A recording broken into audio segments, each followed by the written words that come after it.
Camera there. All right. Welcome everyone to the Tempe City Council Work Study Session virtual meeting on Thursday, March 18th. The time is now 4:03 p.m. Due to concerns over COVID-19 exposure, the city has implemented measures to protect our community, including the closing of council chambers and limiting public attendance to electronic means only. Members of the public may view the live meeting proceedings on Tempe Channel 11 or attend the meeting virtually through Cisco WebEx events by visiting tempe.gov/clerk for more information. The first item on the agenda is the call to the audience for issue review session items. Audience members have up to 3 minutes to address the City Council. Madam Clerk, any comments or speaker cards that were received from the public? Mayor, that's affirmative. We've received public input for items 2C, 2 Charlie, 2D, 2 Delta, and 4A to 4 Alpha 2. Okay. So it's up to you in what order you want to handle them, but we do have 2 public speakers online and the rest will be read into the record. Okay, sounds good. So we want to take the speakers right now? Totally up to you. Yeah, let's go ahead and do it just to make sure that they don't have to wait if they need to jump off for whatever reason. Okay, first speaker will be Mary O'Grady and it's reference item 2C. Thank you. Okay, thank you very much, and good afternoon. And my name is Mary O'Grady, and I'm a Tempe resident, and I'm the current chair of the Tempe Family Justice Commission. Now, the Tempe Family Justice Commission submitted a statement that will be read at the appropriate time, but I wanted to make some comments just for myself regarding the Family Advocacy Center, and they're really for me as a mom. And before getting into my story, I also wanted to stress my very sincere thanks to the mayor and to council members Kuby and Garland for their interest and support in the Family Advocacy Center for Tempe. So my story.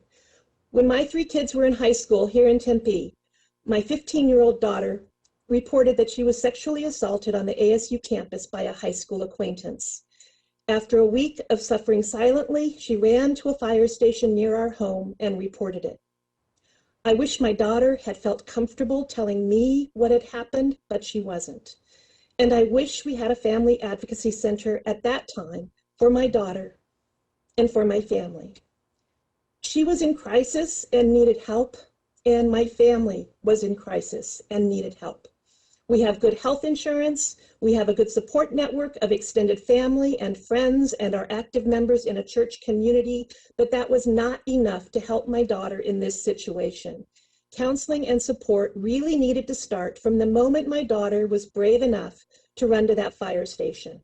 Now, she has told me that the people at the fire station were wonderful, but if the next stop had been a family advocacy center, rather than the ASU police station, I have no doubt it would have made a world of difference for my daughter and for my family. My daughter gave me her permission to make these comments today, and she has also submitted some written comments for council's consideration, but she couldn't be here today herself because she's working. Now, it's been 10 years since my daughter's experience. So I hope you will do whatever is necessary to approve a family advocacy center for Tempe without delay. And I really thank you for your support on this important issue. Thank you. Thank you very much, Ms. O'Grady. Really appreciate your comments. Carla, who else do we have tonight? Next speaker is Nicole Galvin or Galvan. Okay, great. Ms. Galvin, whenever you're ready. Mayor Woods, council members, my name is Nicole Galvan, and you may know me as the puppy mill person in Tempe. You passed June's Law to try to end the sale of puppy mill dogs, and it was named after my puppy mill survivor, June, in 2016. I've always tried to get things done for animals, and that's why I choose to live in Tempe, where my values are reflected in my own city government. 2 years ago, I convinced my sister-in-law to move here to Tempe with her son because I bragged about all the amenities, including having a park in every square mile of the city. She moved out here as a struggling single mother with 2 dogs, one of which was not neutered and neither of them had been vaccinated. I immediately hooked her up with Fix, Adopt, Save, and she was able to get her dogs fixed, vaccinated, chipped, and registered for just $45. I want you to add this animal welfare position in Tempe because not every struggling family has a Nicole in their lives to point them to those services. Just a few months ago, I took time off work from my full-time job to try to educate our Tempe police officers on the state pet sourcing laws, which I had personally been trying to get enforced in sort of a watchdog fashion with my nonprofit Bailing Out Benji. My nonprofit has the familiarity with the USDA inspection process and the knowledge of the pet breeding industry required to get these laws enforced. The police officers were disinterested in enforcing these laws at best, and at times outright hostile towards me and towards enforcing the laws altogether. Now, my brother's a police officer in New Mexico. My father's a retired police sergeant.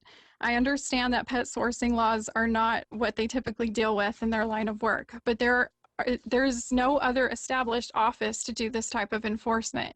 And volunteering my personal time during the week to teach law enforcement how to enforce animal laws is what I'm willing to do in order to live in a more humane city. But I invite the city to take that on instead of leaning on the nonprofit volunteers to fill in the gaps in animal welfare enforcement. We pass humane laws with the intentions of them being enforced, and this animal welfare position would take some of that burden on and it would take it away from the police, who had clearly we've been told it's not a priority for them. When Tempe passed an anti-tethering law in 2017, I was initially hesitant to fully support it because I didn't want people of color to be unfairly targeted by law enforcement. I understand that education first is the best approach, and after I was assured that this was the approach the ordinance took, I supported it. Now we have the opportunity to take that education first approach to all the humane laws in the city. This position can ensure that the first contact people have when it comes to tethering or barking dogs is with a non-police person. This by nature de-escalates these interactions and can help citizens learn to be more humane to their animals in a non-threatening way. I welcome the idea of having non-emergent matters handled by someone with more expertise and more time to solve the problems rather than just handing out citations. I live in Tempe because it speaks to my heart in its actions towards protecting the vulnerable populations. Please continue to do that for our furry, scaled, and feathered friends by adding an animal welfare position in the city. Thank you for your time. Thank you very much, Ms. Galvan. Really appreciate it. Madam Clerk, does that conclude all of the actual live speakers? That's affirmative, Mayor. Our live speakers have spoken, and I can read the other cards at the time you deem appropriate. That's perfect. Yeah, we can read them at the point that we come up to the agenda item. Thank you so much. All right, with that said, then I'm going to move on here to item number 2A, issue review session items. And 2A is the Community Center Campus Master Plan, and I believe that's Marilyn DeRosa.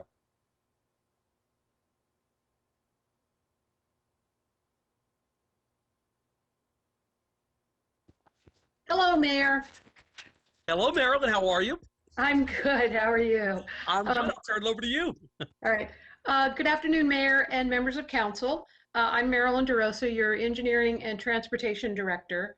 Before I introduce the presenters and the project, I'd like to take a step back and mention how we got here. You'll recall that about 2 years ago, the Community Development Team completed a facilities plan to evaluate the city's facility inventory for functionality.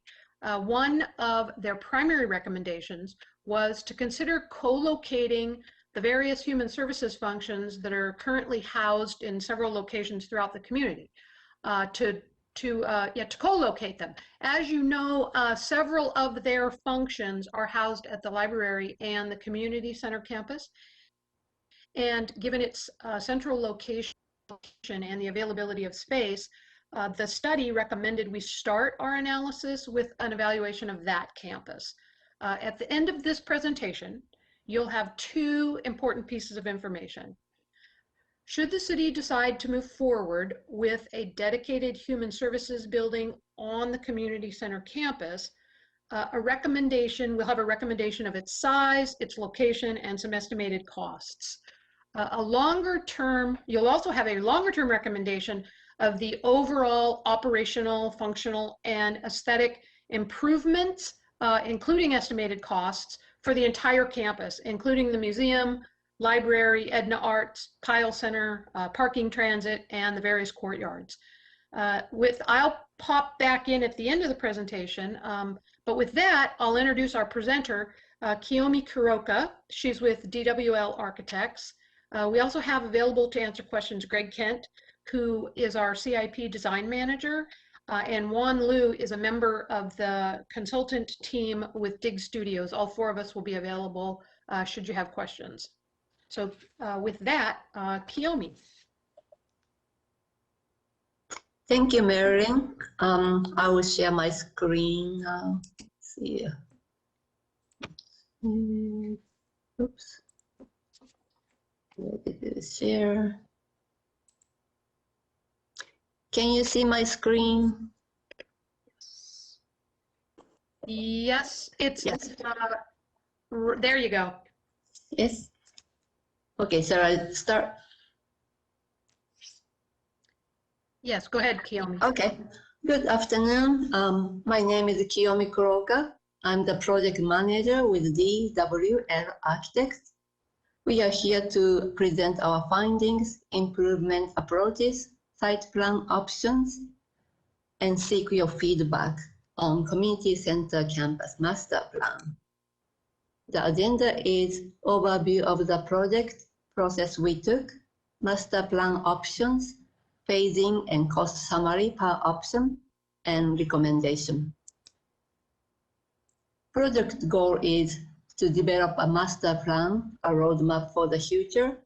Some of the other goals are consolidate human services department in this campus, improved pedestrian experience, optimize use of the existing facilities. Performance measure is part of sustainable growth and development. 414, facility condition index improvement. The community center campus is located at the southwest corner of Southern and Rural. It houses Kyle Center, History Museum, Library, and Edna Arts. We began this project with distributing our surveys and followed by interviews to the city's stakeholders and staff. At the same time, we visited the site for observation and analysis for the needs and opportunities.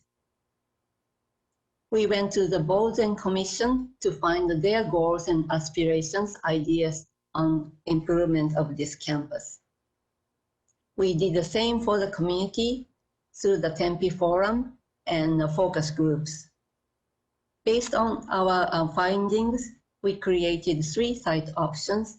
We went back to the board and commission and community for their comments on these 3 options.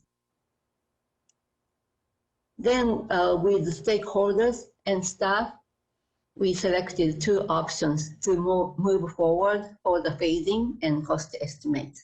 And today we have 1 recommendation by staff. Need and priority for human services.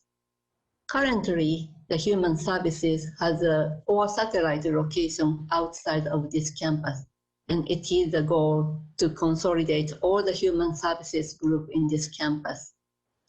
The other unique requirement of the human services facility is to have 3 separate entrances and lobbies for different groups because of conflicts of their needs.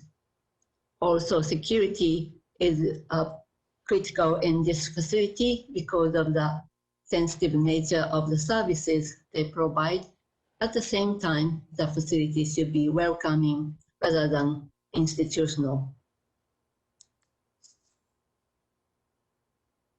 We also researched the needs and priorities for all the existing facilities. This is the example, Kyle Center. We documented the current use of the building, and by survey and interviews, we found out the current and future needs of each facilities, and we created a programming document.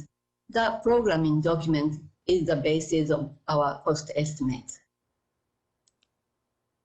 We did a site analysis, and what we found is one challenge is currently major traffic path cuts through this campus, and lots of library patrons park in the south parking lot, and those patrons have to cross this major path to get to the entry of the library, and it's not very safe right now.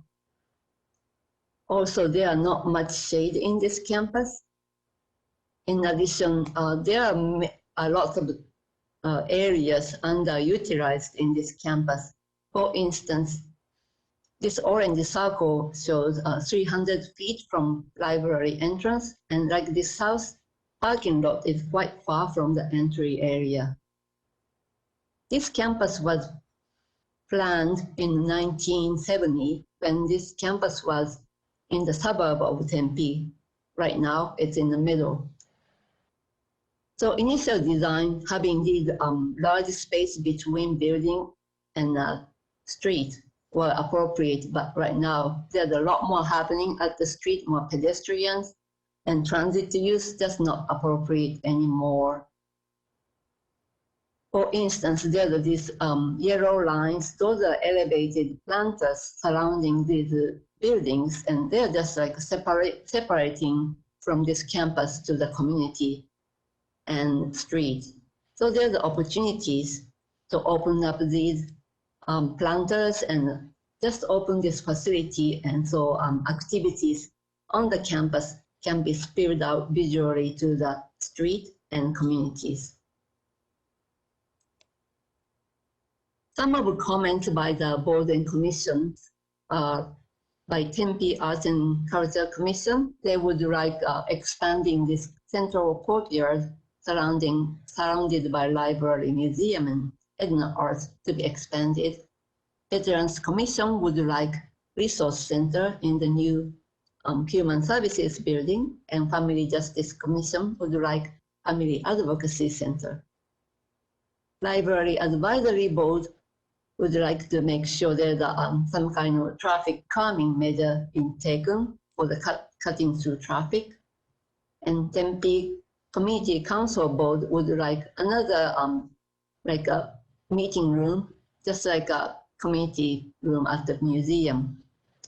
Park and Recreation Board was concerned about make sure that sufficient parking for everybody. Through the Tempe Forum #1, the loud and clear messages we heard was a shaded walkway and improved walkability of this campus. At the same time, the community members were mostly satisfied with parking availabilities. So that was step #1, information gathering, and we moved to step 2. We presented 3 site plan options to the public and board and commission. And after today's meeting, hearing from you and incorporating your comments, we'll be going back to the public again for the final comments. So we have 3 master plan options, and common features of these options. One of them is we are proposing to relocate main traffic path to the perimeter of this campus. This has 3 benefits. One of them is to activate the perimeter of this campus and provide safer access from parking spaces to each facility entry. Also, this will provide better connection between facilities for pedestrians since major traffic is rerouted.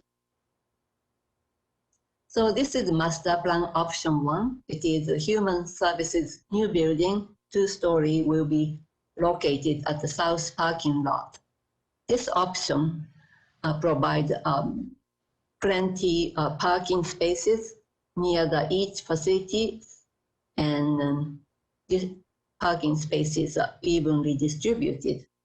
So having parking spaces surrounding each facility means if there's a need for the future expansion, there are good possibilities for the space.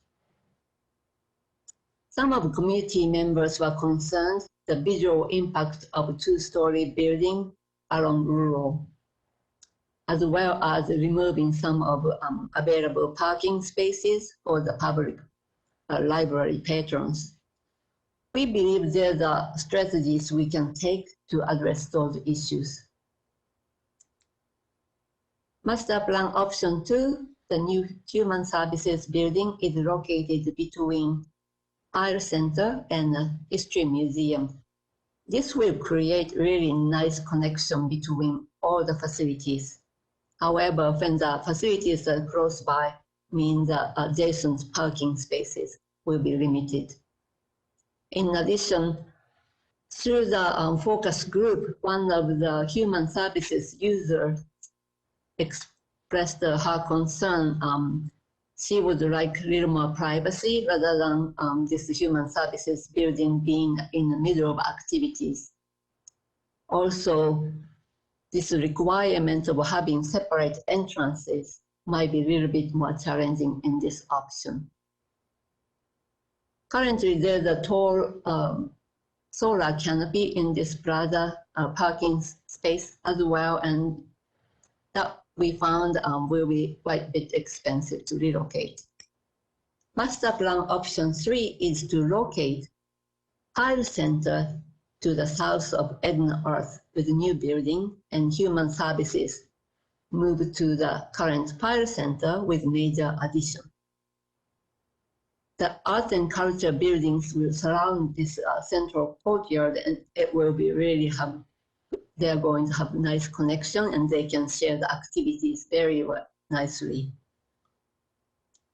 Some of the concerns expressed by the city staff was disruption of operation because Fire Center need to be relocated to this new location. Also, some public had the concerns Eden Earth not having any adjacent parking spaces. For the site improvement, this urban forest strategy was most popular, just having more trees in this campus, which really implement well the city's urban forestry master plan. In addition to the soft shade, we are proposing some shade canopy over the central courtyard. And this design is really flexible and scalable, depends on what's happening underneath and budget. And each grid could be at the location could be used for solar panel installation or could be public art opportunities. We created site option evaluation metrics for these three options. Some of the criteria is ease of separate entry points for the human services building and distance from the human services entrance to the public transit. The result is the option 1 and 3 score the highest. Option 1 being the new human services building at the south parking plot, and option 3, human services being located at the current Fire Center. Option 1 phasing. Phase 1 human services building will be built at the south parking lot, and Phase 2 Eden Art, Phase 3 library remodel, Phase 4 Fire Center addition and remodel, and History Museum addition. Option 3, Phase 1 will include new Fire Center and addition to the current Fire Center for the human services building. After Fire Center function moved to new Fire Center built in Phase 1, Phase 2 will be remodeling of Fire Center for human services. Phase 3 will be Eden Art, Phase 4 is the library remodel, and Phase 5 is the History Museum addition. This is a summary of rough order of magnitude costs. The orange shows what is required for human services function to be in this campus, and option 1 it's 24.1 million. Option 3, there are some errors. Actually, phase 2 have to be included in this orange color because to consolidate all human services in this campus, and total will be 33.2. So option 3 will be quite big for the initial phase. However, for the total cost in this magnitude, there are not too much difference between two options. So next, Marilyn will be presenting the staff recommendation. Thank you, Kiyomi. So before I cover this last slide, which is the recommendation from staff, I'd like to acknowledge that Mayor and Council, you are juggling a lot of balls. Just last month, we presented some options and recommendations for the municipal operations site along Rio Salado corridor. In the next few months, we'll be starting a similar study for the downtown government center, including the 525 building, the Orchid House, the pyramid and the garden levels, the transportation center, PD courts. Economic development is out there. They're receiving and requesting proposals, and there are dozens of projects that are competing for capital funding. Now we're presenting another set of recommendations that would ultimately compete for capital dollars with all those other needs. Our plan today is to provide you with some long-term options and some recommendations based on the best data available to the team so that you hopefully have the info you need when establishing and ranking priorities for the community. So with that, our recommendation is that should you move forward with a dedicated human services building at the community center campus, and I know there are other potential options in the community, but should we decide to move forward at this campus, we believe option 1 is best suited to meet the various needs of the organization and the community.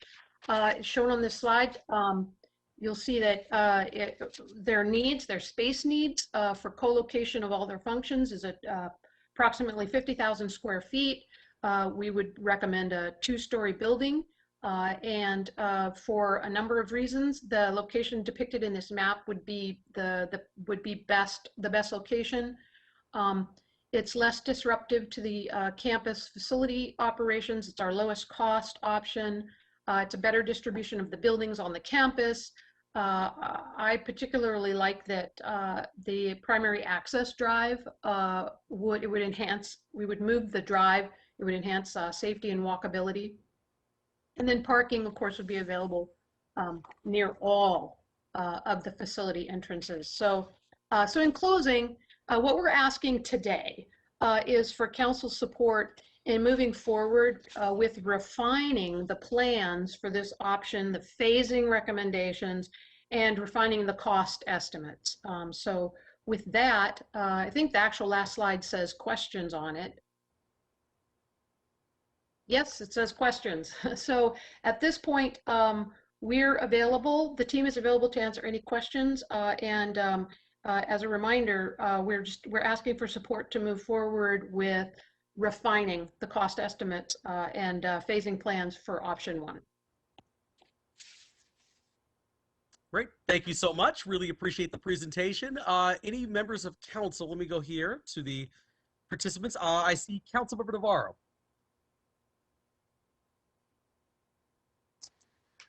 Yeah, thank you, Mayor, and Marilyn and team, thank you for the presentation. This is great, absolutely great. I know this is one of those areas of town which, in my opinion, that we do need to really stress, our best attention to what we do and how we do it on this campus. I think it's one of our biggest piece of land that we have that I definitely think that is strategically placed for our community to utilize and to make sure that we have the needs available for, we're really talking the central, north, and south part of town. So with your presentation, I want to say thank you, first off, because it's very spot on diagramming the needs. But I do support going forward. I do support you guys fine-tuning your positions and needs. I will say this to the council. I don't want to, this is one of those areas where I think we need to be very strategic on. We need to make sure that we are truly maximizing our needs. So with that said, I kind of am, Marilyn and staff, if there is something that needs to, because if we're thinking of the future, thinking of the density that we're going to have in downtown area or North Tempe area, how that translates through our future needs, how does this area of town help take on those needs? Are we utilizing our space to the most? Looking for the future, not just looking for what we have today, but what could that density look like, and what are the demands that we see now, but potentially will increase? And I know that even the city I work for in Phoenix, they're looking at those resources of where can we find additional space. And I don't want to be behind the 8 ball on this. So I definitely want to make sure that you guys are really maximizing any needs. And I really would stress the council that we do need to make these steps. And if we have to do it in phases, I don't know if we do bond elections or whatever it is, we need to put this as a priority, because everything that we adopt, or take on, and we're talking about, animal coordinator, we talk about pre-K, we talk about these things that Tempe does, and we try to expand on, but we also talk about the services that we do too today, community services, public works needs, office space, PD, substations, the list can go on. And I just want to make sure that in conjunction with the neighborhood, but also with the fact of our growth, that we are maximizing anything we do there. So I'm not saying to Marilyn and your staff and everyone that's been involved in this, I'm thinking that if there's something that needs to be expanded upon or pushed to the limits, please do, is what I'm trying to say. Please do, because I don't want to undershoot this thing and then come back in, who knows, 20 years, and we really have to do another upgrade or something else. I really would try to invest in this now more than down the road. So yes, please go forward, but I would really encourage, and I would encourage, hopefully the council will support this, but please go forward with a bigger vision. If you hit it, great. But if you're thinking, I wish we could have, this would have been a great, type of thing, I'm trying to say, please add that. Please add that. And my thought is, if it's space that is empty potentially now, I guarantee it down the road, we are going to utilize it. Could it be, a smaller community center, health center, like we try to do at Kiwanis Park? I'm not saying we're putting Kiwanis Park there, but, does it have a gym access? Does it have, I don't know what other needs, but potentially, we talk about conference spaces and room spaces, and yes, the courtyard and all that visual stuff is very important. In fact, it is very important. That corner is a well-seen corner. So my thought is, please put some pizzazz on that thing, because right as it is right now, and no disrespect, but even just the simple murals that we put on the side of the building, that helps. But we have a real opportunity to make this a well-known, well-seen center. So I do not want to shortchange what we can do in this area, and I appreciate the time you guys put in this. Thank you. Great, thank you. Thank you, Councilmember Navarro. Next up, Vice Mayor Keating. Thank you, Mayor, and thank you, Rosa and team, for that helpful and informative presentation. I fully support, moving forward with refining option 1. I agree with Councilmember Navarro that is a great spot for this, and I also agree with Councilmember Navarro that we should really, if we can, look at going as big as possible, and then maybe having to scale it back in the future if that's necessary. In campaigning, sometimes we call that the Cadillac plan. So I think Councilmember Navarro made a lot of really good points on the needs of the future, particularly for Central Tempe, which some Central Tempeans think that they're overlooked quite a bit. So great job, and I support you moving forward. Thank you. Great. Thank you, Vice Mayor Keating. Next up, Councilmember Cubie. Thank you, Mr. Mayor. Just a couple of thoughts. One is that the library complex is the site of a really tremendous solar array that doubles as shade. I know a lot of our residents really appreciate that double use.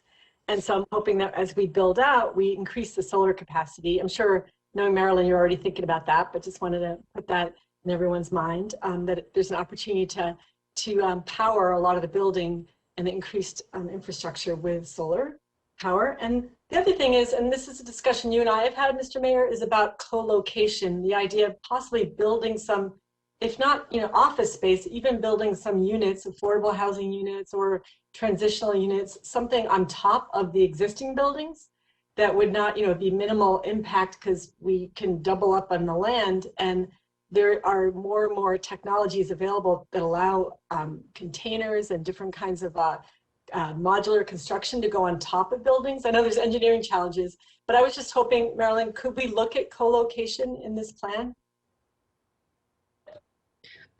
Mayor and Council, yes, of course. We're here to serve the needs of the community and as established by the council. So, the next phase of any study we do there can include a variety of options. Yes. Well, it's just probably, Mr. Mayor, I don't know if others could comment and if we need council direction, but yeah, I know I'd love to see some just preliminary assessment of whether that might even be possible. Yeah, Councilmember Cubie, actually, I'll make some comments and then thank you too, and I'll go to Councilmember Garland after this.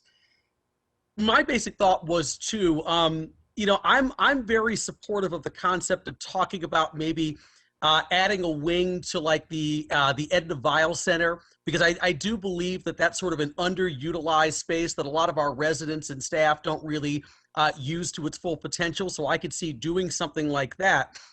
My only concern, and just something I want to keep in mind as we kind of go through this, and I mean, seriously, Marilyn, great presentation, is just to make sure that as we're talking about more telecommuting or hybrid working options, of course, sort of coming out of the COVID-19 pandemic, that we really are kind of determining whether or not we really need more office space. I mean, I've had some conversations internally with staff, in terms of coming out of this. There are some people who've said, hey, I can't wait to go back to the office as soon as the pandemic lifts. There are some people who've said, I'm still not really comfortable going back to the office. And then there's some people who've said, I want somewhat of a hybrid model. I might be coming in 2 or 3 days a week, but maybe there are a couple of days where I'm not going to come in. So my only concern, and it's not frankly related just to the notion of human services, it's just basically kind of more of a city government-wide perspective, is how much additional office space are we going to need coming out of this pandemic? Because I want to make sure that we're not spending a tremendous amount in capital costs or to add wings to a building or to add an entire campus of some sort if we're really not going to have 100% of our employees returning to the workforce in the way that they did prior to the COVID-19 pandemic. So, so for me personally, that's just something I want us to keep in mind as we have this conversation. And to Councilmember Cubie's point, I completely agree. I think it would be good to talk about how we do something where we could, kind of reuse that space for some different options as well, perhaps some affordable and workforce housing. So with that said, I'll go ahead and turn it over to Councilmember Garland. Hi, thank you, Mayor.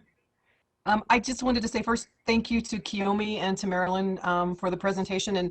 And when I looked through this information at home, I also picked option 1. I thought that was the best one. I like the use and accessibility of the buildings and the way that they would have been set up. I like the use of the access of the bus transit and recognizing that that is really important for people to come and go in those community centers or community areas and being able to use other transit besides their vehicles. So I thought that was wonderful. So I really appreciate that. And I agree with Councilmember Cubie and the mayor looking at the possibility of affordable housing, or if there's something we can stack on another building.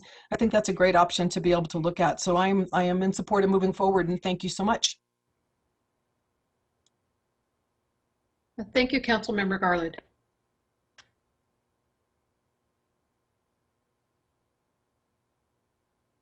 Great. Thank you, Councilmember Garland. Anyone else? Let's see, Councilmember Adams. Yes, thank you, Mr. Mayor. Appreciate it. Marilyn, thanks for the presentation today.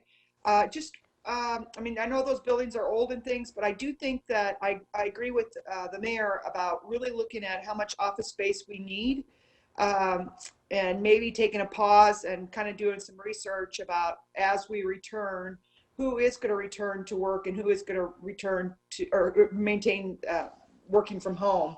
I think we need to get that really ironed out before we spend more money to make sure that we're being super cost effective and careful with how we allocate the buildings and the future.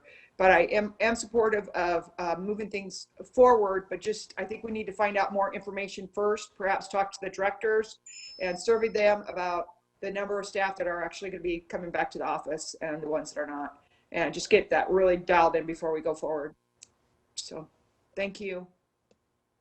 Thank you, Councilmember Adams. Councilmember Arredondo Savage.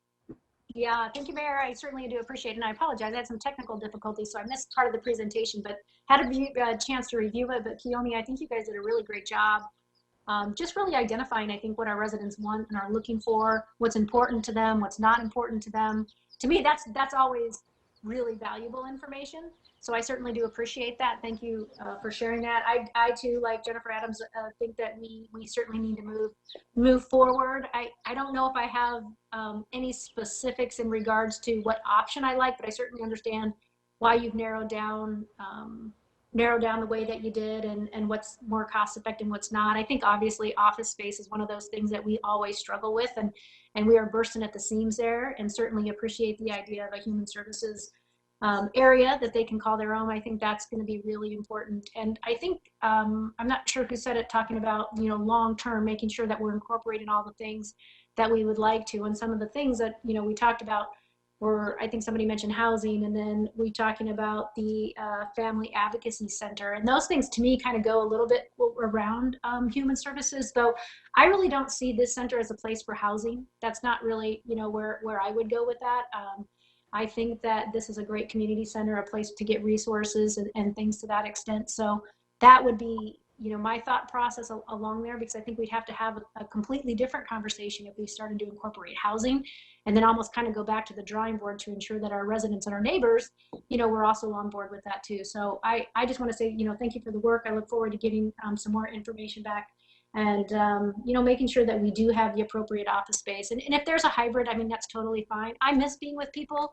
I think sometimes that is something we forget, I think, as our Tempe family, that, we always talk about being stronger together. And I think that we get a lot of energy off of one each other. So I do really appreciate those that do want to come back and get into the office, and want to make sure that they have a place that they feel safe and they love to come to work to. So and not feel cramped, and not feel like, there's just not enough space for them. So whatever that might look like moving forward, I'm certainly open to the idea and do appreciate the work to date. So thank you for that. Thank you, Mayor. Thank you, Councilmember. Thank you, Councilmember Arredondo Savage. Let's see, any other council members? I don't see any other hands. Marilyn, do you feel like you have sufficient direction to go forward? Yes, and if I may, Mayor, I know you guys have a long agenda tonight. I just want to say that with respect to remote work, these happen to be functions, and Naomi of course, knows more than I do about this, but these happen to be functions that they're services that are provided in-house, and there's the opportunity for remote work was considered. This is really largely a location where Naomi's teams would be providing services, and she can provide that information, I imagine, answer those questions better than I can. When we do our next study in the Government Center campus, I think we're going to have a robust conversation about remote work and the size of our offices and office footprint. So there is, in this case, there's not a lot of opportunity, but there will be as we move forward, and largely, I believe, downtown in our Government Center. So. Thank you, Meryl. No, that's very important context, and I appreciate that. And definitely, one of the things I really appreciate about, the work that you've done, that, Naomi and her team have done, is I know this council has tasked, Human Services with really coming up with some very ambitious plans when it comes to park security and, and human services. And, and I know there's been several requests for additional full-time employees based on, frankly, some of the very ambitious goals that this council has. So I absolutely can appreciate that there might be additional need for, for office space, given some of the asks that, frankly, the council has asked staff to consider for the upcoming fiscal year. But I think it's just sort of making sure that, whatever we do, we're kind of truly right-sizing things and making sure that things are located in the right place, and within all of our, given assets. But no, I think the context you provided is important, and I agree it's going to be an important part of the conversation as we kind of get deeper into the budget process. So thank you. Okay. A couple other things here too. I see Councilmember Arredondo Savage, then I'll go to Councilmember Adams.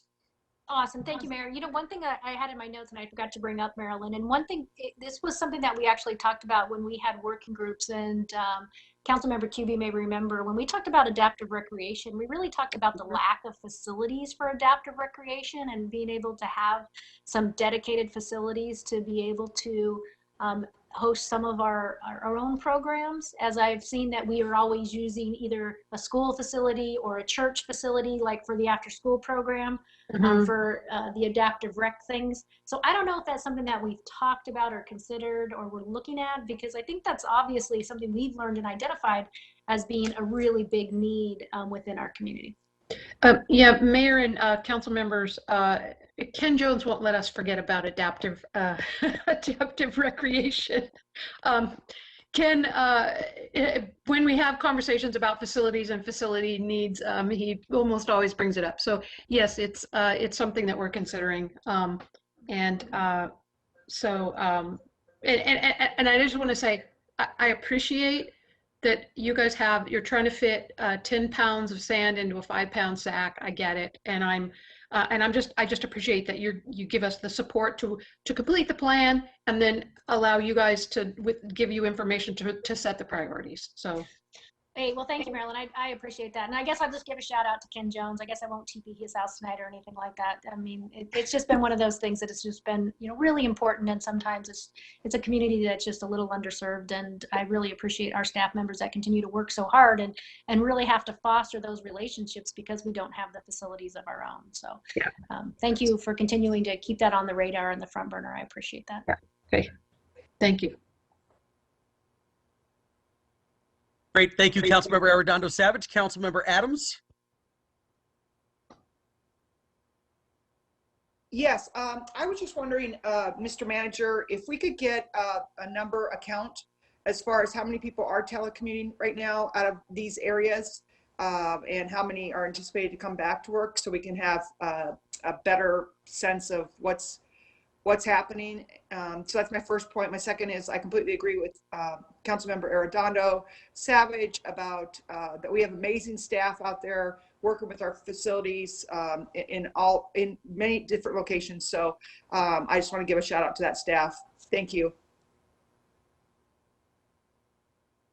Thank you, Councilmember Adams. Councilmember Navarro.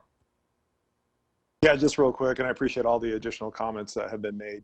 And it just goes into that forward thinking, do we have council chambers in that area? Maybe we do have it in 2 areas because of the density in North Tempe, things like that. It's all these things. We can move the solar panels around in different places. I'd rather spend the money to do it right, once again, than to do it just kind of halfway, so to speak. So I just really want to reiterate the quality of this place and how we go about it. So that was it. Thank you, Mayor. All right. Great. Thank you, Councilmember Navarro. Next up, Mr. City Manager.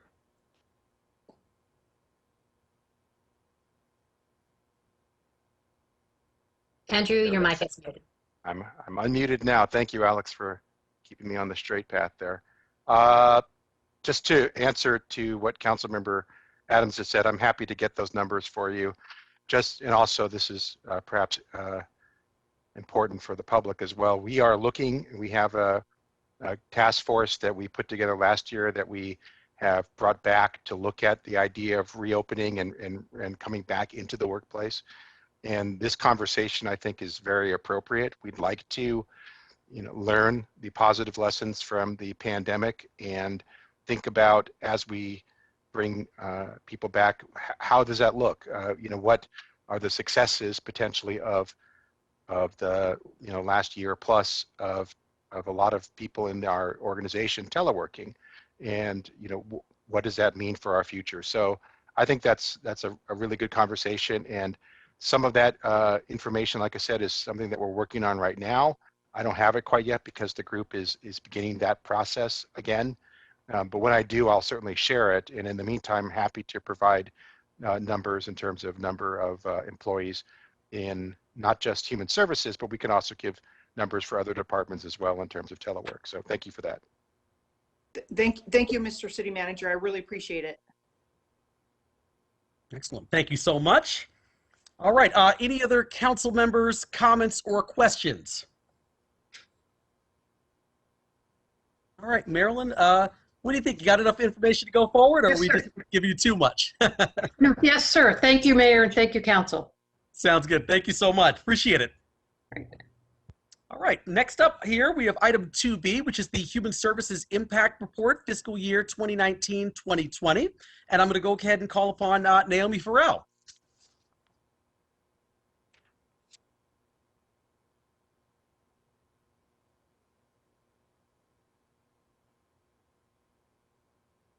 Good evening, Mayor and Council. I'm Naomi Farrell, the Director of Human Services. Each year, Tempe Human Services and TCC provides Mayor and Council a look back at the impact of the work during the previous fiscal year. This will be our third annual update to Council. Joining me this evening will be Octavia Harris, Deputy Human Services Director. She also serves as the Executive Director of Tempe Community Council, and Brandon Wiley, past TCC Board President and current Community Impact Chair. Next slide, please. This fiscal year began like any other, but FY 1920 closed with an international pandemic and incidents that sparked increased national dialogue about disparate treatment and social inequities. Tempe Human Services has always been committed to delivering equitable services to all members of our community. In light of these events, we reflected and updated our mission and vision statements to more clearly state this commitment. Our mission is Human Services offers an equitable and inclusive continuum of trauma-sensitive programs to assist individuals and families across their lifespan in pursuing their desired quality of life by leveraging diverse community partnerships, volunteers, and significant federal, state, local, tribal, faith-based foundation and corporate funding. Our vision: people enjoy a just and fair opportunity in pursuing their desired quality of life despite historic patterns of discrimination or any other systemic barriers. Next slide. We typically bring you updates several times over the year. These include annual presentations such as the impact report that covers the prior fiscal year and agency review allocations for the upcoming fiscal year as presented by the TCC board. Every 3 years, TCC engages a third-party consultant to conduct community needs assessment specific to Tempe's human service needs and assets, which informs the human services system. The needs assessment will be conducted this year, and the RFP just closed on 3/15. And as needed, we can provide updates upon request, such as the quarterly housing governing board meeting. In reporting on human services for fiscal year 1920, we are continuing with the revised format implemented in 1819, which provides a more comprehensive picture of how the network of programs and services available in Tempe provide a system of human services for our community. This approach started with the agency review impact at the core and expanded it to include the programs and services administered by the City of Tempe. As a result, we have a comprehensive framework for analyzing programming and service in the community. Mayor and Council was provided a report in their packet that provides more details about the services and programs delivered during fiscal year 20. This will also be accessible on the Human Services page of the city's website. Before going any further, we would like to start by recognizing that numerous city departments participate in this system. These enhanced partnerships play critical roles in supporting human services efforts in the community. Thank you to all of you. Additionally, we benefit from our relationships with neighboring municipalities, county, state, and federal agencies, and the nonprofit agencies, as well as education and faith-based partners. Finally, I offer additional thanks and appreciation to our human services staff and the Tempe Community Council board members. This slide provides a visual representation of how the 6 target populations span all the categories of services to create a framework. This helps guide programmatic focus and helps ensure diligent efforts to developing and maintaining a complete system of human services. Keep in mind that people do not necessarily interface with the system in a linear way and may have needs in multiple categories of the system. Additionally, some programs provide services across multiple categories, even though we display them in a primary category for ease of reporting. In the next few slides, we will provide an overview of each category: crisis, stability, and self-sufficiency. Each will include the funding allocation, number of programs, and number of individuals served. We are responsive to the needs of individuals and families. Some may only need one-time or short duration assistance, while others need ongoing or longer-term assistance. The 6 target populations include children and youth, people experiencing homelessness, survivors of domestic violence, working poor, individuals with disabilities, and seniors. Again, the Directory of Services provides more detailed information on each category, population, and program. So let's begin with the crisis category. Crisis is often the most visible category of the human services system, and this tends to draw more public focus than the other categories. Programs in this category seek to rapidly provide access to services and resources that can assist in reducing dangers to health and safety. This includes basic needs like food, shelter, and safety. For fiscal year 1920, approximately 12% of all human services funding was dedicated to the crisis category of service. This includes 29 programs. Approximately 28,000 individuals were served in the crisis category. And specific examples include anything from 1 meal to 3 to 4 months of shelter for survivors of domestic violence. Next slide, please. Next, we have the stability category, and this category provides services and resources for people who may not be in immediate crisis, but they're also not currently self-sufficient. Resources and services in this category really seek to help people as they transition out of crisis or provide a safety net to prevent someone from entering crisis altogether. This category is really a lot less visible than crisis and includes services like legal advocacy for households on the precipice of eviction, maintaining supported housing for adults experiencing mental illness, case management for families and individuals in transition. Approximately 53% of all human services funding in fiscal year 1920 was spent in the stability category. This includes 17 programs. And approximately 23,000 individuals were served in this category. Other examples can include participation in a one-day educational program for minors in possession, as well as supportive housing for individuals experienced with disabilities. Next slide, please. And finally, we have the self-sufficiency category. Programs in self-sufficiency can vary widely, as do the people who use them. This category includes programs which seek to establish the long-term health and vitality of Tempe's community. Programs include everything from financial literacy programs and support for seniors aging in place, parenting classes, and youth educational opportunities. Community members can utilize self-sufficiency programs over time as they seek to improve or maintain their quality of life. This is the least visible category of the system. Approximately 35% of all human services funding during FY 1920 was spent in this phase, and that includes for 45 different programs. Approximately 37,000 individuals were served in the self-sufficiency category. Other examples include anything from an academic tutoring session to ongoing counseling treatment. Next slide, please. This photo shows, Now that we have reviewed the approach to the Human Services Impact Report, we would like to take a moment to focus on people. This photo shows 2 book recipients of the HUG program, Reading at Home. HUG was intended to have an in-person Celebrate Reading Party event that had to be canceled due to the pandemic. Instead, we created a book order form for families so they could still select the books they wanted for their children. In addition, resource materials for parents regarding early literacy development at home was included, as well as other support items for families contributed by our partners. Next slide. This photo shows each of our Care 7 youth specialists. These specialists provide social and emotional support to students who may be struggling with stress, anger, depression, anxiety, conflict, resolution, and life skills. Youth specialists meet with students in both group and individual settings and are available to assist during crisis situations. Students are able to meet with youth specialists at no cost for as long as needed.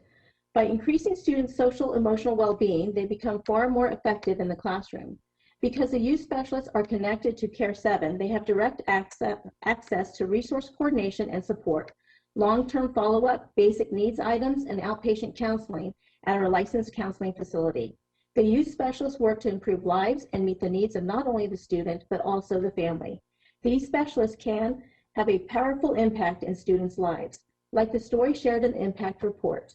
Our McClintock High specialist was able to help a student and his mother transition from poor grades and homelessness to stable housing and a significant improvement in academic achievement. This figure provides a comprehensive view of human services funding sources for fiscal year 1920. The $12.7 million general fund budget, which is 46% of the human services funding, is offset by 26% in program revenue generated primarily by KidZone, Community Supervision, and Tempe Pre.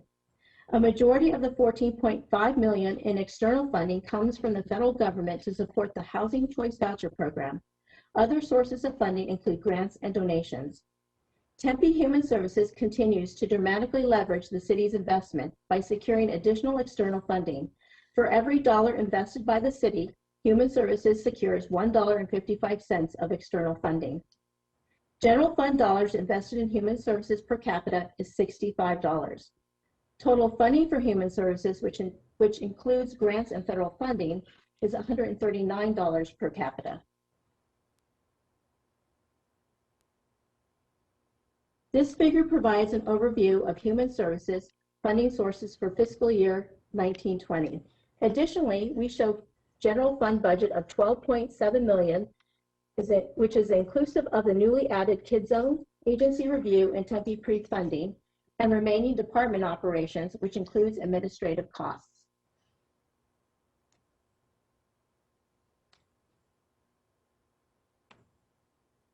Viewed in this way, here's an overview of the network of human services for fiscal year 1920 in Tempe, inclusive of all funding and programs.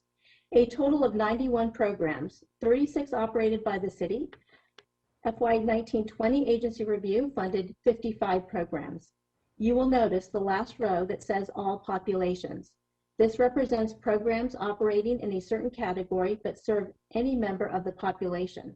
For example, in the crisis category, the Care 7 Crisis Response Van will provide service to any member of the community and is not population specific. The total amount of funds invested for FY 1920 was $25.1 million. Now that we've looked at the total framework for fiscal year 1920, we'd like to highlight the role Tempe Community Council played in supporting the system of human services. Tempe City Council established a partnership with TCC in 1985 for the equitable distribution of funds to nonprofits providing necessary human services in Tempe. The agency review process overseen by TCC's Community Impact Committee continues to successfully depoliticize the distribution of funds to this day. But what really makes Tempe and the agency review process unique is the community-driven focus. In fiscal year 1920, another incredible group of volunteers who live and or work in Tempe dedicated over 1,100 hours of time and service. Due to COVID, the final recommendation meeting was successfully held virtually, which is a first for the agency review. And additionally, agency review volunteers and city staff annually visit 1/3 of our partner agencies, which is about 13. These visits focus on either newly funded agencies or sustained partnerships that have not received a site visit in the past 3 years and were also completed virtually due to COVID this last year. So we want to recognize the generous commitment of these agency review volunteers and the hard work of TCC staff members. The impacts of the human services system does not just apply to participants in our programs, but throughout the community. This slide provides some examples of how participating in the agency review process has created opportunities for our community members to connect with each other and generate positive value from the experience. To achieve this, Tempe invested over $1.2 million in the agency review process, many thanks to the generosity of Mayor and Council. And for FY 1920, this funded 55 programs from 46 agencies. These funds came from a variety of sources, including $1 million in general fund dollars, $93,000 in display panel sign revenue, $83,000 from federal CDBG funds, and $56,000 for Together Tempe. And these were donations from residents and businesses in the water bill, as well as directly to Tempe Community Council. So thank you to the community for their generous support. And although each agency review program and provided service has a primary target population that is selected by the program agency, we also know that in many cases, program services are being provided that may cross target populations. For example, a program providing music therapy to children selects individuals with disabilities as the primary target population, but is also serving the target population of youth. So the result of this is community-centered approach, a process that provides a critical and complementary mechanism throughout the system of human services in Tempe. So here's an example of one of the partnerships funded through agency review focused on our youth population. Not My Kid is a program aimed at helping families prevent the misuses of substances by youth. Not My Kid is constantly looking for effective and innovative ways to engage parents in family substance misuse prevention planning. In September, they launched their official podcast, Win This Year, to give parents a powerful resource at their fingertips. Win This Year will be releasing new episodes every week, highlighting news, information, individual stories, and strategies related to prevention topics and youth behavioral mental health in general. The show is designed for parents, grandparents, guardians, educators, and anyone else who works with or interacts with youth. Not My Kid's Amplify program recently expanded to cover more vital topics on prevention, and they now offer prevention education presentations on specific substances such as marijuana, alcohol, vaping, and prescription drugs. Our mental health topics also now include anxiety and stress. This expansion allows Not My Kid to target efforts and provide a higher dosage of prevention education.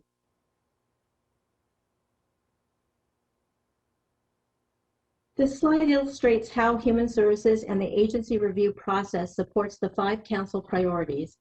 In FY 1920, there was a total of 19 performance measures related to the Human Services Department. Some examples include department programs such as the HCV program, counseling and justice programs, or agency review funded programs like the East Valley Men's Shelter.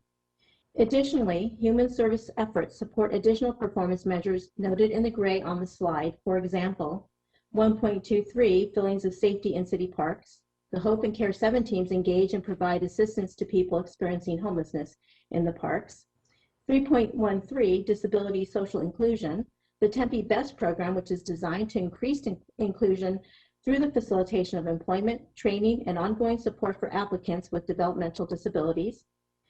2.15, participate in decision-making. The Mayor's Youth Advisory Commission, known as MIAC, provides Tempe's youth a vehicle for participating in the decision-making process. And 5.13, the agency review process funded Tempe Center for Rehabilitation job training program, which assists individuals with disabilities for employment readiness.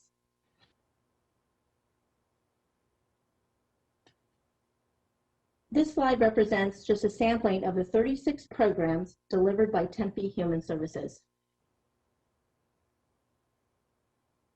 And then on these next 2 slides, these feature some of the funded agency review partners. You'll recognize, many of these different logos and obviously the great services that they provide to the community.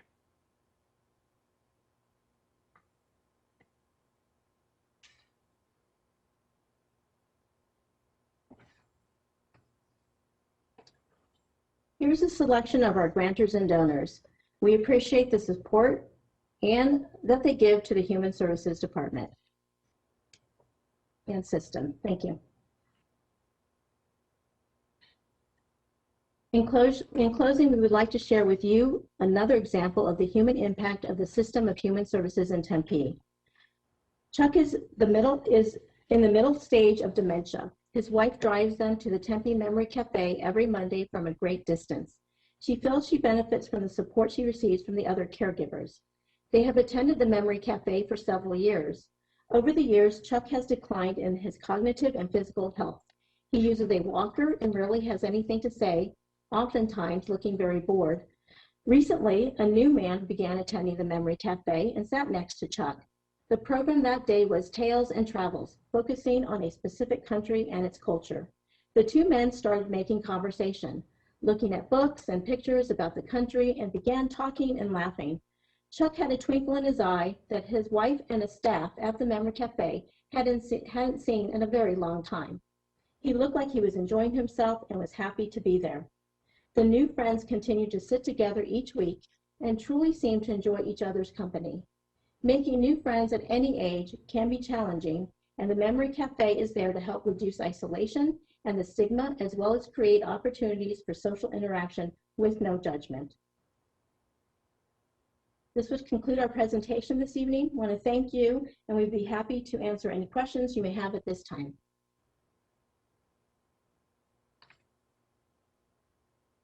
Great. Thank you so much, Naomi and Brandon and Octavia. Really appreciate the presentation. Looking to see, are there any hands from council? Anyone wishing to speak?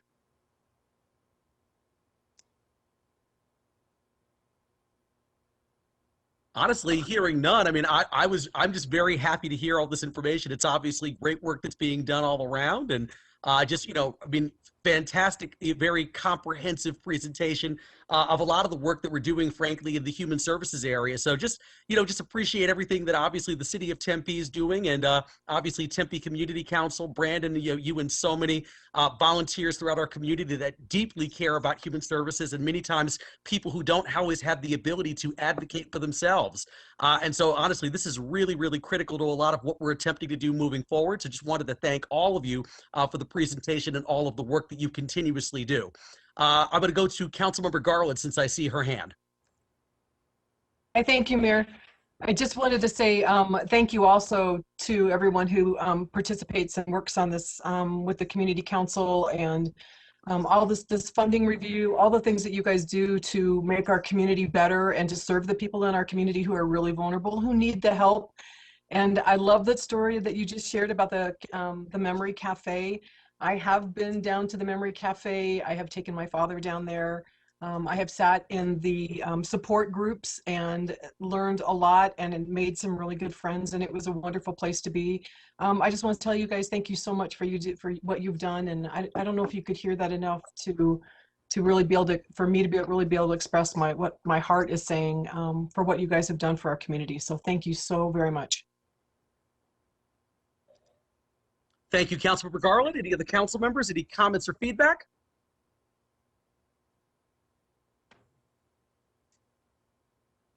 All right, well, hearing none, once again, seriously, thank you so much. Really appreciate it. Naomi and Octavia and Brandon, just appreciate all the work. I mean, this was a great presentation, and just, you know, thank you for everything. And as Councilmember Garland said, you know, not just talking about some of the specifics behind the human services strategy, but also very much tying it to personal stories and real people's lives. Because as we know, the work that gets done in human services really does affect real people who live and work here in Tempe. So I just can't thank you enough for all of your exceptional efforts. So thank you. Thank you. Thank you. All right. Next up, we have item 2C, Family Advocacy Center Exploration Update. Madam Clerk, I believe we might have some cards to read on this item. Yes, Mayor, I do have a few cards to read into the record if you're ready. I sure am. Thank you. First is from Margaret R. Tinsley, resident of Tempe. Margaret writes, I am the immediate past chair of Tempe's Family Justice Commission. Our goal has been to have Tempe create a family advocacy center, and in support of that, we have visited other centers around the state for background and ideas, and have provided information to Mayor and Council about the issues, such as domestic violence, that make such a center important. I am glad to see that the mayor and council take an active interest in moving this issue forward. Thank you. Next item comes from members of the Family Justice Commission itself. On behalf of the Tempe Family Justice Commission, I would like to thank you all for considering a Family Advocacy Center for Tempe and to urge you to provide the necessary funding for this center. The Family Justice Commission was created by the Tempe City Council in 2015 to, among other things, advise City Council and assist city departments in promoting access to justice and safety for victims of domestic violence, dating violence, sexual assault, stalking, and trafficking. Since its first meeting in 2015, the Commission's priority has been establishing a family advocacy center in Tempe that would provide centralized services to victims of interpersonal violence, victims of trauma, especially children. After extensive study, the Commission recommended the establishment of a family advocacy center to the City Council in 2017 and again in 2019. It is now almost 6 years since the Family Justice Commission began working on this issue, and we as a commission are very pleased that the issue is now before the City Council for action. Our sincere thanks to Mayor Woods, Councilmember Kuby, and Councilmember Garland for their interest in this project, and we hope all members of council will join in supporting an advocacy center that will bring needed support and assistance to survivors. Signed, Mary O'Grady, Chair, Eileen Dode, Vice Chair, Dr. Megan Brown, Jeanette Costa, Josie Montenegro, Robin Nelson, Jill Oliver, Mark Perkovic, Patricia Riggs, Chris Sharlaw, and Margaret Peggy Tinsley. Next item was submitted on behalf of Matt Salmon, Vice President of Government Affairs at Arizona State University.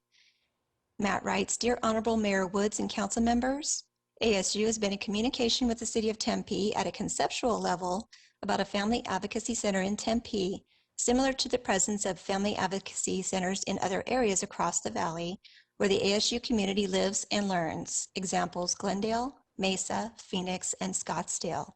We support the energy around these efforts, knowing that this offers Tempe a valuable resource for its residents. In preliminary discussions, ASU has offered technical expertise, opportunities for research and grant writing support, and possible shared staffing. If the City of Tempe decides to move forward and proceeds to develop a business plan around the Family Advocacy Center, ASU stands ready to continue conversations around collaborations and the ability to provide seamless support for victims of crime. Our sincere appreciation for being involved in this initiative designed to better our community. Sincerely, Matt Salmon, VP of Government Affairs, ASU. Next item comes from Jeanette Costa, resident of Tempe. Jeanette writes, in the 1990s, I volunteered for the Center Against Sexual Abuse as a support person and advocate called to hospital ERs to be at the side of victims of rape. The victim was on a bed behind a simple curtain in the busyness of the ER, with medical personnel and police coming and going. The crime that the victim had experienced was traumatizing enough, but having to deal with the noise and commotion and discomfort of the less than private setting. With these memories in mind, I strongly urge the council to approve the proposed Family Advocacy Center where victims can receive compassionate care while their medical, emotional, psychological, and crime reporting needs can all be addressed in one calm and comfortable setting. Thank you. Next item and last item comes from Reverend Jeff Proctor Murphy of Dayspring UMC, Tempe. He writes, Mayor, members of council, I regret I am unable to attend the meeting, but request these comments be read into the record. Last spring, clergy leaders of Tempe congregations, working with the Valley Interfaith Project, met with former Chief Moore to gather insights into conditions in the community under pandemic stay-at-home orders. We were alarmed by her report of the increased incidence of aggravated domestic violence. Our hearts break at the deep suffering caused by these traumatic incidents. We know that the injuries experienced by victims are deep and complex. That's why we support city action to develop and implement a family advocacy center. It is a holistic and compassionate response to those victimized by crime. We encourage the city to move beyond talk and take action to make it happen.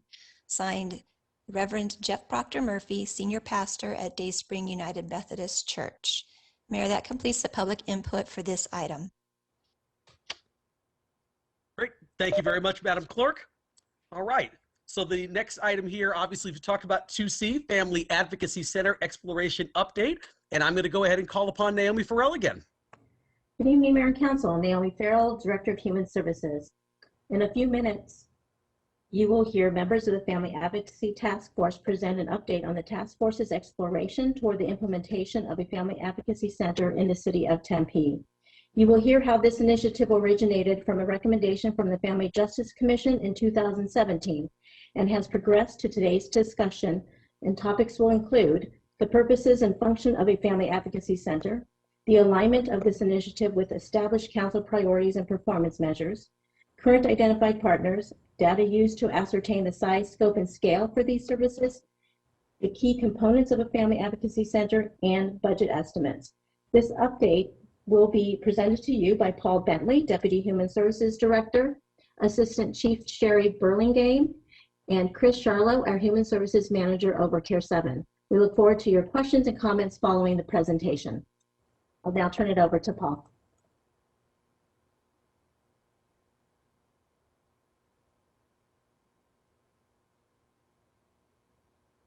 Paul, if you're speaking, your mic is muted.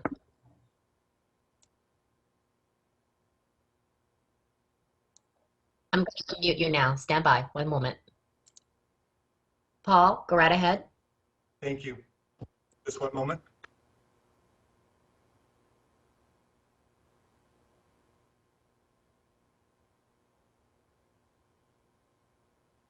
Alex, clarifying that you can see our screen. We can. You're good to go. Thank you, sir. Good afternoon, Mayor and Council. My name is Paul Bentley, Deputy Director of Human Services. As stated by Director Naomi Farrell, the purpose of this presentation is to inform Mayor and Council members on the status of the Family Advocacy Center's task force. Their exploration toward the development and implementation of a Family Advocacy Center in the city of Tempe. Our ask this evening is for direction from Mayor and Council to inform staff's next steps for this initiative. On July 23rd, 2020, Family Justice Commissioner Mary O'Grady presented to Mayor and Council members the Family Justice Commission's support of the development and implementation of a Family Advocacy Center in the city of Tempe.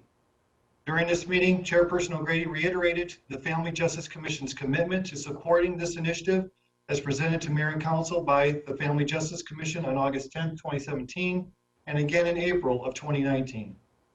Following this meeting, staff committed to exploring this initiative and created a FAC task force. The city has progressed over time in its service to victims of crime and their families through advancements in human services, Care 7, and partnership with our police department. However, established best practices for for victim services recognize the benefit of family advocacy centers and their ability to reduce the trauma of individuals and their family members associated with re-victimization and increasing the successful prosecution of offenders. To begin our conversation, Assistant Chief Burlingame and Human Services Manager Chris Charlo will provide a brief overview on the current experience for victims in crime and the alternative through the implementation of a Family Advocacy Center. Chief Burlingame. Good evening, Mayor and Council. Cases involving family violence and adult or child sex crimes are very sensitive and complex, as you can imagine. Our current process to investigate these crimes involves multiple steps requiring victims to go to various locations. The victim must first report the crime to communications, then a patrol officer is dispatched to collect basic information from the victim. A forensic exam must be completed at a medical facility or an advocacy center.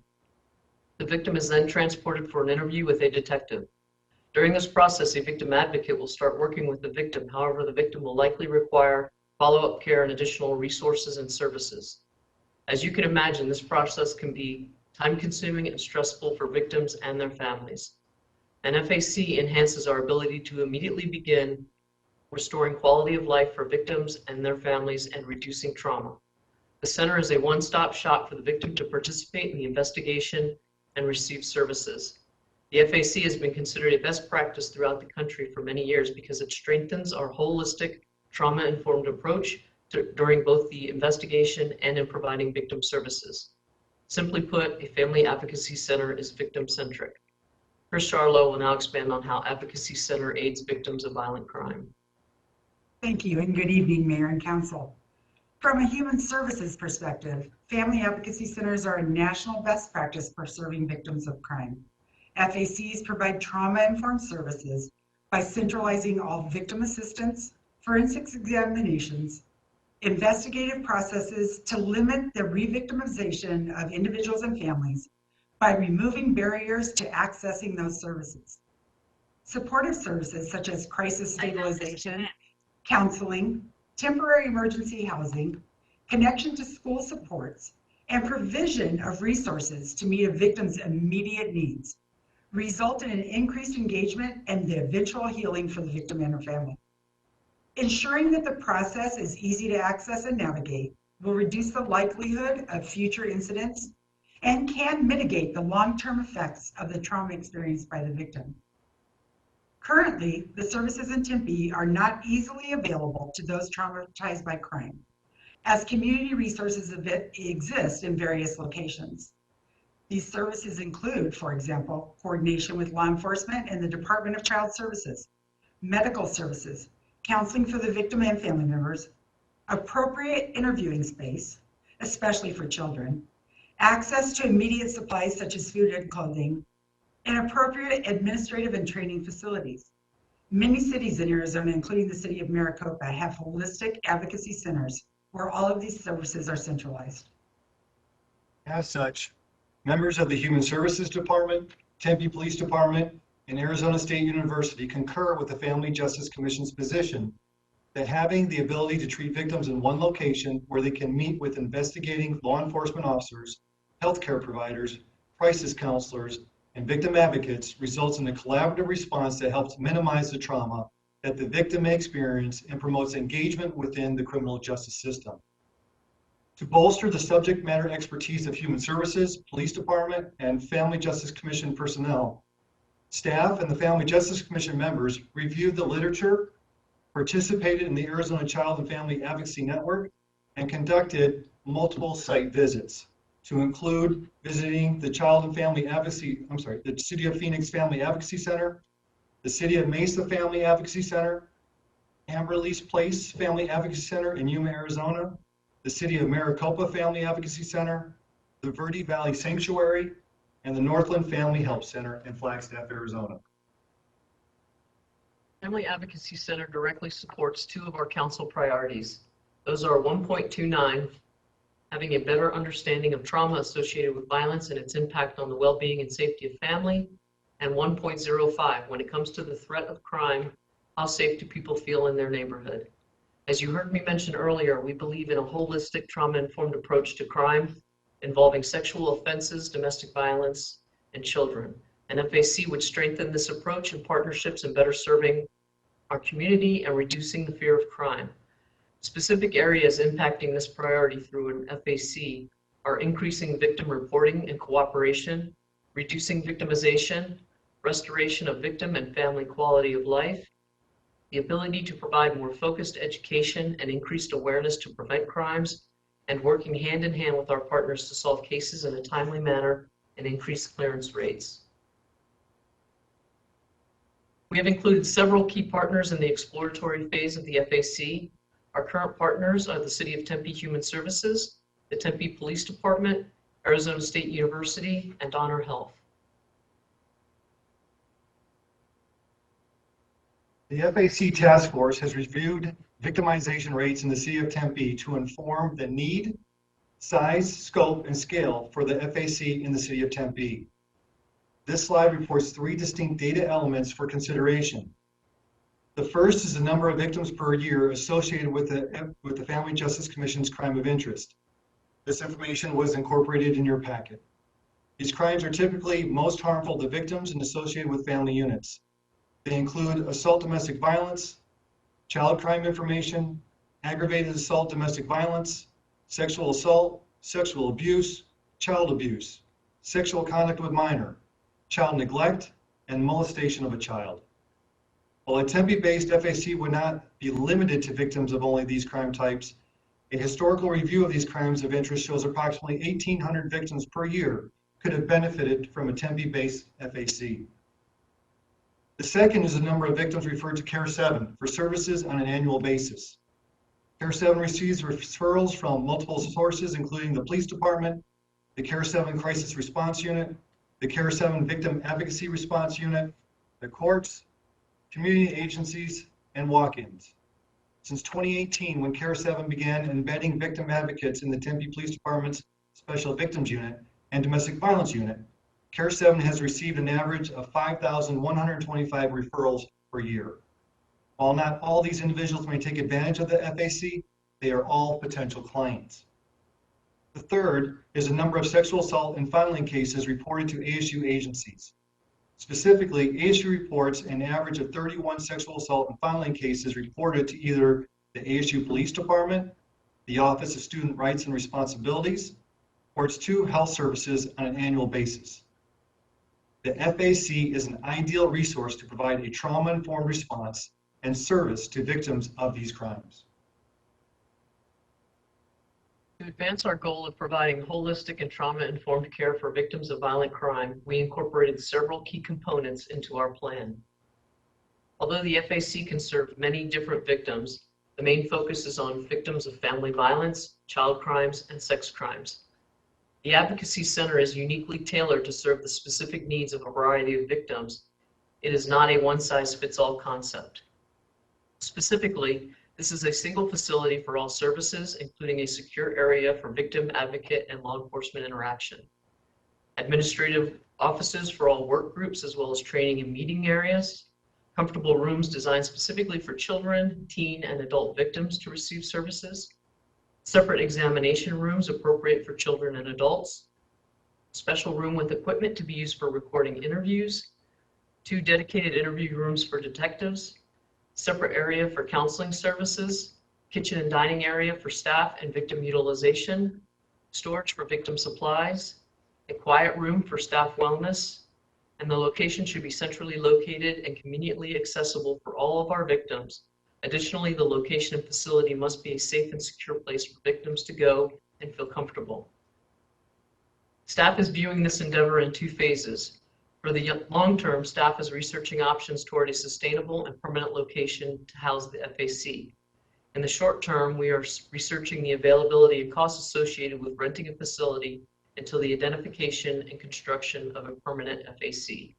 This approach will shorten the duration to implement the Advocacy Center concept while promoting greater integration with a comprehensive human services response in the long term. Initial discussion supports office hours of operation being Monday through Friday, 8 a.m. to 5 p.m. Current staff from CARE 7 Victim Services Program, the Tempe Police Department Special Victims Unit, and the ASU Police Department will be relocated from their current facilities into the FAC. For incidents that occur after hours, we'll utilize a call-in protocol to support these victims.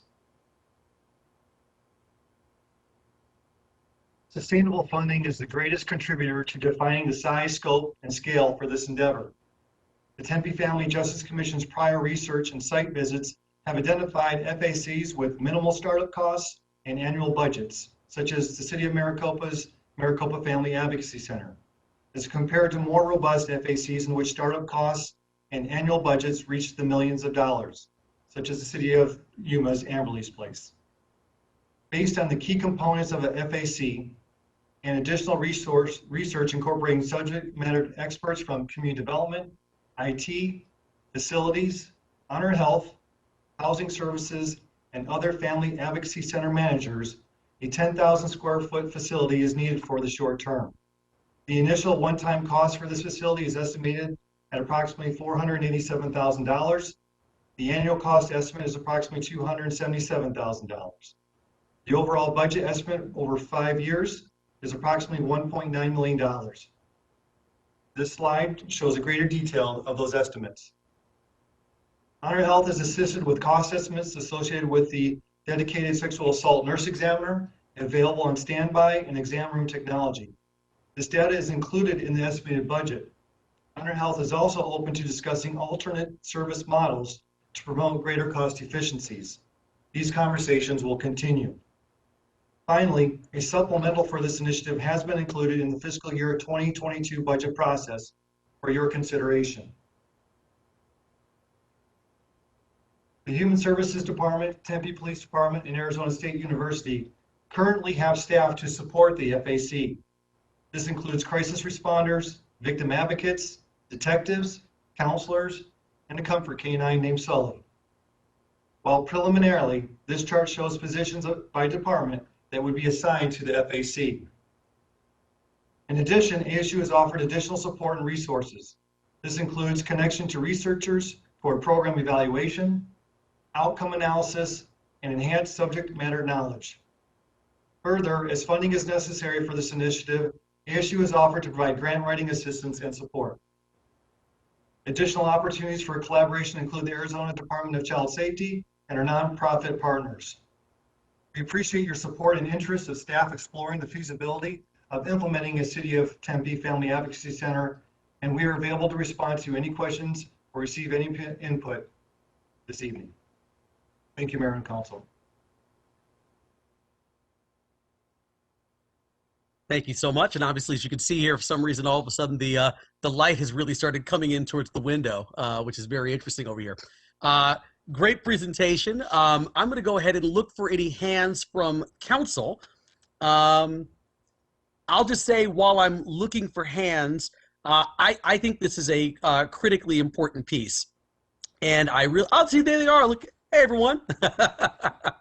I think this is a critically important piece, and I really appreciate this being brought forward.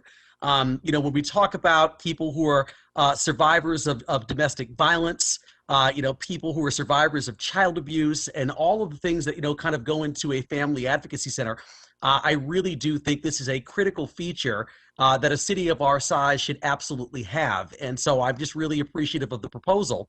And one other quick thing I want to say too, just before I kind of get into some of the council comments as well, is that I think one of the things I really want to point out to the audience that's watching this at home is how we're seeing so much collaboration between the Human Services Department and the Tempe Police Department on these items. When we talk about kind of our focuses towards park security and some of the changes we want to do, those are collaborations between Human Services and Tempe PD. And when we're talking about this, we are seeing, you know, collaboration between our Human Services Department and our Tempe Police Department, and even getting support letters from Arizona State University talking about how important this work is and how we're working together to kind of re-envision what we want to do collectively moving forward. And I think that is so critical, but it's something that I just wanted to make sure that I point out for anyone watching at home, how this work can't get done if we're not all on the same page with we're attempting to go. So I just wanted to say thank you to you know, Human Services,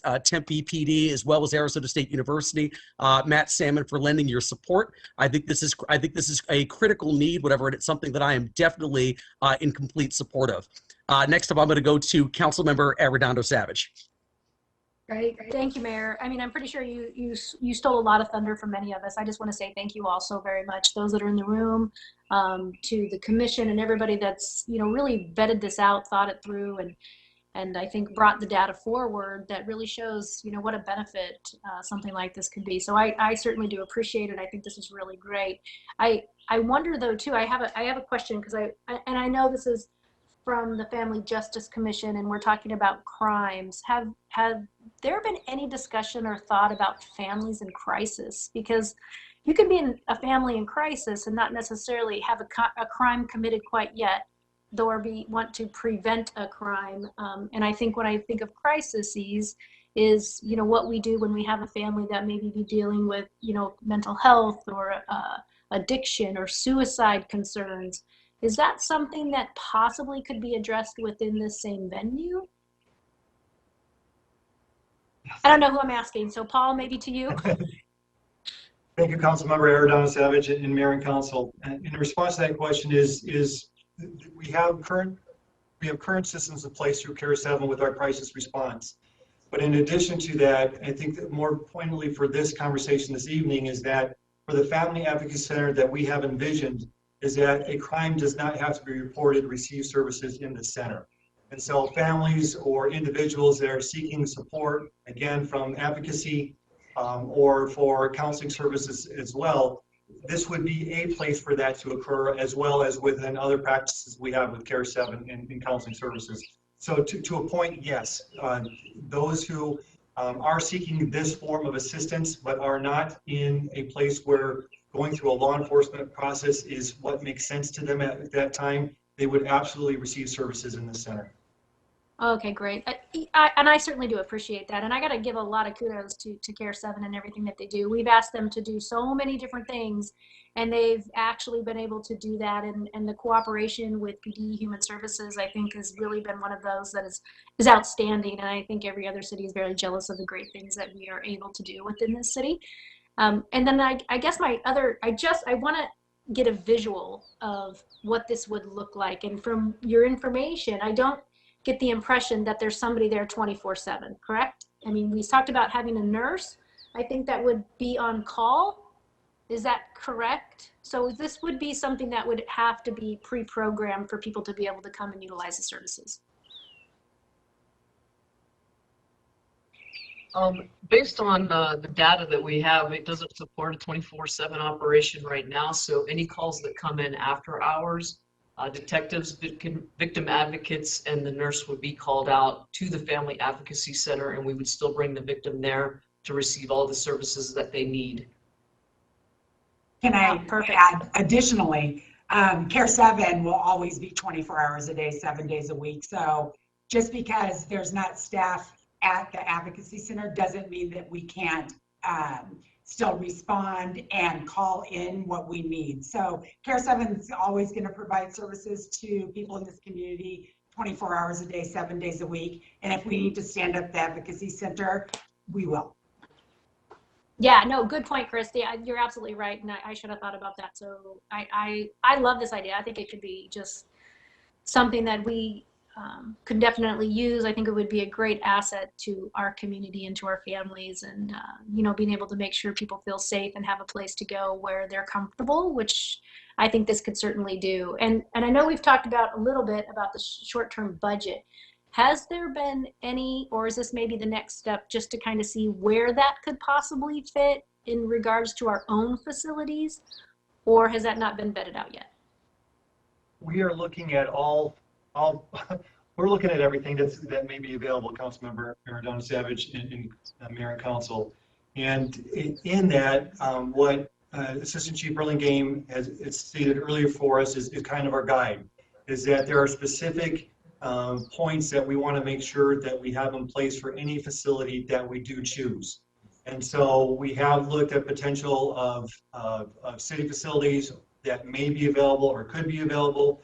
We have looked at what might be happening in the future. In all of that, where we're currently at in the planning process is really ascertaining what might be some current options available that would be available for rent. And also, again, what might be available from a city perspective that meet those needs. And at this particular time, we're still looking at what might be available from a rental perspective for those reasons. Okay, well, again, I just want to say thanks to the commission and our key partners. I really do appreciate the work and the efforts that you put forth here.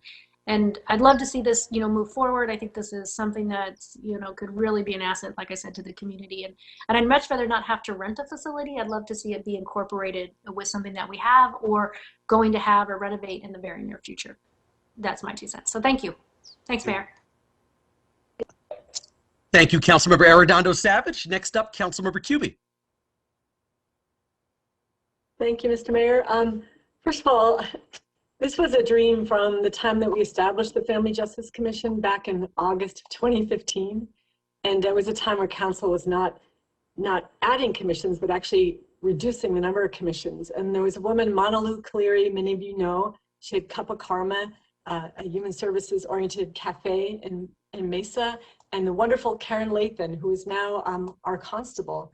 But it was their passion, and they kept tugging on my coat. And the council unanimously adopted the commission, the first Family Justice Commission in the country, I believe. So right now we have on that commission, we have Megan Brown and Eileen Dode, and of course, Chris helping to staff it, Chris Charlo, Jeanette Costa, Josie Montenegro from PD, Jill Oliver, Patricia Riggs, Robin Nelson, the wonderful Mary O'Grady, who's the chair, who you heard from earlier, and Mark Perkovich, who was just assigned, I believe, to the commission. And the wonderful Peggy Tinsley, who was featured, by the way, on Arizona Republic just the other day because she's been the lead plaintiff in a lawsuit that is getting ground and gaining rights for foster children. So Peggy has served the community in so many ways. So I think about, the past chairs and, Karen Lathan especially, and all of her service, and then Mary O'Grady. It's the best to Tempe. You guys have been patient with us. You've long sought and advocated for a family justice center, and that we're so close to its fruition and to getting approval is so thrilling. So thank you for all that. Appreciate it. I did have a question either of Paul, and Paul, thank you for serving as staff liaison all this time. You were there from the very beginning, so almost 6 years, I believe. But could you talk a little bit about the ASU relationship? Because from the data, you look at it and say, oh, there's not that many cases of rape from ASU, but students don't necessarily call ASU PD. They get routed to 911, but they might deal directly with the city PD and not ever come in contact with the university PD. Isn't that the case?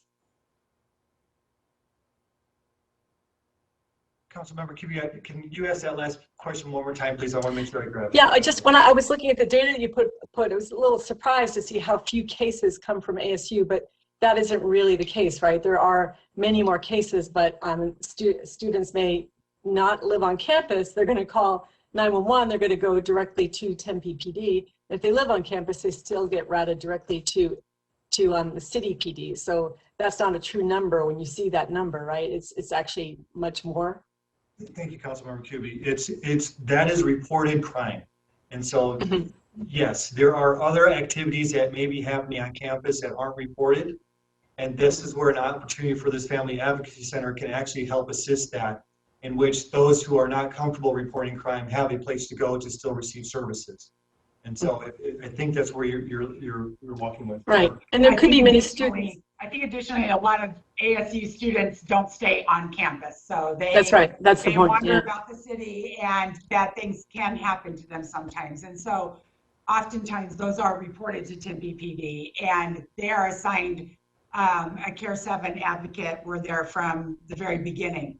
The important part about this relationship is that we work very closely with ASU's victim advocates as well. And so we can provide that kind of cooperation, making sure that their needs are met during the investigative process, the criminal justice process, as well as on campus. So we already work very closely together. So to me, this is just the natural progression of that by having a place where we can all be housed together. Oh, thank you. Yeah, and I know ASU has been a great partner, and they need to be a great partner, frankly. I know they're under a lot of pressure from faculty, staff, and students to establish an advocacy center. And, the timing is right for us to work together as partners, as collaborators. And I'm wondering, just thinking about what Councilmember Arredondo Savage said, perhaps ASU could look deeply into their facilities, because they're also having many more staff working from home than before. And maybe they could also look at their facilities to see if there's a place. I know they don't want it right on campus, and that might not be the best idea, but maybe there's an off-campus location where it would be suitable. So I'm hoping that the ASU relationship will be as robust as we all hope it will be. And I know you'll continue to advocate and press for that. And just want to mention, as Councilmember Arredondo Savage did, that ideally we'd like to work with a facility we have or that perhaps ASU has off campus, and that would be a lot of savings that we could apply to the more fundamental aspects of the center. So thank you so much, and again, thank you to all those who have served on the Family Justice Commission. Thank you, Councilmember Kuby. Next up, let's go with Councilmember Adams. Thank you, Mr. Mayor. Yes, so a couple things. I will be supporting the Family Advocacy Center this evening. I worked with domestic violence victims for 14 years at the city, and would have loved to have had that Family Justice Center then. And so I am very supportive of this. It can make huge changes in people's lives, and I just really, I really support Karen Lathan and everything that she did to push this forward, and the Family Justice Commission in general. So thank you for all you've done, and most of what I was going to say has been said by Councilmember Arredondo and Kuby. So anyway, that's what I have tonight. Thank you. Thanks for your hard work, especially to Chris. Thank you, Councilmember Adams. Next up, we have Councilmember Garland. Hi, thank you, Mayor. I just want to also say thank you so much for this presentation, and all the work that went into all the information that you have gathered for us tonight. I read an email in 2017 from Karen Lathan about wanting to have a family advocacy center. And then I read another email from 2019, also that both of those emails went to the council from Peggy Tinsley asking the same thing. And I was really lucky to have Councilmember Kuby invite me to a Family Justice Commission meeting. And I got to meet Mary O'Grady and the rest of the Justice Commission. And I have been 100% on board with them with the idea of bringing in a family advocacy center to the city of Tempe. I think it's such an important thing to do. You know, as city officials, we care for our citizens and our residents. And this is just another one of those opportunities to care for those people who are in such dire need of privacy, of someplace that they feel safe and comfortable in when they're going through such a horrible, traumatic, situation. And just the fact that the city of Tempe is looking at doing something like this and offering this to them to be able to give to them, I think is so amazing. And I'm very supportive of this. And I just want to say, I was looking at the numbers that you have on your presentation on page 5, and really since 2017, I totaled it. That's 17,679 victims that could have been using a family advocacy center. And it just shows me that there's so many people out there that could have used this. And I really look forward to moving this forward and getting this center and then finding a permanent facility that we can have. So I just want to tell you thank you, and I'm in 100% support. Thank you, Councilmember Garland. Councilmember Navarro.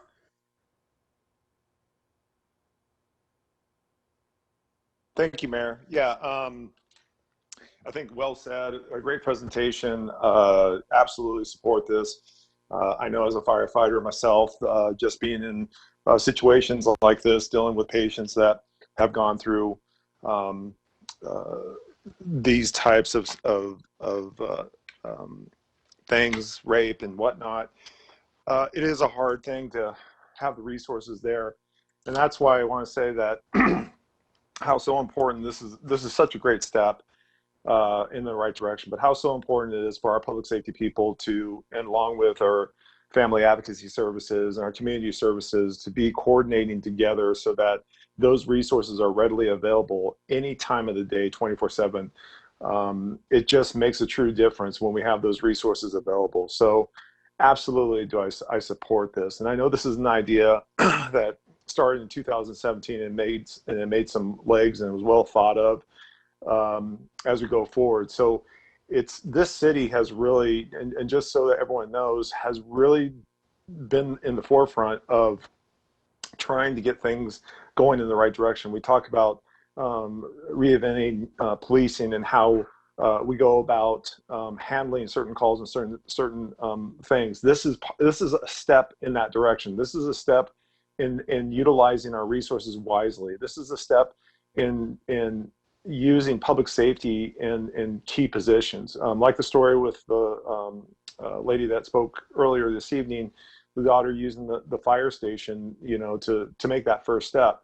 And for some people, even if information is readily available, that is a logical place for someone to start with. But because of the fact that we have such a connectivity with our resources within the city of Tempe to get people help and to keep on expanding on that stuff, it just says so much about this city and so much about what's going on with our citizens, our members, people that are really active and making sure that we're doing the right things. And I know it does take time because we have process. We have things that we have to utilize and wisely spend our money too. But it's not to say that it has value. It truly does have value. And I just appreciate staff walking through this process to getting us to where we're at today. Granted, we like to get things done immediately. And we do understand that we have to, sometimes because of money, because of whatever things that go on that complicate things, but we do stay on course and we do stay on charge of things. So with that said, also, I know Paul brought up the supplementals request for this area and needs that they're going to be needing in 2021, 22 and stuff. And I think that's great to anticipate that and knowing where our budget's at and knowing that to look for those things as we go forward. So I appreciate that. I will support that. And I do support the program. So thank you. Thank you, Councilmember Navarro. Next up, Vice Mayor Keating. Thank you, Mayor. My colleagues have said pretty much everything there is to be said. I just wanted to say thank you to staff, our Family Justice Commission, and the council members who worked to bring this to the point where we are today. And I will be supporting this wholeheartedly. Thank you. Great. Thank you, Vice Mayor Keating. All right. Looks like there are no more comments at this time. Anything else, Naomi or your team or Assistant Chief Burlingame, that you'd like to share? Thank you, Mayor. I think that concludes the presentation. Thank you very much. Great. Thank you very much. Once again, great presentation. I mean, this is definitely a huge step for the city of Tempe and something that's very well warranted. So thank you very much once again for the partnership between Human Services and the Tempe Police Department. And as Councilmember QB also mentioned, thank you so much for the Family Justice Commission and all of your work in bringing this proposal before us. So really appreciate it. I think this is, as Council said, this is absolutely the right direction to be going in. So thank you again. All right, next up here, we have item 2D, which is the initial recommended 5-year capital improvements program and acceleration strategies. And I'm gonna go ahead and call upon our Deputy City Manager, Chief Financial Officer, Ken Jones. Thank you for that invitation and that introduction, Mayor. I am Ken Jones, Deputy City Manager and Chief Financial Officer. And with me tonight are Mark Day and Rosa Inchausti, who will be sharing information with you soon.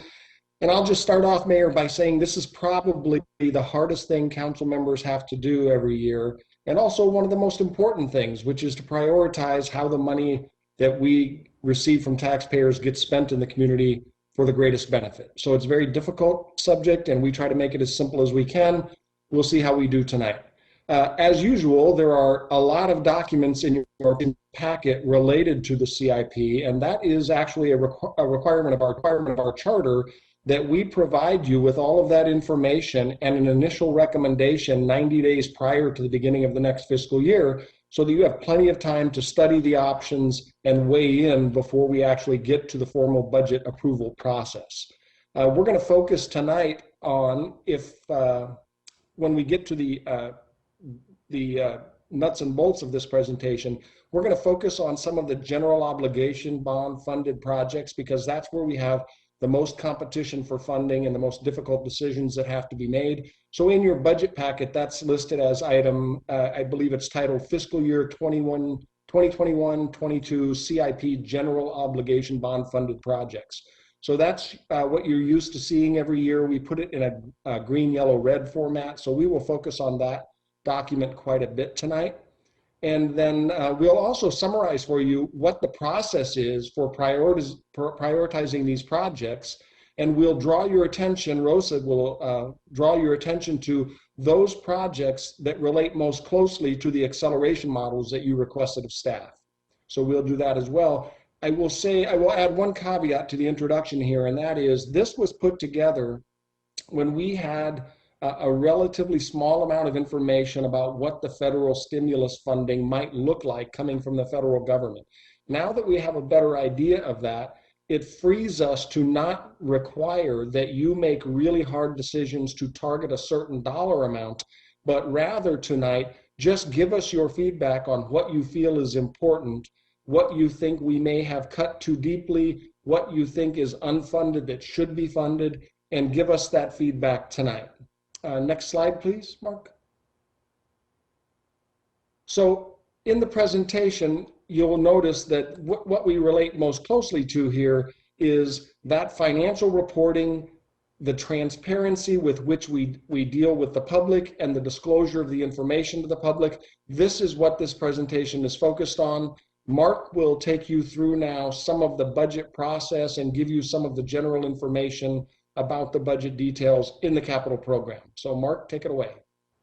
All right, thanks, Ken. Good evening, Mayor and Council. Mark Day, Municipal Budget Director.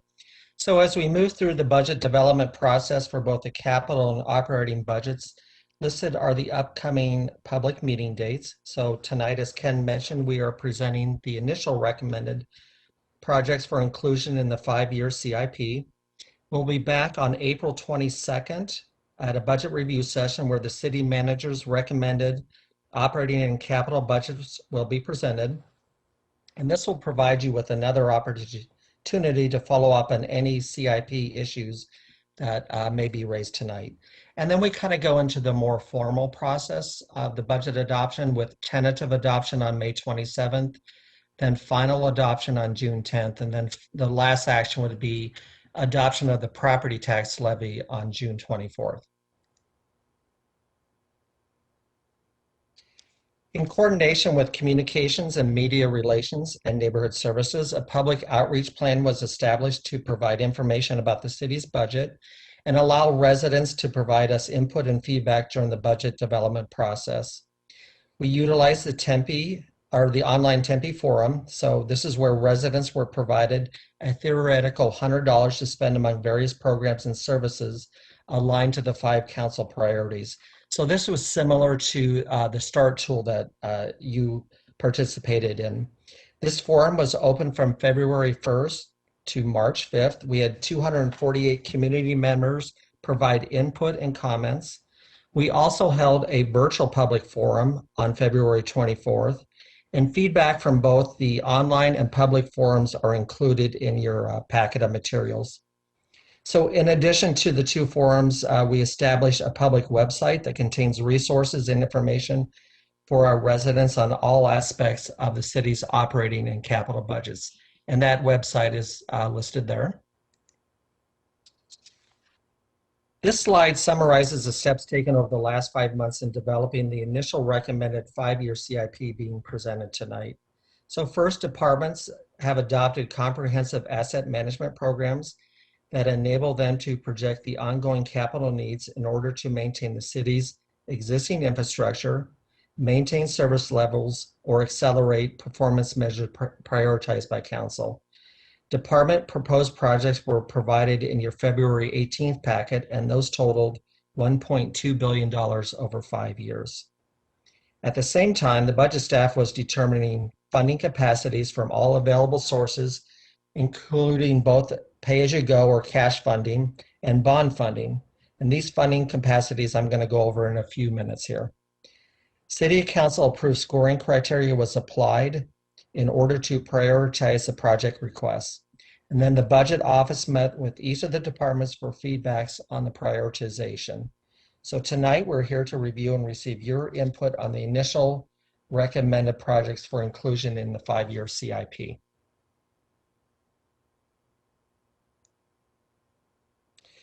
So available funding for the CIP can be broken down into 3 main categories. So we have our enterprise operations, so water, solid waste, golf, and the ambulance fund. So these are the operations where the users of the service pay for it, so it's structured more like a business. So the user fees support cash funding or debt repayment of CIP expenditures. Then we have our special revenue funds, transit, arts and cultural, and HERF or transportation fund. So the restricted revenue source is used to pay for pay-as-you-go funding of CIP projects or for debt repayment. And then general governmental, which is kind of a broad category. The source of funding is either cash funding or GO bond funding that is authorized by the residents. So the items in this category would be things like our city facilities, parks, public safety, and streets.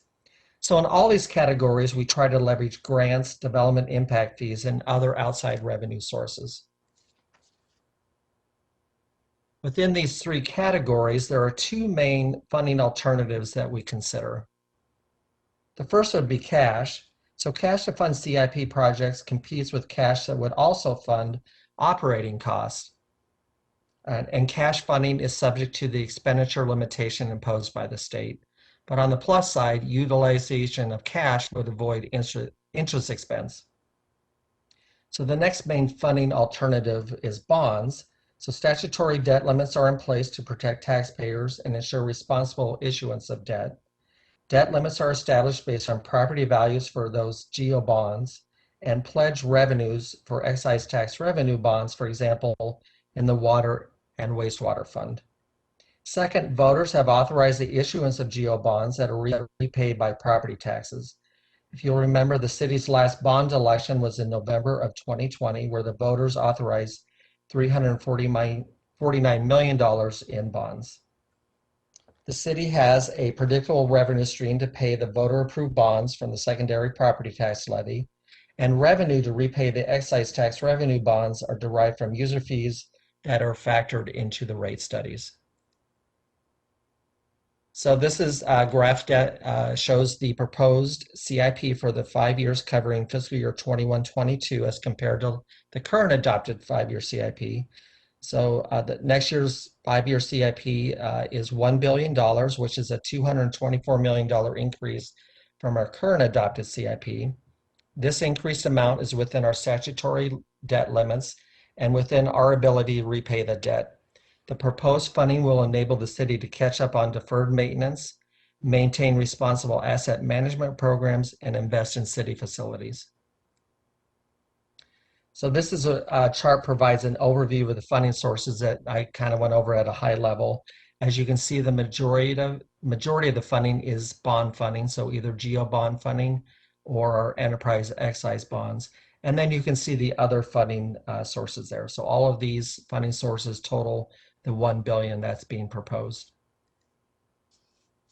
And then this breaks down the program, the CIP into the various programs. So in your packet, we had a summarized listing of the proposed projects by these programs. So I'll just briefly go over these.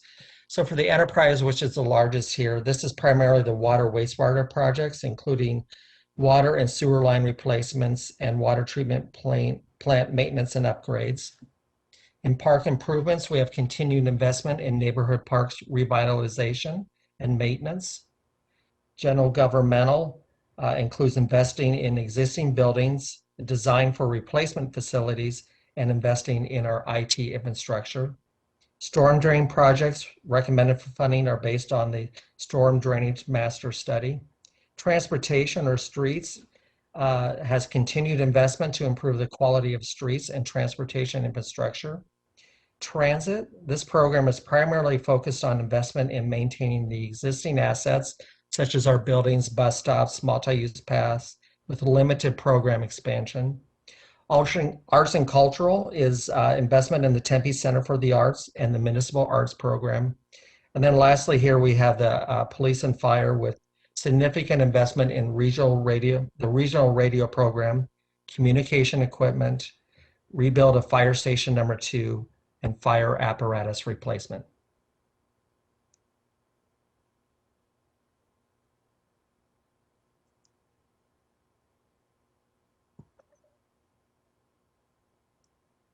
Thanks, Mark. So, Council, now that Mark has talked about how we determine what our capacities are, let's talk about how we prioritize those, the expenditures that occur within the packet. So, we know that the City Council has approved in past years the criteria that we apply that you see here to get to the number that we target that Mark has established is our budget capacity for the capital program. So we know that the primary prioritization focuses mostly on public health and safety and preserving our existing assets, as well as the performance measures that the council identifies for acceleration. And Rosa will touch on those a little bit later. And you can see the secondary prioritizations there. I don't need to read those to you.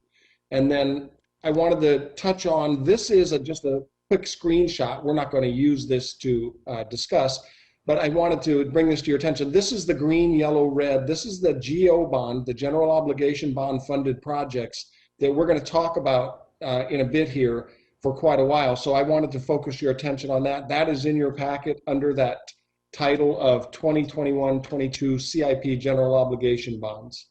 So I wanted to touch on, I'm sorry, Mark, could you go back just a second? I wanted to touch on a couple items in this that are yellow. And the reason they're yellow is we still need to do some work on those. So we know that the green means these have been prioritized based on that criteria. It isn't the project that staff favors or doesn't favor. We try to be as objective as possible and apply that criteria. But in the yellow, we have two items, and I just want to touch on them briefly here. One is municipal operations yard master plan. So we know that our municipal operations yard, both the solid waste yard, and to some extent, the traffic operations yard and the Hardy yard all require attention. They're getting very close to the end of their useful lives, and we're going to have to do something with them. But the Priest yard, the Hardy yard, the traffic ops yard, and the like are about $100 million. If we tried to squeeze that into this 5-year CIP, where you see the total that we have in the green is only 360 million. If we tried to squeeze that in, we would be forcing out a lot of projects. So I have it in the yellow as a placeholder because we know that movement of those yards might generate a development project that would contribute cash towards that. So it wouldn't necessarily be all GO bond funded. We might have some other source of revenue that would help us move that. But as you can see, it isn't going to fit into the green right now. The other project in the yellow, we're going to ask you specifically at the end of this presentation for your feedback on this. This is a project that has been in the CIP for several years now. It is moving to fruition. We could fund it, and it is the City Hall, the parking lot west of City Hall, that the City Council had directed us in the past to not only redo the parking lot, but also put some downtown restrooms in there. This is in conjunction with the 5th Street improvements that you're all familiar with. So like I said, we can move that project forward, but I wanted to pause for a second and say this might not be the best use of that site. And I wanted to check with you first to say, we have some other ideas for that site. We think it could be a demonstration project for a lot of things that we're pushing in the city. So for instance, it could include shade and solar and LED lighting and permeable asphalt and electric vehicle charging and low or no water use restrooms. Those are the things that Dr. Braden Kay in sustainability would like to explore. And we're thinking that you might want to reconsider this and not just pave over the existing park lot and stick a restroom in there, but maybe use it for a little higher and better use. So we're going to ask you at the end of the presentation, which of those two options you prefer. Next slide, Mark. We present this to you in this fashion every year as well, which is a quadrant chart that shows the projects as they are recommended, whether they're green, recommended for funding, or red, recommended for not funding, where they fall on the axes of health and safety versus just effective and efficiency, and system expansion versus asset preservation. And as you see, that big yellow bubble really sticks out there, which is the municipal ops yards that are in yellow that are really to preserve assets. You can see they're way to the right of the chart. We have those assets that we need to fund, and they kind of stick out like a sore thumb on this chart, telling you we have to do something about those. If it were any farther to the right, it would be a dilapidated structure no longer able to be used. So that's what that is. As a matter of fact, the $10 million that you see farther to the right, I believe is Clark Park Pool, which is an asset that we previously owned that we allowed to reach beyond its useful life and are now having to completely rebuild. So that's the quadrant chart just showing you where those fall. We tried to draw your attention here to all of the facilities and focus on some of the things that you know that we need, but I just want to touch on a few of them.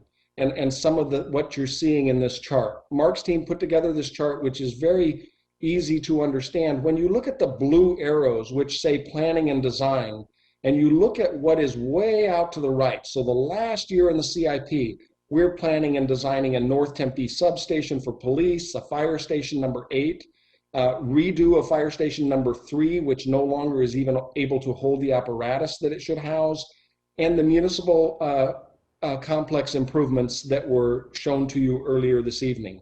The fact that all of those are out there in the last year means that we couldn't fund the beginning of construction for most of those. The best we can do here is plan and design them, which puts us in the position of year 6 and beyond having a lot of planned and design structures that need to be funded immediately. So again, we know that we're going to get some funding from the federal government that is non-recurring in nature that we think will help us move some of those things closer to today's date so that we can actually get some of them under our belt. So that's that slide. There are a few facilities that you see are not recommended based on, again, applying the criteria. You saw a great presentation on the Family Advocacy Center, and when you apply the criteria, the reason it doesn't score well using that criteria is because there are operating costs associated with it, and it's a new function. So when you compare that to things that are existing that need money just to maintain them, it doesn't fare as well in that criteria.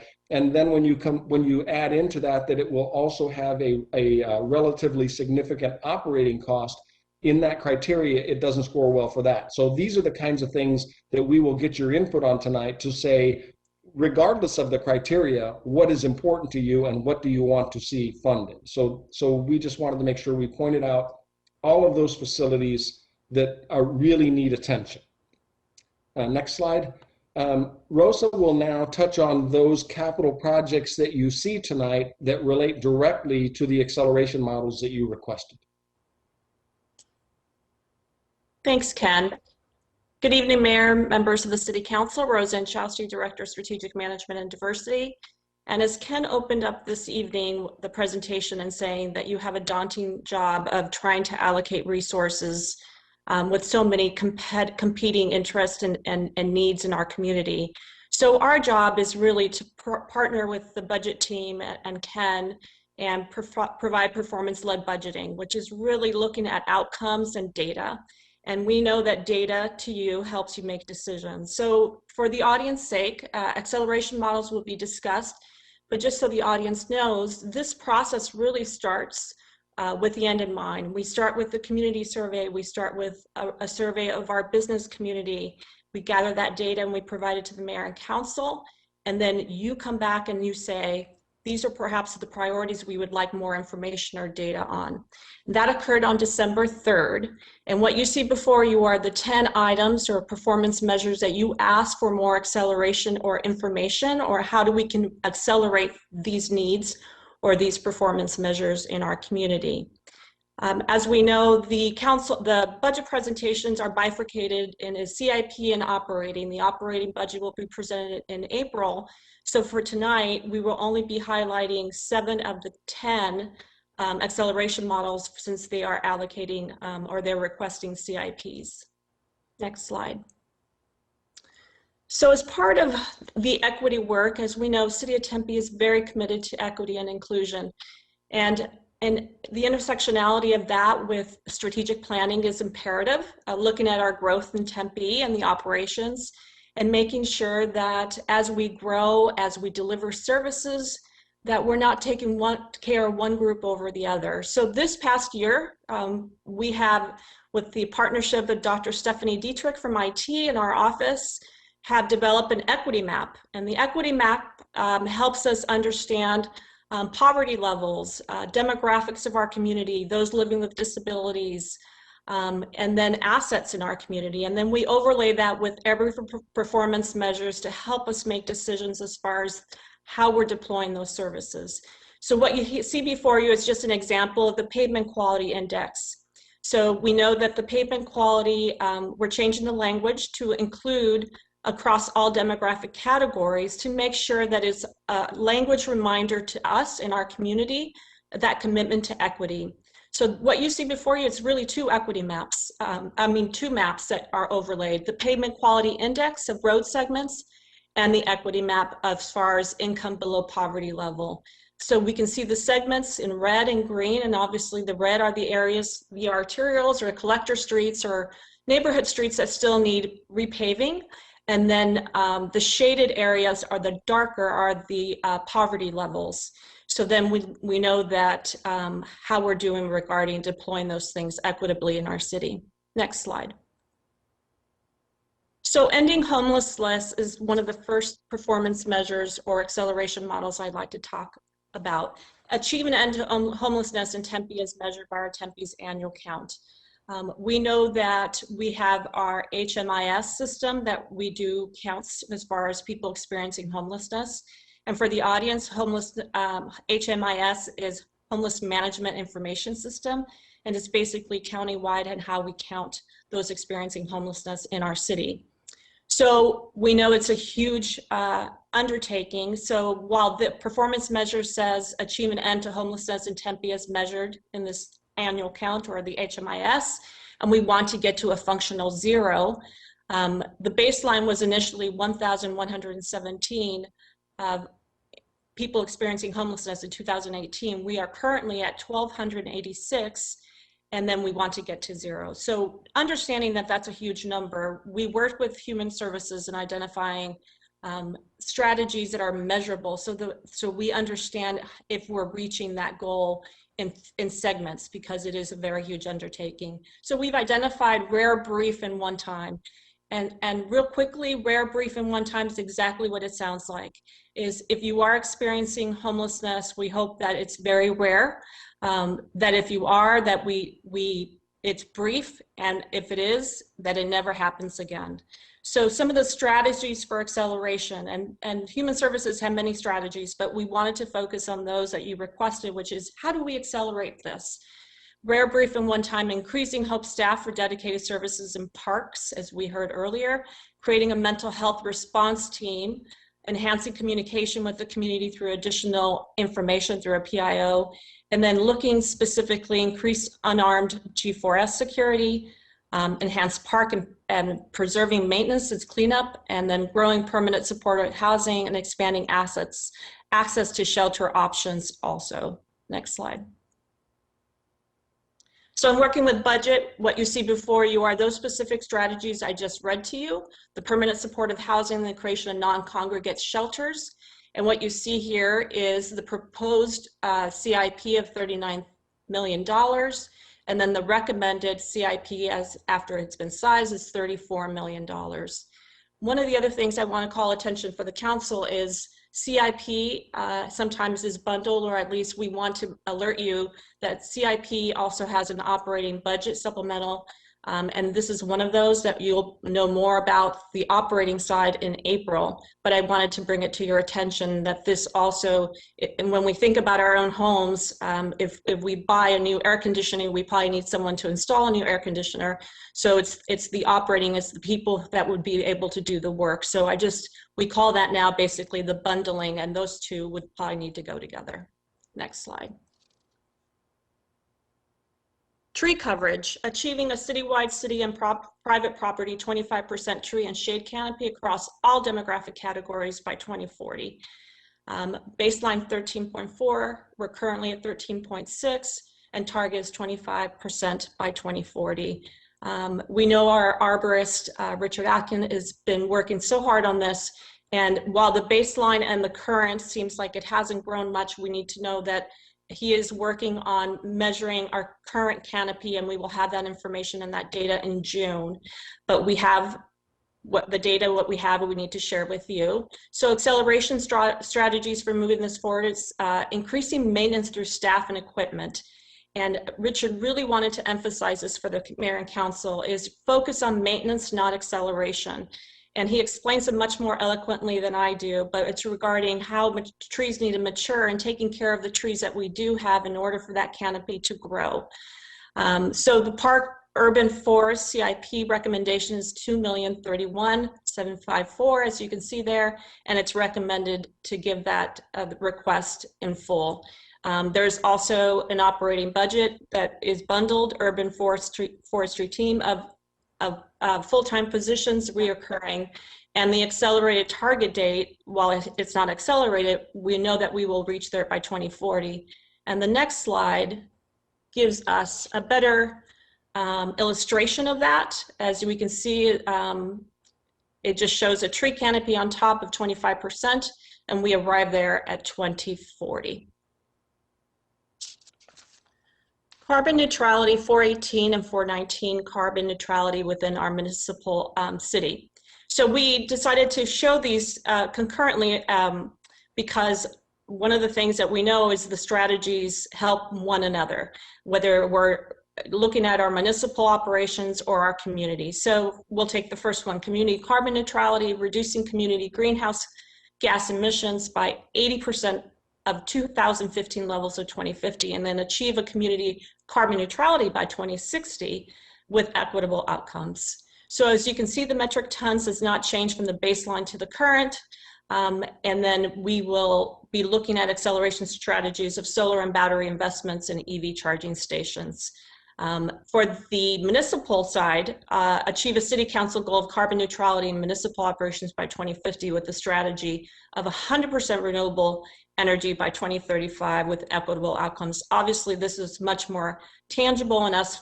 We have more of a control sphere on this since it's our city buildings, and the baseline is 40,670 metric tons, the same as the current, carbon neutral by 2050. The difference in acceleration strategies proposed is the building energy savings, and that is explained as basically much more investments with our facilities manager, Charlie Bladine, looking at assets, infrastructure that we need to implement in our buildings that perhaps are costly on the front end, but we know that in the long run, it will have much more energy savings. And one of the things I want to share with you, Dr. Braden Kay and Grace Kelly are working on providing you more data. So the three things that you should know, because we know that the Climate Action Plan was just presented in 2019 and adopted. So we know that this is a fairly new performance measure or goal for our organization and work. They have partnered with ASU Dr. Oswaldo Chong from the School of Engineering. We have an IGA with them trying to model what the data, what that would look like as far as, so if we know we implement this strategy, how much would that reduce the greenhouse gas emissions? So specifically looking at strategies and what would be the biggest impact as far as strategies. Additionally, they will have more data regarding carbon in June that they're already working on. And then we should also mention that the fleet electrification master plan will be in the budget this year. Next slide. So what you have before you is this 5-year CIP for this. The proposed was 12 million. On the left, you have the strategies of electric vehicle charging stations, infrastructure, assessment charging stations expansion, solar power partnerships, and solar and city facility. And all those are charging stations for the community and for our city to use. And as I said, the proposed was 12 million and the recommended is 2 million, 2.8. Operating would be 350,000 that will be shared in April. Pavement quality index that we often hear about from our community, and we know that it has been one of the priorities that we've heard from in our community survey for the last few years. Achieve adopted standards of pavement quality index equal to a citywide average of 70 or higher across all demographic categories, as I mentioned, making sure that our pavement's not just paved first in more fluid areas than others. Baseline is 59. We are currently at 60 PQI, pavement quality index. And then target is 70. So the focus here for this team would be to focus on the residential streets with the acceleration request. The funding proposed is 80 million. The recommended is 65 million. The accelerated targets proposal, if we go to the next slide, I can show you the illustration. In the blue is what was proposed as far as the request for funding, and then the recommended is in green. As you see, the accelerated target dates proposal is 26, 27, and the recommended CIP would be 28, 29, a arrival at 70. Cybersecurity, achieve 100% compliance with the National Institute of Standards and Technology, NIST, Cybersecurity Framework, CSF, for the protection of critical infrastructure. Baseline is 68%, and that was measured in fiscal year 15-16 with the current of 63, so we have trended down from our original baseline, and our target is 100%. And I'd like to pause here because I think recent news regarding Microsoft Corporation having the breach of information of their software systems and hardware, that has been occurring throughout the nation, especially this last year. And what we've learned is hackers have become much more sophisticated. People are telecommuting, so much more vulnerabilities. So shoring up any infected systems or vulnerabilities is the focus of IT. So with this, in speaking to Mark Wittenberg, he identified with his team acceleration strategies, improving cybersecurity framework compliance based on high risk to the organization. And I would love to share with you what those high risks are, but as we were told, we're not allowed to share that because obviously that would create greater vulnerabilities from people watching. But that is the intervention portion of acceleration strategies. And then the next two, accelerating implementation of security priority action map. So a priority action map is, in essence, is an early warning signal of things that might be vulnerabilities, so the prevention side. And then lastly, develop more robust vulnerability management programs. And then this is basically, once we're there, keeping up with the hackers and the sophistication. So the project name Cybersecurity and Regulatory Compliance Program would be about 4.5 million is proposed. And as you can see, the recommended is exactly that, with the acceleration target of 80.53 by 2023. This also is bundled with an operating budget request of $300 and about $50,000. Next slide will show you an illustration of the accelerated target date. In the gray would be when we would arrive at the target, and obviously the projected acceleration in the green that shows you that accelerated target date if council wishes to approve this. Next slide. And then the last acceleration model is the right-of-way landscaping maintenance. This is an additional item that we have seen and heard from our community regarding the landscaping maintenance. This is a perceptual measurement of achieved ratings of very satisfied or satisfied with the quality of landscaping along our streets and sidewalks greater than or equal to the top 10% of the national benchmark cities across all demographic categories as measured in the community survey. The baseline was 63.1 in 2016, and we are currently at 58.6. So we have gone below our baseline, and then our target is 81% by 2041. And this, along with, much like the tree canopy, acceleration strategies, as we speak to the team there, is replacing the plants and infrastructure is key. And then the second strategy is, as you can see there, increasing maintenance from 2 weeks to 12 weeks to 2 week service. And you could just imagine, even with our own homes, the importance of reducing that span of maintenance would be important and imperative to keeping our trees healthy and our plants healthy. Focus on maintenance, not acceleration, much like our tree canopy. Our CIP 3.1 has been proposed and that in full is being recommended for the CIP. Accelerated target would continue to be 2041. Next slide shows you the illustration of accelerated target and at this point, if you have any questions regarding the acceleration models, or I'll turn it over to Ken, and then we can keep going with the budget presentation. Thank you, Rosa, and thank you, Mark. And council members, that was a lot of information, and I'm going to try to simplify your task here.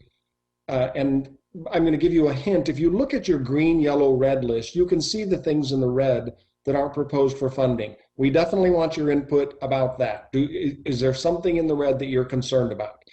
But if you look to in one of the right-hand columns, all of those items in the green, there are also adjustments that were made to those. So there's a column that's titled additions or subtractions to what was proposed. And I'll give you an example.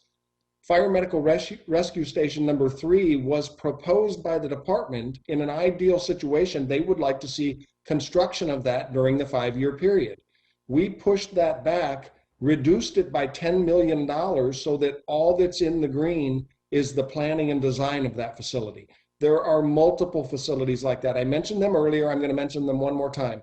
We have Fire Station number 3, which got pushed back. We have Fire Station number 8. They would like to see that to begin construction within the 5-year period. We pushed that back. We also have an agreement with ASU that as the Novus corridor, the Novus industrial or innovation site gets developed, we have an obligation to provide police services there, and ASU is working with us to work on a site for a North Tempe substation so that we can appropriately serve the new needs there. So there are a lot of those things that you will see in the green. We actually adjusted them by $91 million. So those are other things that you might look at and say, I'm not comfortable with that reduction. You cut too deeply there. So those are that's the kind of feedback we need tonight. We don't need to land on a certain dollar amount. We just want your feedback. And Mayor, if you will allow me, I would like to start that conversation by saying, we really need your input on the parking lot west of City Hall. Do you want us to go forward with the rather generic paving a new parking lot, redesigning that parking lot, and adding a typical restroom? Or would you rather see that become more of a sustainability demonstration site, which would be more functional and also provide a downtown electric vehicle charging station so that our downtown feels inviting as we move forward in the electric vehicle era? So, Mayor, if I could kick it off with that question, and then we'll take any comments you have regarding any other projects. And thank you for your attention during this long presentation. No, absolutely. Thank you, Ken. Thank you, Mark. Thank you, Rosa. Really appreciate it. Great detailed presentation. The one thing I need to do really quickly, because I erred in doing this at the beginning, was to have the clerk read the comment cards on this item. So I want to make sure we can get the public comment in, and then I can, Ken, if that's okay, I'll go back to council members for their thoughts and comments. Great. Thanks, Mayor. All right. Thank you, Madam Clerk. Can you read the cards into the record for this item? Certainly, Mayor. First comment comes from Ben Hurlbut, who writes, I live in the Maple Ash neighborhood. I would like to request that the City Council place on its capital improvement agenda funding to implement the Maple Ash, Wilson Art and Garden, and Mitchell Park draft traffic mitigation plan. I have lived at Maple and 10th for 10 years. During that time, Maple has become a progressively more dangerous street as more people treat it as a cut-through to avoid traffic on Mill. When Uber ran its ill-fated autonomous vehicle experiments in our city, it would endlessly drive up and down Maple, a residential street that should be used primarily by residents. I expect the cut-through problem will only become more acute as a streetcar adds to congestion on Mill. I routinely see cars racing at high speed up Maple. The study confirms repeated incidents of cars going over 40 or even 50 miles per hour in our neighborhoods. In the last 2 months alone, I have encountered, while biking home, 2 major accidents on 10th between Mill and Maple in which cars ended up off the road and on the sidewalks. There's no reason to allow these traffic problems to persist. They make our neighborhoods unsafe and discourage walking and biking. The proposed plan entails a pilot phase in which barriers would be established and the effects on traffic further evaluated. Some concerns have been raised about potential effects on businesses at Ashland University. Although there is no evidence that it will be negative effects, and they could instead be positive, this is an important consideration. After speaking with some of the business owners whose businesses are most likely to be affected, we agreed that this one important dimension that it should be taken into account alongside the safety and livability for residents, and that proceeding with the pilot phase is the best way to evaluate and make potential adjustments. As a homeowner and longstanding resident, I strongly support proceeding with the implementation of the proposed traffic mitigation plan. Given that Tempe city budget is in a strong position and that the Rescue Act will funnel additional funds to municipalities for strengthening communities, I request that the traffic mitigation plan be placed as a high priority on the budget agenda. I ask in addition that in light of current budget situation, there also be significant attention given to quickly improving Tempe streets for biking, for instance by adding protected bike lanes on designated bike routes like Alameda. Tempe is an ideal environment for a bike-friendly city, and yet it is remarkably unsafe. It is a problem that it is safer for my children to bike alone in the winter weather in Cambridge, the United Kingdom, or in a large and crowded city like Oslo than in their own neighborhoods and hometown. Thank you. Next item is submitted by Hazel Hurlbut. Hazel writes, my name is Hazel Hurlbut and I'm 12 years old. I live on South Maple Avenue. I bike to and from school each day. I am also friends with many other kids in my neighborhood. We all like to bike, scoot, and walk. Having cars speed by makes this hard sometimes and unsafe. Having these traffic restrictions would make these activities safer. Next one comes from Tamsin Hurlbut, who writes, my name is Tamsin Hurlbut, and I'm a 14-year-old resident of the Maple Ash neighborhood. I think the traffic study is not only good, but essential. My sister and I bike to school every day, and the traffic study would ensure that we can bike safely in our neighborhood. It would also ensure the little children who play in the neighborhood are also safe and will not get hit by a car. Last card comes from Teresa Hurlbutt.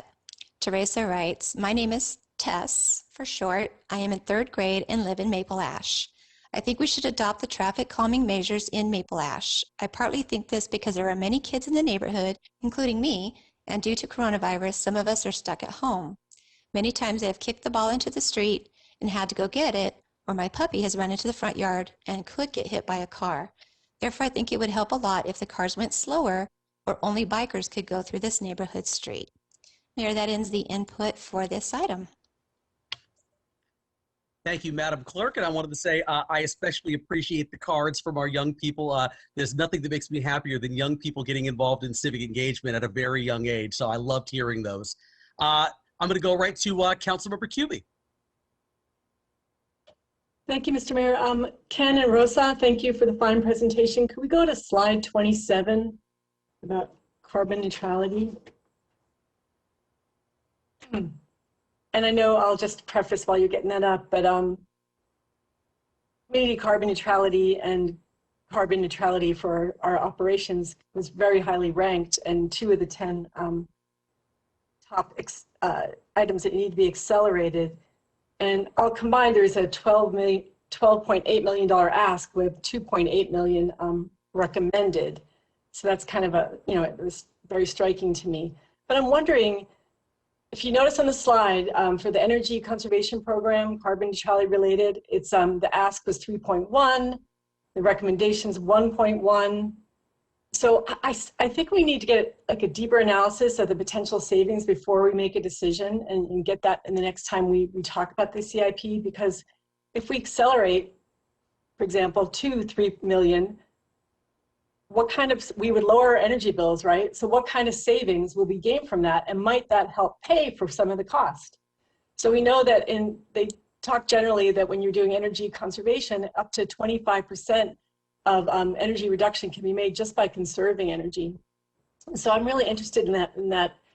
I understand, our budget is tight, but if we invest more than 1 million, we might get some of that back. We'll get some of that back. It's just a matter of quantifying it. And so before we make a decision, I want to see what that amount is expected to be. How much will we lower our energy bills by, which will actually help to pay for itself.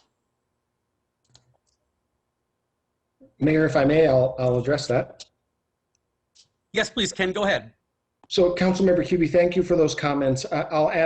I'll respond in 2 ways. One, we can definitely bring you information about the potential savings from implementing some of these changes. And then I'll say that this is one that I have spoken to Dr. Braden Kay, and he's working with ASU and I think other universities to put together a model that more closely or that more definitively shares with the City Council what each dollar invested means. So if you recall back to the pavement quality index, we can look at the dollars invested and we can get really close to telling you when we might achieve our goal, in what year, and how that's accelerated. In this case, he is still in the process of developing those models, and so that we can come back to the City Council, because I don't know what $12 million gets us. Does that get us halfway to our goal, 3/4 way to our goal, or 1% towards our goal? So it's hard for us to judge and compare this one to, say, pavement quality and say, we don't want to accelerate one so much faster that we're focusing on one thing and not the other. So that's what we'll tell you there, is we are going to come back to you because Braden is working on those models. And then for sure, he will be able to, he and Grace will both be able to give you a better idea of what savings might result from those investments. So we will write that down. Thank you. Well, thanks so much, Ken. I mean, I completely get it. I'm really thrilled about the relationship with ASU, that we need to know what's carbon saved for dollars spent. We need to know how much money is saved for energy conserved. That's really crucial. And without that, it's really hard to make a decision on this, because just looking superficially at it, knowing that there were 2 of the 10 top accelerator things that should be accelerated, it looks a little off, but I realize the data needs to be supplied. So I really appreciate you taking that concern seriously, because I feel like I need more information. So thank you.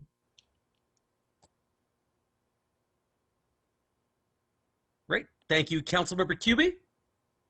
Anything else on your end before I go to Councilmember Adams?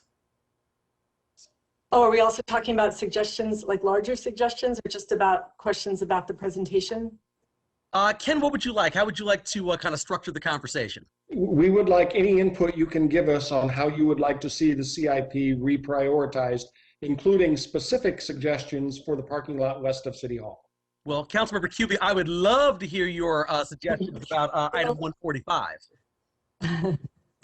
Is that the parking lot? That is the parking lot. Well, let me think about that for a minute. But I just judging from the conversation we had earlier about the Family Advocacy Center, I would like to move that up into the CIP. And, you know, especially as Councilmember Arredondo Savage said, to also look at alternatives to even save more money if we can find a space that's currently not used as much in the city or off-campus ASU. But I would really like to move that up, and I'm hoping we'd have council consensus for that, given the discussion earlier. Great, thank you, Councilmember Cubey.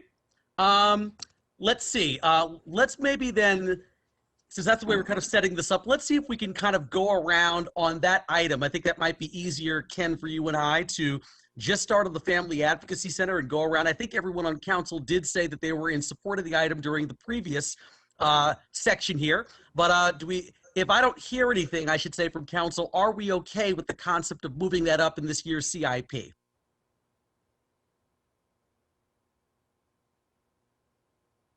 Let's see, Councilmember Navarro. Yeah, thank you, Mayor. I'm not opposed to that.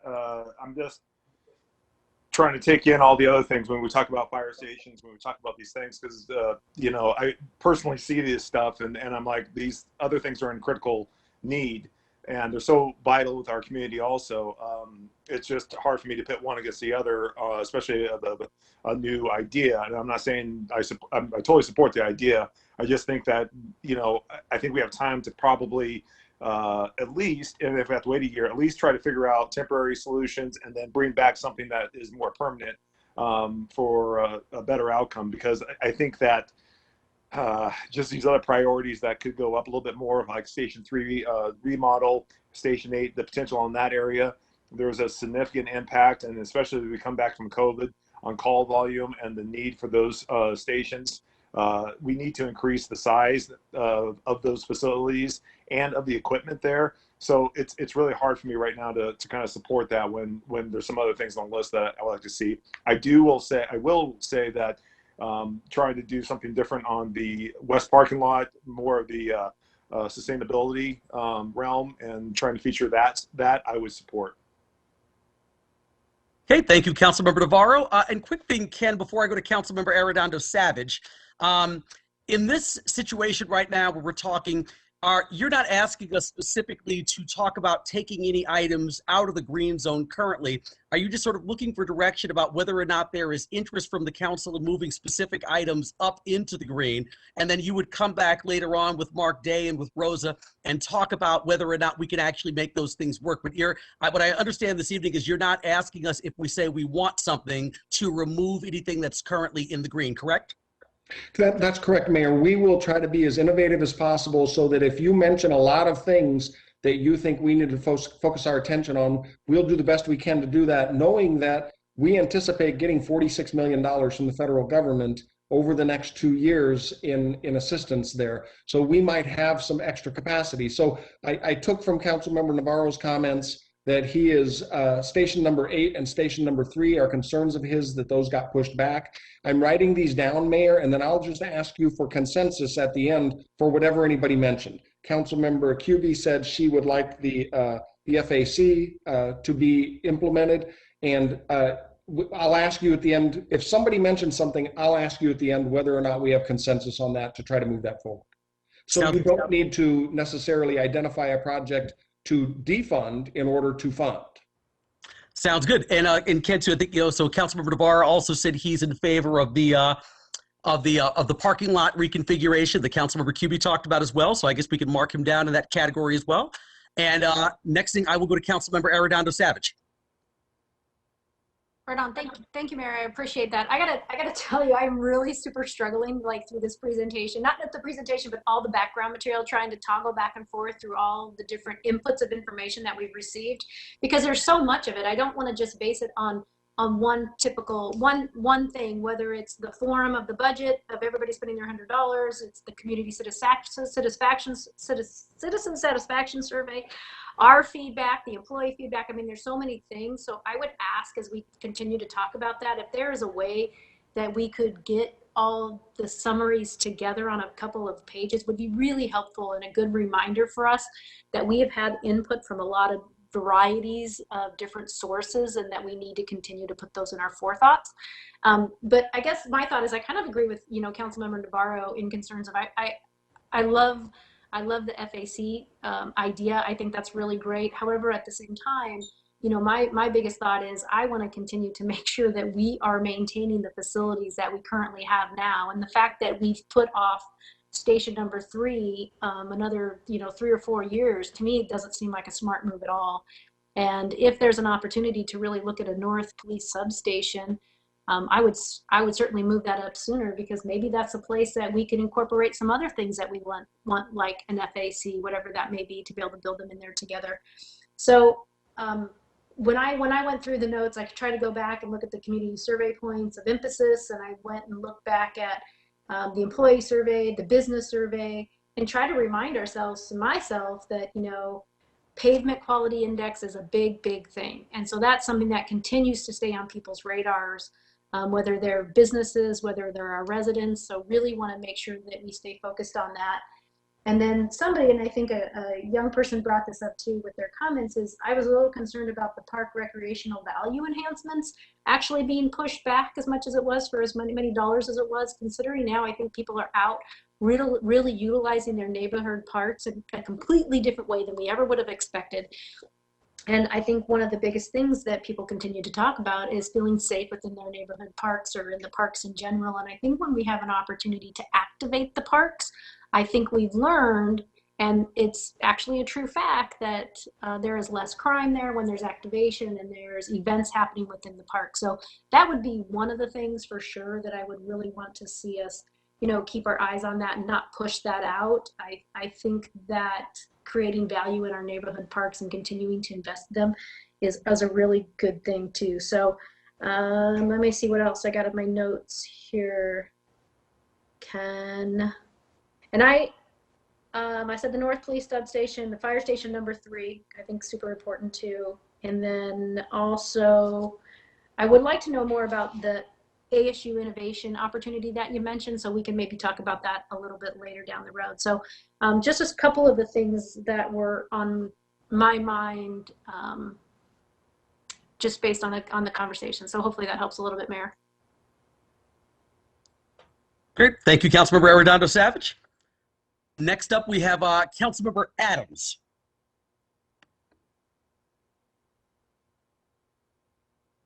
Yes, thank you, Mr. Mayor.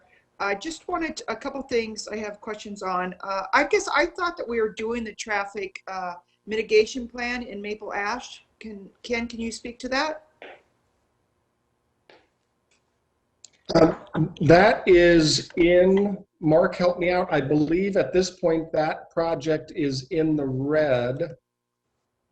That is correct. It is. Yes. It is in the red. Currently, that based on the current criteria, that did not get recommended for funding.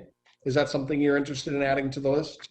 Yes, I am, because it's a big safety concern for that community, and I think we need to consider adding that back. And also, I really want to see our improvement in our pavement quality index. So that's a high priority. Our residents continue to complain about the pavement regularly, and for good reason. So I would like to see that improved. And I also agree with Councilmember Robin Arredondo about the parks and really activating them and making sure that we're taking really good care of our parks. So that's a priority for me, along with the fire stations. Okay, thank you, Councilmember Adams. I got a couple of quick comments, and then I'm going to go to Councilmember Navarro again. Just some things I want, and if I circle back around a couple of times, it's just because I'm trying to make sure that we're giving Ken, consensus on items, so he knows what to go back with his team to work on. From my perspective, just sort of moving my way down the list here, Ken, on the City Hall parking lot, I'm definitely in support of the idea of incorporating more sustainability into that. So the idea that you referenced, I'm definitely in support of going in that direction. I would also, on the item number 144, which is the Maple Ash Wilson Art and Garden, Mitchell Park, just like Councilmember Adams, I would like to see that moved up on my end. Then two more quick items. The Family Advocacy Center, I would also like to see that moved up as well. And the last item on my end would be the item 149 of the CIP list, which is the creation acquisition of non-congregate shelter. I'd like to see that one moved up as well too. Thank you, Mayor. Okay. With that, I will go to Councilmember Navarro and then Councilmember Garland. Yeah, thank you, Mayor. I was just thinking on the Maple Ash thing, I would support, I would like to see the pilot done first, and I can't get the, you know, if that's the first phase, because I would like to have that knowledge of how it helped before we go full force into a project. But I would like to get the data from that first, before we make a move into permanent structures or anything like that. There's a little concerns I know we've talked about before about for safety. Well, it's public safety, in my opinion, just access, which for fires and for PD or things like that, it just creates a different problem. So I would like to see the pilot done first. That was my only 2 cents. Good with the pilot first, Councilmember Navarro. A pilot is already planned as part of it. Can we have, I'm trying to think on that, can anyone else on the line that can actually speak to that regarding the pilot or some of the vetting of the Maple Ash Farmer Wilson traffic plan in terms of just sort of speaking to, do we know if it's going to create any concerns when it comes to public safety? I think Councilmember Navarro's point about, the ability maybe for, for emergency vehicles to travel if some of these things are incorporated. Is there any way to kind of discuss, to get some answers on that before we move forward on that item? Mayor, anybody in staff can text me and I'll let you know so that I can tell Alex to let them in. Or they can text you directly or anybody else on the call and we can let them in. But I made a note that you might want to alter that so that we at least fund a study and some planning for that, but maybe not necessarily the construction of it. Marilyn said if Shelley Seiler and Marilyn can be let in by Alex, they can comment on that. Okay. They have been let in, sir. Shelley and Marilyn are in the chat now, Mr. Mayor. Great, thank you so much. Shelley, Marilyn, just a quick question about this, and I just want to say I'm still very much in support of it, but I guess just, to get at Councilmember Navarro's questions, are there any concerns with the plan from a kind of public safety standpoint, emergency vehicles, fire, medical rescue, getting down any of the streets if the plan is implemented, just out of curiosity? Marilyn, would you like me to speak to it? Yeah, I think you have more background information than I do. Sure. So, Mayor and Council, one of the things that certainly the pilot would do is give us a better understanding of how emergency vehicles would have to reroute.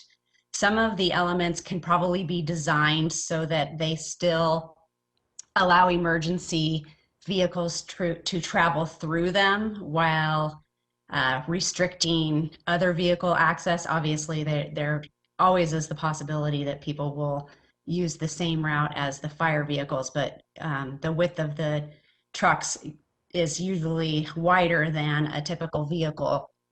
So really that information can be gathered as we go through the pilot project, similar to some of the restrictions and changes that we did in Daly Park.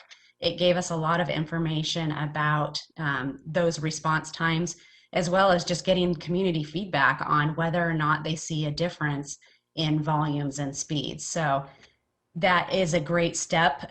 We wouldn't necessarily, I guess, have to fund the construction in next year. We could put the pilot in next year's budget and then come back to the council, let you all know what we found in terms of data, and then fund the construction in the following year if the council is more comfortable with that.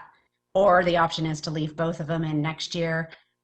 To be honest with you, the timeline for doing the pilot designing the elements and constructing them, probably 1 year's timeline is a little short for us. So that's also a consideration. Thank you, Shelley. My preference, and then I promise I will go to you, Councilmember Garland. My preference on that is to fund the entire thing. And I mean, the pilot is, as Councilmember Cubey mentioned, it's already sort of included in this in the traffic mitigation plan. And so my preference would be to fund the whole thing. And as we go through the process, quite honestly, of doing the pilot and implementing that, if there are concerns that get raised along the way with the implementation of the pilot, we can obviously make adjustments thereafter to make sure that this, goes about without a hitch. But I would just, from a funding standpoint, I would like to see if we could move that full amount into the CIP just to get it all funded, even if we are going to go forward with the pilot first, as was originally planned. But that's my preference. Mayor? Yes, Councilmember Navarro. Just to add on to your point, I don't have a problem with that. I know that if a study does come back and and not to say that it goes one way or the other, but if it goes positive, great, we're in the process. If it goes negative, okay, the money will be pulled out. Am I correct? And we just it goes into another place, or it creates a opportunity for other things to be funded. If Ken can answer that, or you. I'll leave that to Ken, actually. Thank you, though, Councilmember. That's a good question. Yes, Councilmember Navarro, that funding would then be available. So what we're approving tonight is the funding for the budget authority to spend on the project. If the plug got pulled on it, we wouldn't issue bonds to fund that project. We would put that funding authorization back in our total capacity and come back to the city council and make them aware of that. So I can agree. I can agree to that. And if it came down to, hey, we are splitting hairs, and we can fund the pilot and just hold off on the other stuff, that would be something to talk about. But to make it comfortable with Councilmember Wood or with Mayor Woods, I could support that. To that point, Mr. Mayor? Yes, Councilmember Cubey? Yeah, to that point, there was a study done, very exhaustive study with the engineering consulting firm that the city also selected, and that was funded through the neighborhood grant program. And I know that they're doing something really novel. I'm really interested to hear more about it, but they're going to be having pedestrian audits with select groups. And that includes a public safety audit where they're going to walk with Greg Reese and the engineering consulting company and resident and staff and just take a walk along the entire route and get the impressions based on, on public safety, on pedestrian safety and the rest. And this is something a lot of cities are doing, these pedestrian walk audits, and I know that that's being planned this very day. Thank you, Councilmember Cubey. Councilmember Navarro. Actually, excuse me, Councilmember Garland. Thank you, Mayor. And as Councilmember Cubey said about the walk audits, I'm really looking forward to participating in that walk audit. Okay, so I had a question since this is my first time doing going through the budget process. Can you tell me if things are in the red currently, next year when we go through the budget, do they look at moving those things up to the green or to the yellow, or do they just always stay in red until something else happens? Thank you, Councilmember, for the question. In the red just means it's not proposed in this 5-year period. So in the following year, a couple of things could happen. If it gets proposed again, it will be reevaluated, and more than likely what we like to see is things get added at the end of the period. So it would come in next year in year 5 as a potential funding. But there are certain situations in which something doesn't get funded and then something happens and they come back the next year and it is so pertinent that it get done that it ends up getting accelerated into years 1, 2, or 3, but that's not as likely. Okay, I appreciate that. Thank you. Okay, so I'm looking at the Roosevelt storm drain. It's item number 41. Is that the storm drain that has caused the problem in North Tempe that neighbors have had their yards and their houses flooded and they have to get sandbags from the city of Tempe each year? Is that what that is? There are several projects that will need to be done to completely solve all of the problems in North Tempe. The largest of the projects is going to have to be done in concert with Scottsdale because some of the water is coming from South Scottsdale, and we have to coordinate with them to put a storm drain system in that both cities fund and we move forward on. But yes, that is exactly where that is. Okay, so I would like to make a note that for me personally, I would like to see that moved up. And the reason why is that when I got on council, before I got on council, I have heard from a number of neighbors that had complained about that, and that has been in the CIP for a number of years. And to look at the CIP, look at the budget now and seeing that it's still another 3 years out. If I was living in those houses and I knew that every year I was going to have to get, 15 or 20 sandbags from the city of Tempe to keep water out of my property, I would not be really happy that that was still another 3 years out. So just as a suggestion from me, I'd like to see if that could be moved up sooner. And then on item number 82, can you tell me, I know that there has been talk about the council communicator and that process of the information that we receive from the council communicator, finding a better management system for the information that comes through there, so that if somebody was concerned about the Roosevelt drainage system, that we could type a note into that council communicator system. It would pull up everybody that had talked about that in the past, and that we could let them know that we are looking at getting that fixed sometime soon. But is that number 82, is that what that is, that citizen customer relationship management system? Is that an electronic system, or is that what is that? Thank you, Councilmember. That CRM, that system is to replace the council communicator and other methods that we currently gather input from the public. Okay. So it's a comprehensive system for gathering citizen input. Okay, great, awesome. That's another one that I think it would be great for us to be able to get that working sooner than later. And I see that that's 4 years out. So again, I'd like to see that moved up a little bit higher. And I have received information on the Roosevelt storm drain, and that is one that we have to coordinate not only with the city of Scottsdale, but also the flood control district. So we don't have complete control over that. We are willing to commit funds, but we have to get our partners to commit funds at the same time. So I will make a note that to the extent possible, you would like to see that advanced. I appreciate that. Thank you very much. You bet. And then I would like to see out of the red, I see the Maple Ash traffic mitigation study, as we had just discussed. I would like to see that moved up. The Family Advocacy Center on number 145. And then 149, the creation of the non-congregate shelter. I'd like to see if that could get moved up. And then I'm curious about the golf, the Ken McDonald clubhouse renovation. And I know if I think about all the human services things that I'd like to get done, this technically does not fall into those human services things. I just want to say that I'm glad to see that it's on here, because I work with a couple organizations within the city. Tempe Thai Foundation is one of them, and it would be really great if we could do renovations on Ken McDonald. It'd be great to be able to have our Thai Foundation golf tournament, that's one of our biggest fundraisers, in the city of Tempe, and not have it outside of the city of Tempe.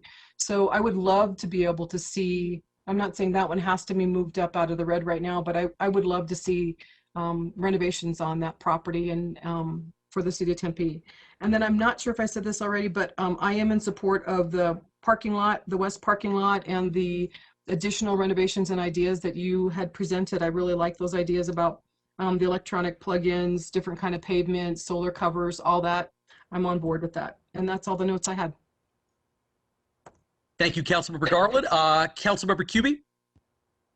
Thank you, Mr. Mayor.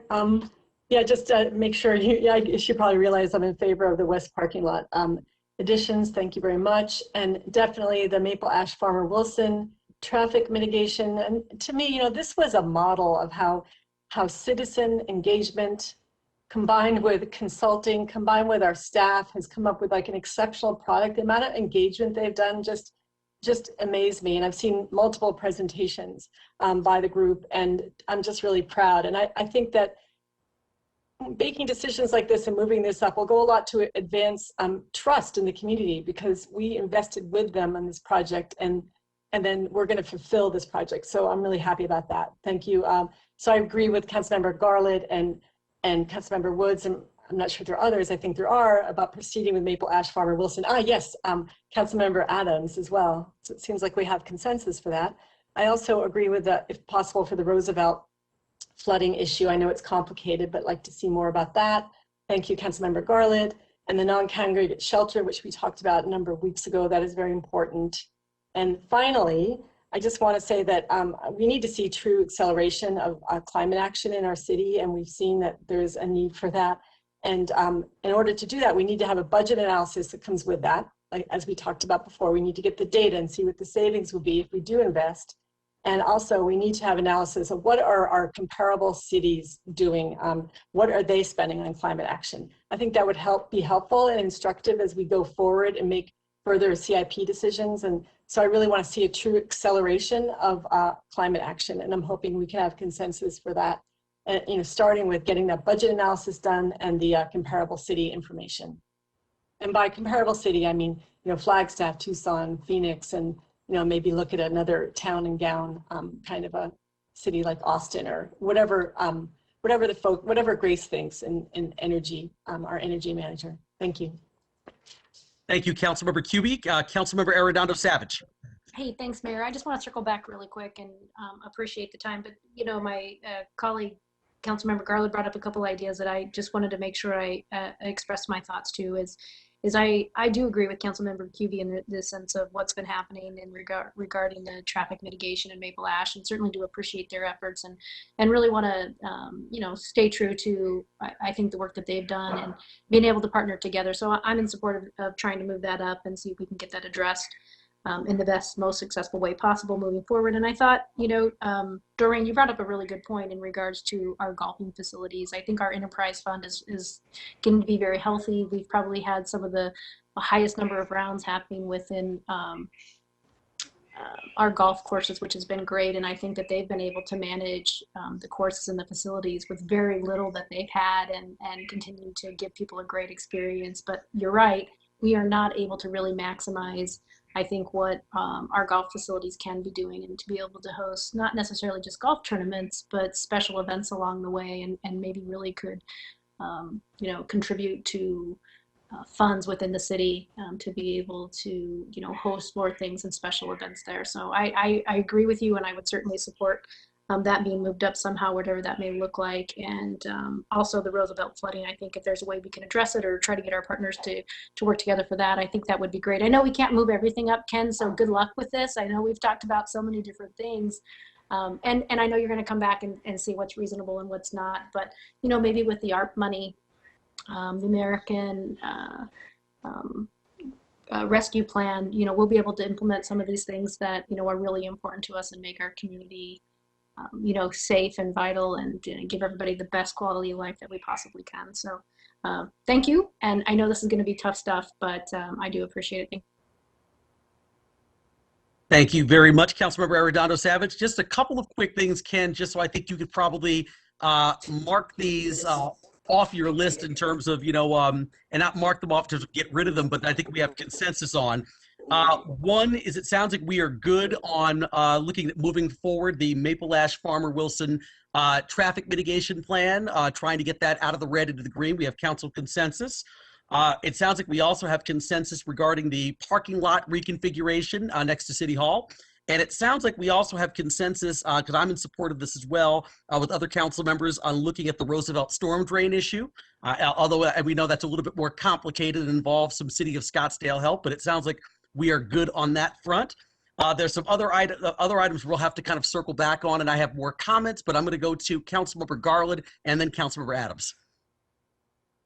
Thank you. I'm sorry I have to come back up again, but it's a product of having horrible writing, and I skipped over two of my notes.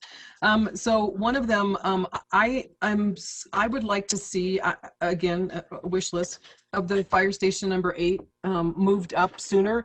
And the reason why is, it's going into North Tempe, and I just think that with the things that are coming up, the great work that that Councilmember Adams and others have done with the taking over the annexation in North Tempe, we are increasing density in other areas. I just think that it's really important that we look at moving that up, because if we're increasing density, we are increasing population, we are increasing the need for the fire stations and the EMT units. So that's one of the ones I wanted to mention. The other one is the pavement quality, one of the things that Rosa has spoke on. It was really crazy that I was driving. I had a lot of driving to do to run errands in the last week, and how many places on the road, our roads in City of Tempe, that I had to kind of swerve a little bit to get out away from potholes or things that are in the road that weren't going to be very comfortable for my car for me to drive over. So I think that pavement quality is really important. Not if I'm having issues and I'm doing that as driving, I can't imagine when I'm getting on my bike and what that's going to be like. So that's a couple other things I wanted to mention. Thank you so much for your time. Thank you, Councilmember Garland. Councilmember Adams. Yes, thanks, Mr. Mayor. Yeah.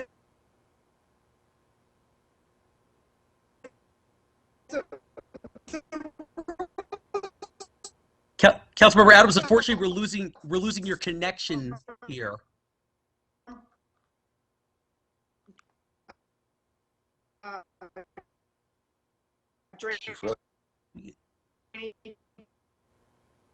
Councilmember Adams, we're losing. Councilmember Adams, can we got it? Yeah, you there? I guess I was saying, is that better? No, we're still losing the connection. Let me do this.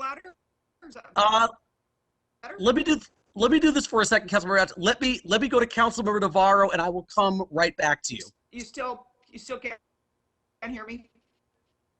No, I'm still fading out here. I'll go real quick, Mayor. Yeah, let's go to Councilmember Navarro, and Councilmember Adams, I will come right back to you. Yeah, and just for clarity, just to reiterate, the Station 8, Station 3, pretty much everything the council said with Doreen and the storm drains and all that stuff, if it's practical, Maple Ash for sure, and then the police substation up north if that goes in. So just want to reiterate that. Thank you, Councilmember Navarro. Let's try to go back to Councilmember Adams. Can you hear me now, Mr. Mayor? Yep, I can hear you. You're good. Okay. Just had to move locations. All right. So yes, and so anyway, I was just talking about the storm, the drainage problem in North Tempe, and I guess I thought we were already working on that. So I am in complete support of moving that forward, and I think it needs to be a priority. And while I understand that it takes coordination with other communities, I still think we should get it done. So that's one item I wanted to bring up. And then the second one is, I did not talk about the parking lot, but I would love to see some sustainability features in the parking lot west of City Hall. And I also would like to see restrooms there. I know that that's a big issue, and a lot of people do not have access to restrooms. And as a result, bad things happen that aren't safe to the community or to the workers that have to clean them up. So I'm in very strong support of having restrooms there. Thank you, Mr. Mayor. Great, thank you, Councilmember Adams. One quick item I want to swing back to here is I believe we also have consensus on the Family Advocacy Center as well to move that up. I believe there were 4 council members that spoke in favor of that. Let me just, so I think, in case I'm incorrect, but I think I'm correct. Ken, can you check me on that? Councilmember, I have Councilmember Cubey, yourself, and Councilmember Garland that weighed in on the Family Advocacy Center. I only have those 3. I might have missed that's what I kind of. Mayor Woods, I Yes. said earlier in my presentation that I was supportive of the Family Advocacy Center. Perfect. That's, yeah, I remember you saying something earlier, but right, I had Ken's notes too. So, okay, so with Councilmember, perfect. No, I appreciate that. No so with problem. with Councilmember Adams' support, I guess, Ken, we've got consensus on that item too. All right, so let's see what else here. I can go down my list, Mayor, and you can tell me whether you think you have consensus. The only one, Ken, I can think of right now that I'm not sure we have total consensus on right now is the non-congregate shelter. So I'm just going to go around really quickly here and see. I had myself, Councilmember Garland and Councilmember Cubey, but I might have missed someone, so I apologize if I did. Anyone else want to quickly weigh in on the non-congregate shelter that's currently in the red? I'll support that, Mayor. Okay. Thank you, Vice Mayor. Councilmember Adams. Okay, great. I'll get you, Mayor, on that. All right. Sounds like sounds like we are good on the we have consensus on non-congregate shelter as well, Ken, which is item, let's see here, item 149. So also try to move that up. Let's see, Councilmember Cubey. Yes, Mr. Mayor, I had asked, I want to hope for council consensus that we need more information regarding some of the climate action and acceleration, because we need to find if putting more in actually saves us more. And so we need to have that budget analysis and the comparable cities analysis to decide. Okay, sounds good, Councilmember Cubey. I will also, I will second that on my end. Just, I would love to see more of Braden's data to see, you know, kind of, you know, what we should be doing moving forward in that. So I will second that request. Councilmember Arredondo Savage. No, thanks, Mayor. I just want to say I support getting more data. I think that's going to be really important. The other thing it kind of made me think about, there were so many items on the list in regards to our facilities. And I don't know, you know, are we paying attention to the facilities that need to be updated or renovated before we think about incorporating energy strategies within those buildings? So hopefully Braden's kind of got an eye on what that might look like, because it kind of seems silly to go and invest in one structure if we're not doing the entire facility. So it would be good to know both of those angles. Thank you. Thank you, Councilmember Arredondo Savage. Do I have one more council member for consensus on climate acceleration and getting more data from Braden? Yeah, this is Doreen. I support it. All right. Sounds like Mayor, I beat Doreen, just to be clear. I you know, Vice Mayor, Mayor, I totally supported that from the get-go. Yeah.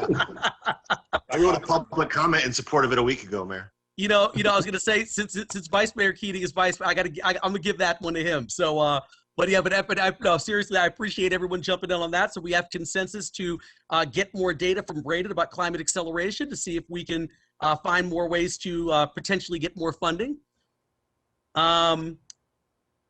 Let's see, Ken, any other items that were mentioned? I know there were a couple of other things that were brought up regarding, you know, golf facilities, fire station number 8. And I think there was one more parking, pavement quality. Do you need anything more on those items, or are you good? Well, I have 3 on Station 3. I have the North Tempe substation. I had 2 people comment on that. And just as a reminder, well, no, that's, yeah, I had 2 people comment on the North PD substation. The park recreational value, we had 2 people comment on. As you said, 2 people commented on pavement and 2 people commented on Ken McDonald Clubhouse. Okay, so I'm gonna write these down. Pavement, Ken McDonald, North Tempe Police Substation. Park recreational value. Say it one more time, Ken, I'm sorry. Park recreational value. Park rec value. And we had fire stations 3 and 8. Yes, and Councilmember Garland mentioned that if possible, she would like to see the CRM system advanced. It's already funded, but she would like to see that done sooner. We had 1 comment on that. Okay. All right, so what I'm gonna do then is, let's start with at the top with, I'm just gonna go down the list of what Ken said just to make sure. Actually, I'll start with Vice Mayor Keating, and then I'm gonna try to go down the list. Thank you, Mayor. I just wanted to support Fire Station 3 and the parks and golf proposals as well. Okay. All right, so let's do, thank you, Vice Mayor Keating. Let's do this. Pavement. Let's see, I'm definitely happy to support the pavement quality request. Anyone else? Do we have consensus? Yes. Yes, for Doreen. Mayor. Robin. Yes. All right. Sounds good. Okay, Ken, we've got consensus on pavement. Next up, we have the Ken McDonald Golf Course or golf facility. That was a yes for me. Mayor Woods, this is Robin. Okay. Yes, Mayor. Randy. Yes, For me, Joel. For Lauren, I'd say Yes. for Lauren, I say just keep with the current staff recommendation, and if we have increased enterprise funds, then they could go towards it. If we have increased golf revenue coming in, it could go towards that. So I'm not in favor of that. Okay, so the yes, so, oh yeah, yes, Councilmember Adams. Yes, I'm in favor of going forward with it. Okay, I think I heard four, I heard four on, We're talking about Ken McDonald golf. yes. Okay, so it sounded, I heard four council members on that, so I'm gonna go ahead and move that forward. Yep. Okay, so we have consensus Ken on Ken McDonald. Next up, we have the North Tempe Police Substation. I'm good with that, Mr. Mayor. Okay, Councilmember Adams. Robin, I'm good with that too, Mayor. Okay. I am too, Mayor. Okay. I've got three. I stated that. I'm good too, Mayor. Okay, so that's three. Okay, so we've got consensus on the North Tempe Police Substation as well, Ken. Next up, park recreational value. That's yes for me, Mayor. This is Robin. This is Jennifer. Yes for me. Okay. Yes, Mayor Joel. All right, that's four there. So Ken, we are good on that one as well. Next up, we have fire stations 3 and 8. I think we have those, Mayor. The last one I have is whether or not we want to advance or move forward the customer relations system. Okay, sounds good. Customer relations system, I'll do a little roll here. Who's in on that one? Yes, and how? Please, thank you. And thank you, Councilmember Garland. That's 2. I'm off that one, Mayor. Okay. Off that one too, Mayor. All right, I will go yes on that. So let's see, I got 3, 2. What else? Who else? Mayor, this is Ken again. Just for the record, I haven't checked with IT to see whether advancing that further in the schedule is possible, but we will check if in fact you want to try. Okay. I'd be a yes on that, Mr. Mayor. Okay. So it sounds like we're a yes on that one as well. So we hit 4. I think we have everything we were looking for, Mayor. Got it. Perfect. Council, any other final comments before we go ahead and move to the next agenda item here? Mayor, this is Doreen. I just want to say thank you so much to Ken and to Mark and to Rosa for the presentations, the great information in the packets, and their time tonight. That I can't even imagine how much time it takes to do this, and it's my first time going through budgets, and I'm just very impressed. So thank you very much to everybody who's put their time into this. Great. Thank you, Councilmember Garland. And yes, thank you, Ken, Mark, Rosa, for all of your work on this. I mean, right, this is, I'm sure, a very time-consuming, painstaking process, but this was exceptional, and just appreciate the discussion and all the information on so many different items. So really appreciate all the hard work. Thank you, Mayor.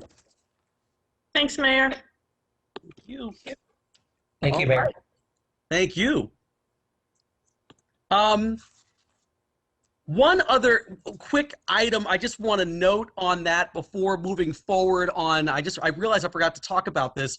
One of the exciting things I think that's also currently in the CIP, there's been some conversation about Vision Zero and a lot of the traffic safety and transportation needs. And one of the things that is noted in the CIP this year is we've got over 10 intersections that are, that traffic is working on right now to the tune of over 2.1 million in terms of trying to make our streets even safer and reduce the number of, crashes and fatalities. So I just wanted to note that we've got over, I believe, $2.1 million going into that as well to look at 10 different intersections in terms of trying to get even closer to our Vision Zero goals. I also, not for any real discussion, but just wanted to make sure that I pointed that out for anyone looking this evening. All right, with that said, I will go ahead and move on to item 2. Oh, actually, Councilmember Cubie. Yeah, I just had a question, and maybe Ken's intending this already, but can we get the green, yellow, red sheet up online on the budget section of the website so people can more easily view this? And maybe it's already planned for. We will do that. Thank you. The difficulty will be at what point we put it up, but for this meeting, we can put it up as the starting point and then adjust it as necessary. So thank you for that recommendation. Thank you. Great. Thank you, Councilmember Cubie. Thank you, Ken. All right, so I guess we're good on that one. Apologize for the quick circle back on that. Next up here, we have item 2E, which is group home regulations update. And I'm going to go ahead and ask Madam Clerk, did we have any comment cards on this? Nothing for this item, Mayor. Everything else is for council committees. Okay, sounds good. I will go ahead and turn it over to Ryan LeVake. Thank you, Mayor and Council. Ryan LeVake, Deputy Director in the Community Development Planning Division. I am pulling up to share my screen right now to go over the presentation for group home regulations.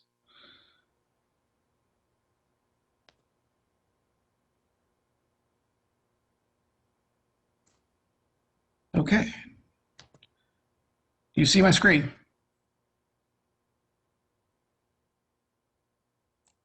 Yes, Brian, we do. Great, thank you. Okay, today we're going to go over the group home regulations update. We went to council before back in August of 2020. We're going to have an overview of the draft regulations. In your packet, you have a draft ordinance as a memo outlining some of the changes we're proposing for consideration.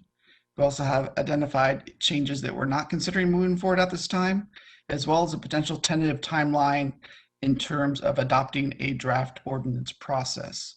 The group home regulations closely aligns to City Council priority number 2, which is strong community connections.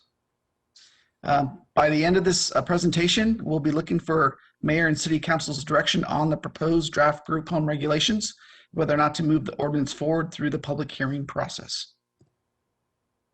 So back in August 2020, we had presented a group home overview explaining the group home regulations, other cities, municipalities, and their regulations, and then provided a comparison chart of potential changes that the city was going to explore and bring back to you all. Some of those changes in consideration was looking at the occupancy. Tempe currently right now has a maximum occupancy in group homes or up to 10. We're looking at potential changes that will allow a maximum of 5 or staggered with 2 maximum in staff. Look at evaluating boarding house as a new category. We're looking at the separation requirements. Currently, the city has a 1,200-foot separation requirement from group home to group home.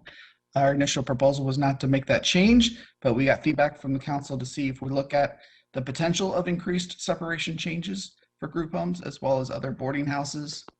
The licensing deadline process, our current regulations don't have a deadline, but it's an expiration based on the building permit process. We are looking at incorporating provisions for a timeline to require the state license process to provide that evidence. We don't have any area or parking requirements in our code regarding group homes, so that was an area that we were going to explore, requiring on-site parking. And then looking at some of the exceptions that other cities provide as sort of a tiered way to address some of the occupancy questions that had come up from the community, was looking at creating a disability accommodations waiver when someone is either at 5 or seeking to go up to 10 maximum, and as well as the boarding house and whether or not use permits would be appropriate for boarding houses. So what I'm here to present to you are those proposed changes, and you have a packet of the draft ordinance in your packet. The revised languages and formats, we've completely reformatted the section. I've got new languages of purpose and applicability statement. It outlines the process and procedures, as well as a list of specific specified standards that the group home regulations would need to comply with. We are proposing to limit the occupancy to no more than 5 residents. This would include the staff members in the group home, have provisions to require parking to be on site, so that if there was a need to provide for any further expansion, that they still need to make sure that they can accommodate their own parking on the site. Having an approval period of 90 days. So this requires the applicant to, once they initiate that process with the city, that they come back to us within 90 days. Otherwise, we will not hold that group home location on our site or facility. They'll have to come back at a later time if that site or location is available. And then as well, the group home regulations we proposed and outlined a reasonable accommodations waiver. This is found to be consistent in some other cities too that have those tiered numbers of allowances of up to 5 and then the up to 10 category. The reasonable accommodations waiver is important to include so that we make sure we're compliant with Federal Fair Housing Act and that we do provide that type of accommodation for persons with disabilities. The other group home changes to the section looking at improving public awareness, creating website with materials, and basically an FAQ that provides those application process and procedures. So both applicants as well as the community are aware of the process where a group home is applied for with the city. This is an administrative process. We hope to maintain that current process, and as well as updating our applications with creating basically a new acknowledgement statement that would require the applicant to verify within the community that they live in, whether it's a subdivision or an HOA, that their proposed facility is compliant with the subdivision's local CC&Rs. So this is a commitment from the applicant to sign off, make sure that they are compliant with those regulations. If they were not aware of, or if they're not sure, this is something that we can circle back with the applicant to make sure that they have read through the neighborhood CC&Rs and provide acknowledgement to the city that they have read and feel that they've complied with the requirements in that community. Some of the other group home regulations that we're looking at maintaining, the separation requirements from 1,200 foot from group home to group home. Most of the cities that we researched in the community in the Valley area there have a consistent 1,200 foot separation. There are 2 communities, Phoenix and Glendale, that have a 1,320 foot separation, but at the same time, they also have provisions or exceptions that allow you to either reduce that separation requirement and also a category that allows group homes up to 5 without any separation requirements. So we're comfortable with the 1,200 foot separation if we can maintain that. There are concerns that if whether or not we be violating Prop 207 by creating greater separation requirements than what our current regulations require right now. And as well, like I said, we're looking at maintaining the current administrative review process. It's not a public hearing process, so we're trying to be consistent with all of other processes that requires processing in single family. And again, it's in order to maintain that Federal Fair Housing Act, that we're not treating people with disabilities unfairly. So some of the other regulations to maintain, we did evaluate the boarding house model, which is regulations that City of Phoenix has, and we evaluated that, looking at how they outline the program, it's allowing a certain number of unrelated individuals in a household. These are not people with disabilities, but they are unrelated people living together, providing individual rentals of bedrooms. After review and evaluation of it, we are concerned that this model may not fit appropriately within the City of Tempe. There are concerns for Prop 207, difficulties in identifying enforcement, whether or not people actually are renting individually within the house. And it's also not consistent with our code for definitions of family, as well as opening up the door to other type of group quarters that without disabilities that wouldn't otherwise fit within that single family home category. So if the council is comfortable with the proposed ordinance regulations moving forward, or will look direction from the city council, this is a proposed outline of the hearing process, whereby we would go first to the Neighborhood Advisory Commission to get feedback on a draft ordinance from them in April, going to late April and Development Review Commission for a hearing, and then have city council public hearings in May and June for potential adoption. And at this time, I open it up to questions and direction from city council on the proposed draft regulations. Thank you. Thank you, Ryan. Great presentation. I'm going to go ahead and start with Councilmember Navarro. Yep, thank you, Ryan. This is perfect. I support it. Thank you. Great. Thank you, Councilmember Navarro. Next up, Councilmember Adams.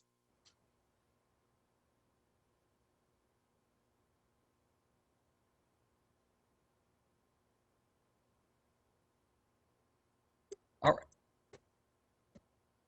All right, I'm going to quickly, Councilmember Adams, we're having a problem with your connection. I'm going to come back to you, Councilmember Garland. Hi, thank you, Mayor. Ryan, I love this. I love these changes.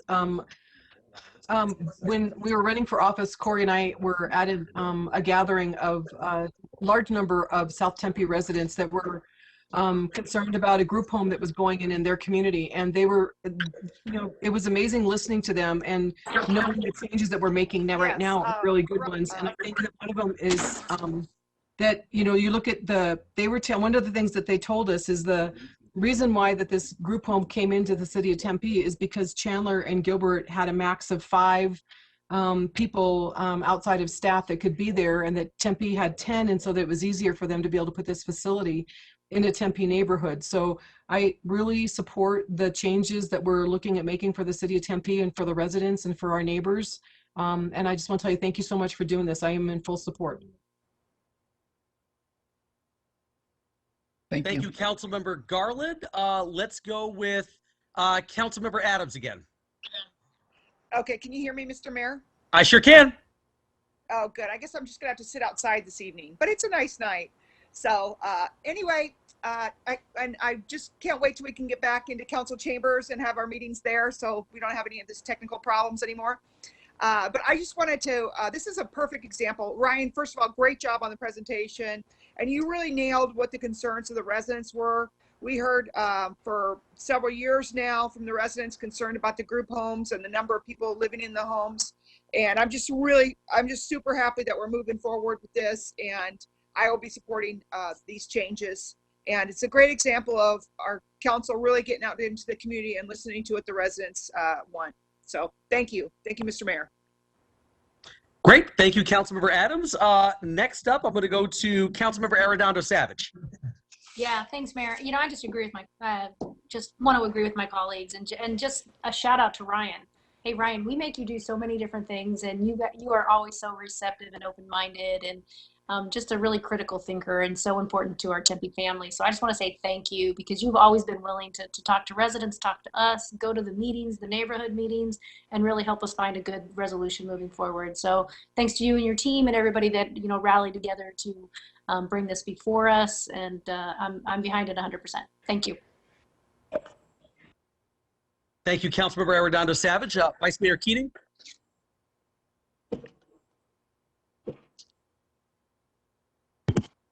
Thank you, Mayor. I just wanted to concur with my colleagues. Thank you, Ryan, and your team for bringing this forward. It's a great way to respond to concerns of the residents, and I'm in support of this. Thank you, Vice Mayor Keating. Councilmember Cubie. Thank you, Mr. Ryan, and I very well remember the controversy and attending meetings with you and with Councilmember Garland last year in Corona del Sol Estates on Calle de Arcos. And I'm just wondering, though, is it possible to get, and this is where that council communicator software would come in handy, but can we gather the emails of those that were concerned that wrote to us? There probably were 50 different people. Gather those names and inform them about this so they can weigh in on the proposal? Yeah, certainly. Councilmember Kiwi, we can certainly search back and collect our email information and make sure that they're aware of the process and procedures that we're moving forward with and get their feedback. We can certainly do that. Thank you. Really appreciate it. Thank you. Great. Thank you, Councilmember Cubie. And I am also, I was going to say, in support of this. I really appreciate the work, Ryan. And I think one of the key words you talked about in the presentation that stuck with me was consistency. And I appreciate the fact that, that we kept certain things that were obviously already working, but we did do some research and look at a lot of other surrounding cities, but made sure that everything we're doing is complying with the Fair Housing Act and clearly not practicing any kind of discrimination. So I really appreciate what you did. I think it's, responding very proactively to some concerns raised by residents, but doing so in a very fair way that's consistent with what's being done in a lot of other municipalities. So I really appreciate the hard work, and I'm in support myself. With that said, I think we've got full consensus. Ryan, anything else? No, thank you, Mayor and Council. All right, thank you so much. Really appreciate it. All right, next up here, we have item 2F, which is future agenda items. Does anyone on council have any future agenda items?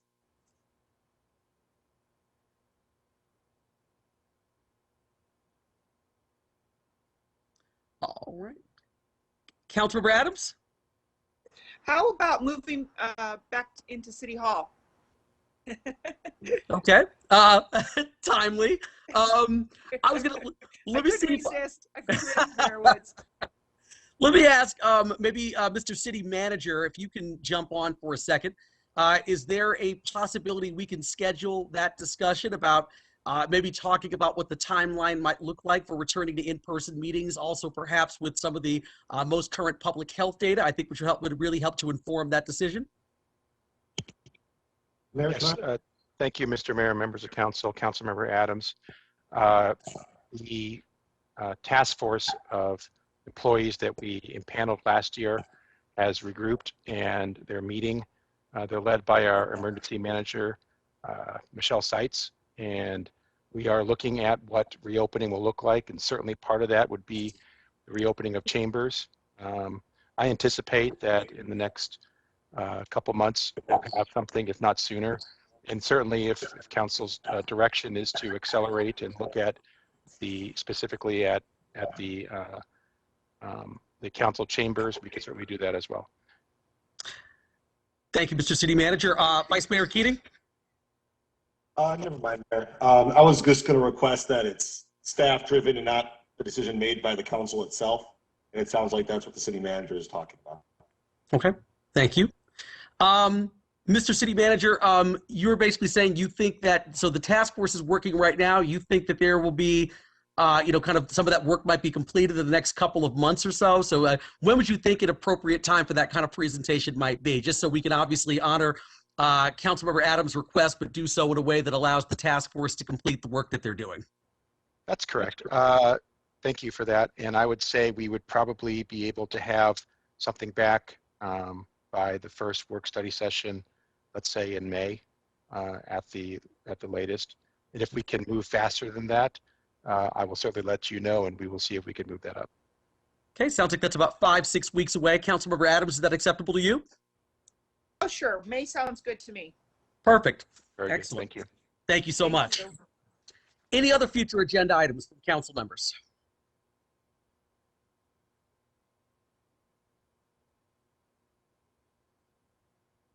All right. I'm not hearing any, so I'll go ahead and close that portion. Next item on the agenda is the call to the audience for committee of the whole items listed under section 4A. Audience members have up to 3 minutes to address the city council. Madam Clerk, are there any speakers in the audience or any cards? Mr. Mayor, no one in the audience, but I do have just a few cards to read into the record. Sure, go for it. First one comes from Richard Newhauser. Richard writes, I urge the Tempe City Council to pass a proposal to create a full-time animal welfare position in the city to address a variety of animal-related issues.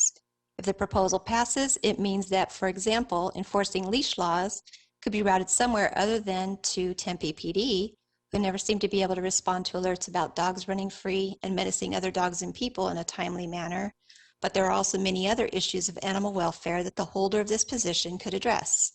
Dealing with runaway pets, relocating javelinas looking for water in the Tempe neighborhoods, responding to instances of animal cruelty, to name just a few. For the welfare of animals and people living in Tempe, I hope the council will pass the proposal. Next item comes from Kevin Brown. Kevin writes, I will support a permanent animal welfare position within the city of Tempe. I believe it's past time to stop relying on the county for animal calls for service, especially with the closing of the East Valley Animal Shelter. Also, the only politically possible way to control the feral cat population is with a citywide program of TNR. There has been an increased sighting of other wildlife inside Tempe, anecdotal evidence only, such as javelina, fox, and coyotes. Thank you for considering this. Last item, Kale Paxrau writes, I keep seeing Tempe boast about their great works in renewable energy, but also see the other hand of it. I frequently receive duplicate copies of Tempe Public Communications. I do not wish to address that concern today. However, that is why I'm writing this today. I tried to call and voice my concern that this is going on 3 years that the paper distribution system seems to distribute multiple copies. I felt I should voice my concern, so I went to tempe.gov. There, I did what any sensible person would do and looked for feedback to address public concerns. I didn't feel it was necessary to bring the whole council in until I realized there's no other way available to address public concerns like these or address this to the committee, the Sustainability Committee. Please expand on Tempe resources available to voice these general concerns. All I want to do is help my town do what they say. And he writes the website for the Sustainable Tempe as a link. And that's it, Mayor. Great. Thank you, Madam Clerk. Really appreciate it. All right, let's see here. So next up, we have item 4A, council committees. We've got 2 items ready for city council direction. First of all, item number 4A1, Workforce Readiness and Economic Vitality Council Committee Work Plan.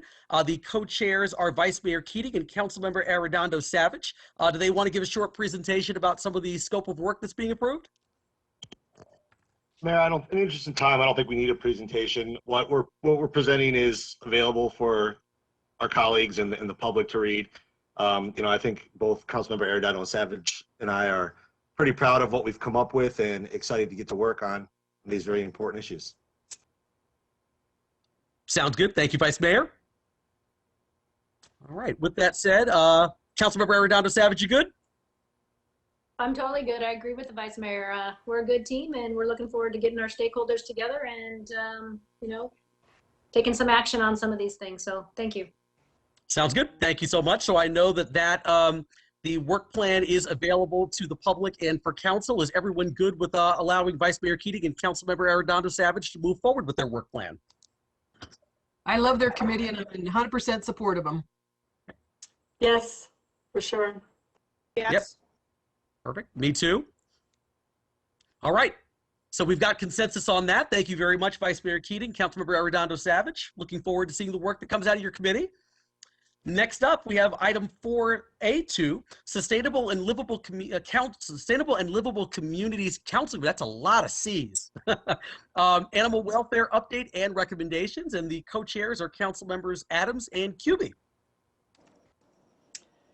Yes. Yes, Mr. Mayor, thank you. Thanks, Alex, for putting up the slides.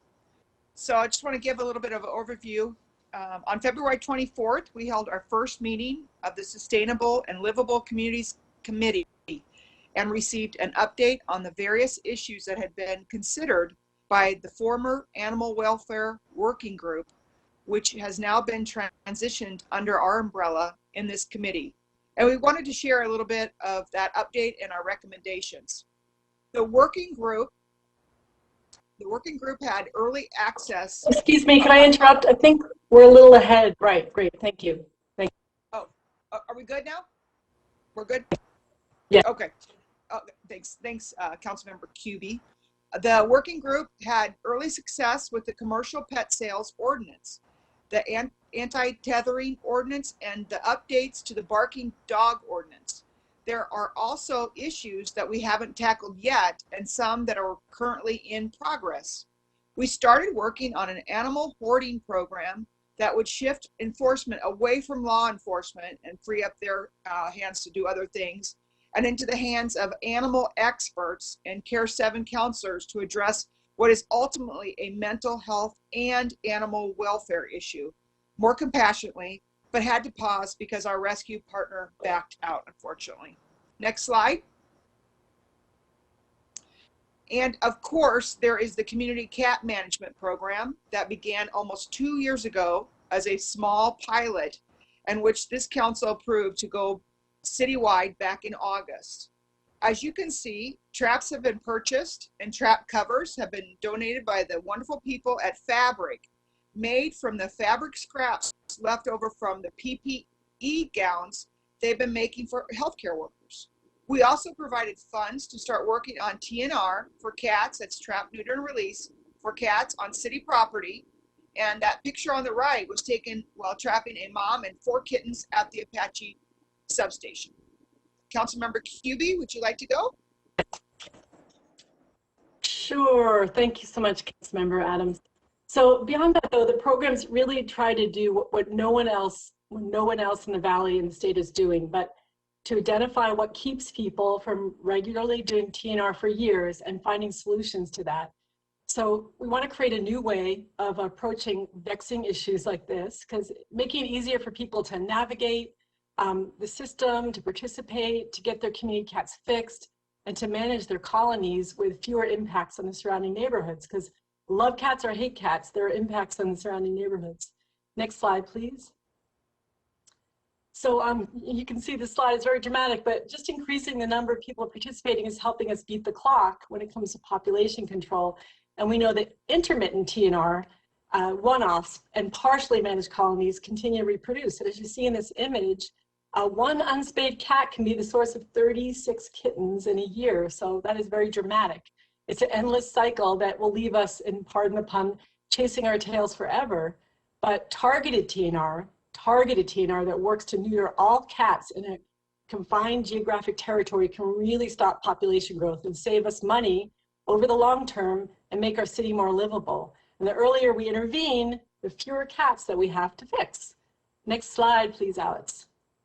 So that's exactly what the city's program is attempting to do. We had our GIS folks create this amazing cat colony map. It's a little hard to see on the small screen, but it divides the city into 57 individual territories separated by arterial streets and freeways, which cats typically don't cross.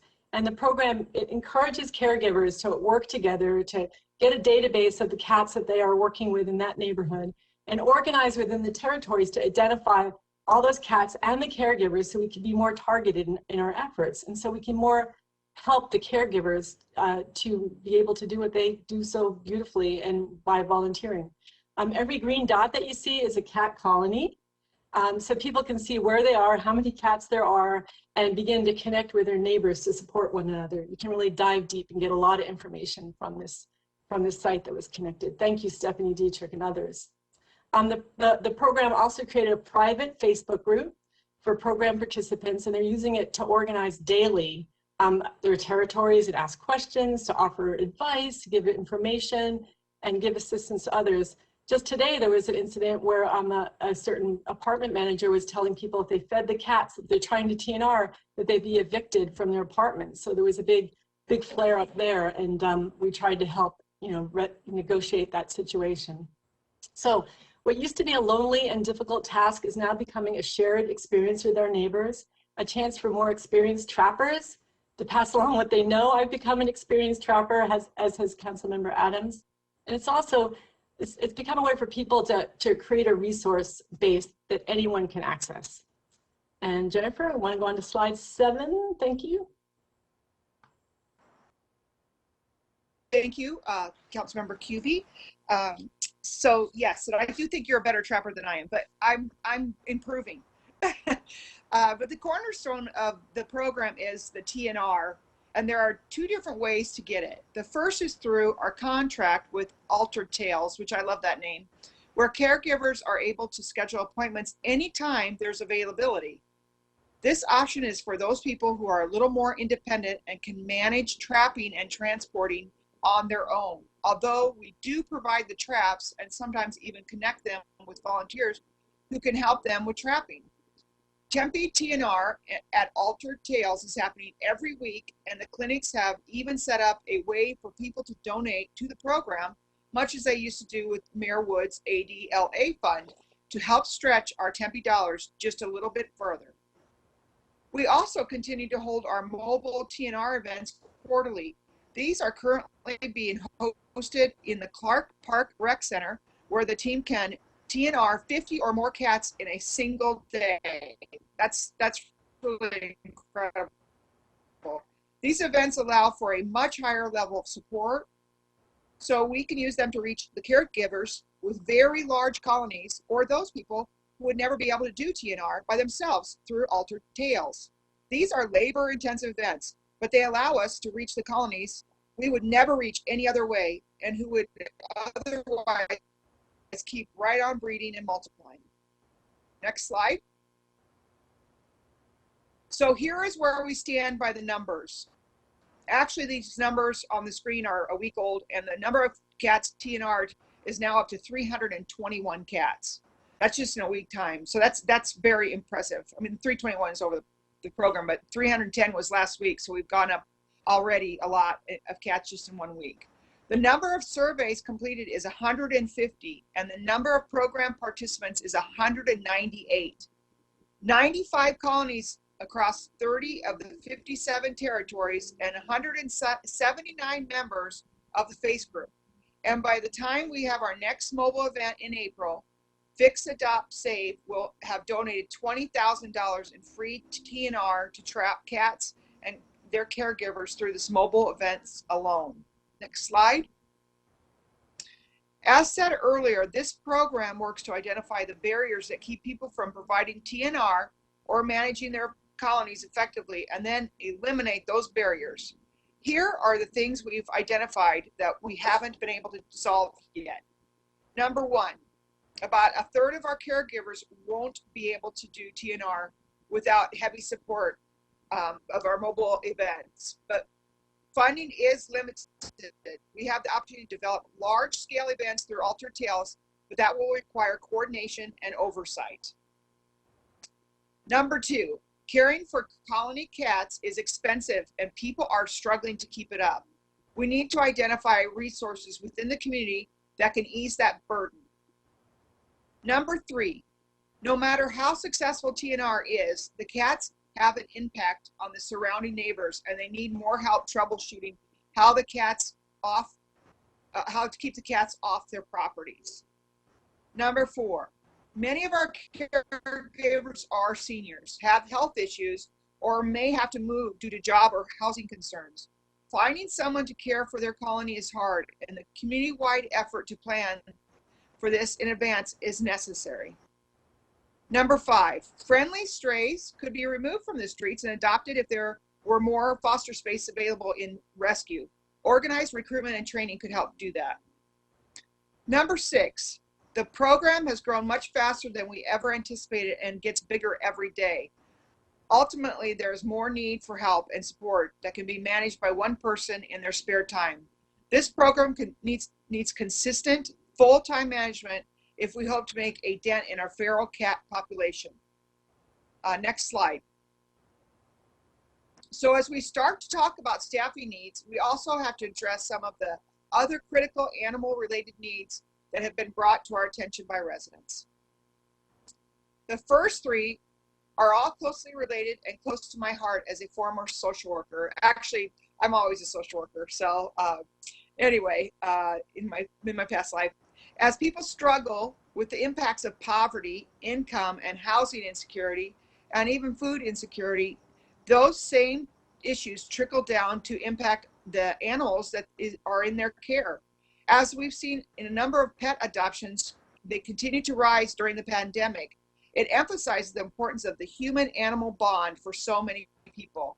Our pets can be a source of comfort and emotional support during difficult times, but they also become a source of stress when caregivers are no longer able to provide for their basic needs due to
So, I mean, you're all probably looking at the number going, 148,000, what is that about? So, and I know there's been some, I don't know, the dollar amount listed. This is a really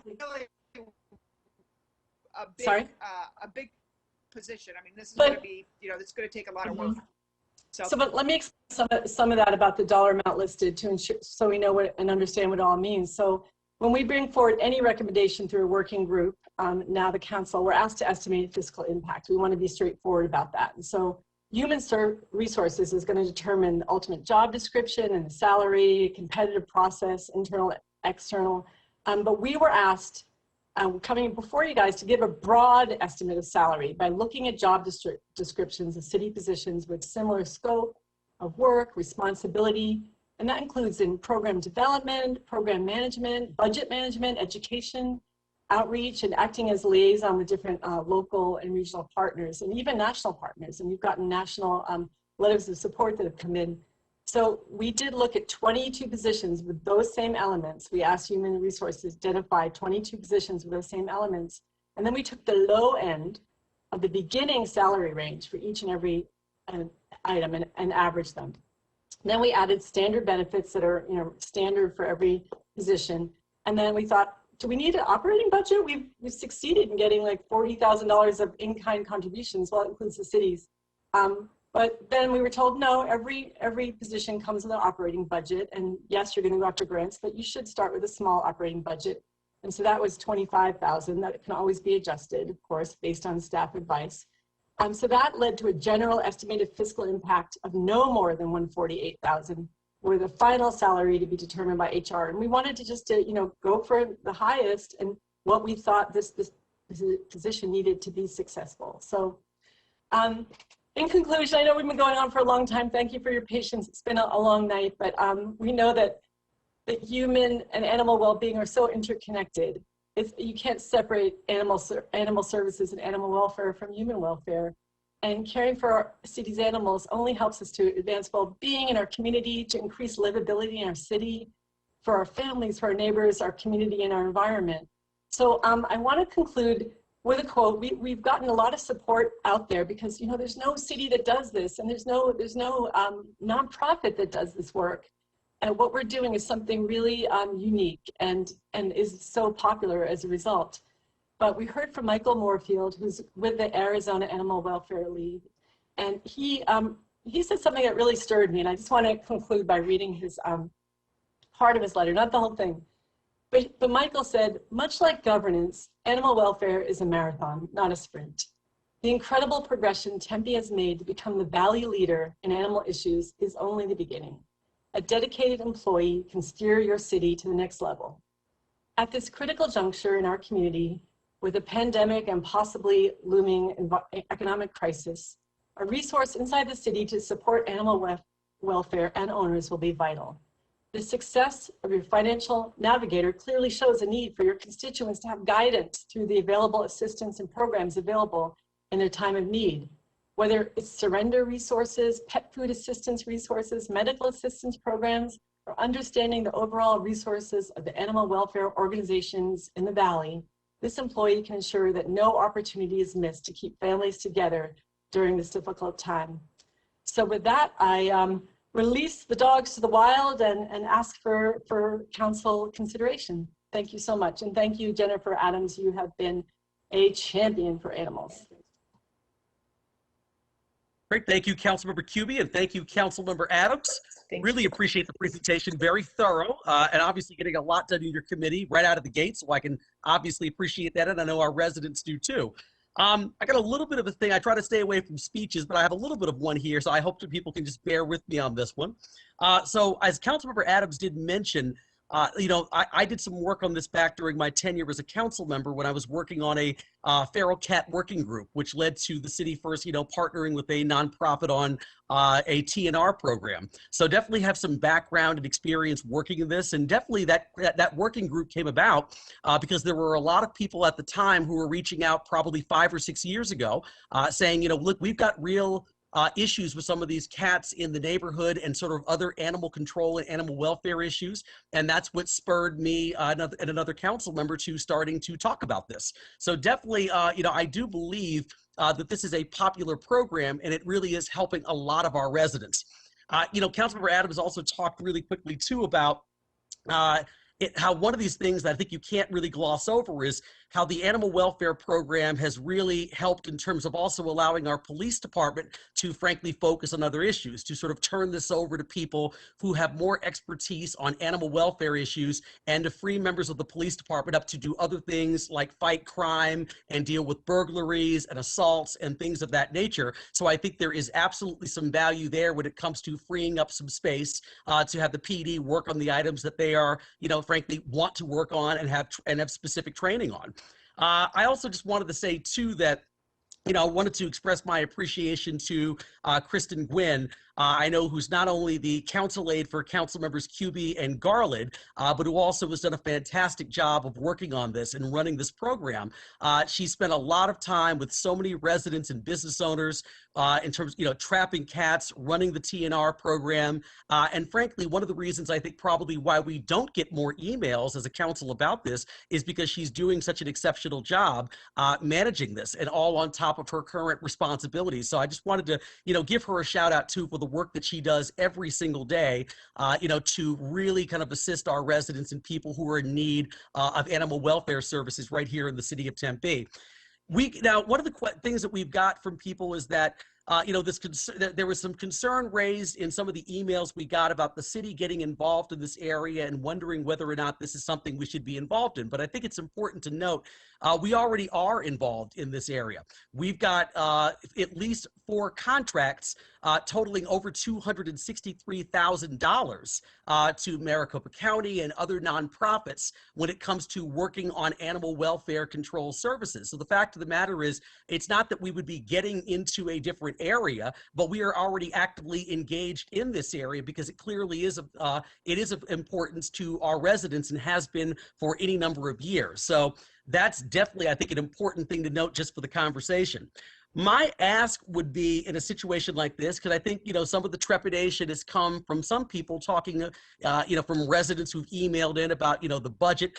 Clearly, we're kind of, beginning to come out of the pandemic, but still there have been challenges to our budget because of that with the capital improvements and maintenance and operations budget. But I'm wondering if it's possible, and maybe the city manager could kind of chime in here, but for him and Ken Jones and Stephen Methvin as our executive team to see if they can, really kind of drill down on this a little bit more and come back with some additional info about the position. And let me just say, I appreciate council members Adams and Kuby looking into this and actually, putting the $148,000 number up there, because it's always better to kind of, under promise and over deliver. And in this situation, I think what they were attempting to do was take the high number just to make sure they didn't take a low number optimistically and that it turned out to be higher later.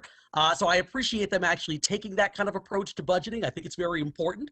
But I'm wondering if we could take a look at this from our executive team, Andrew, Ken, and Stephen, to really kind of drill down more on some of the costs, other things like, as an example, who this position would report to if it was created.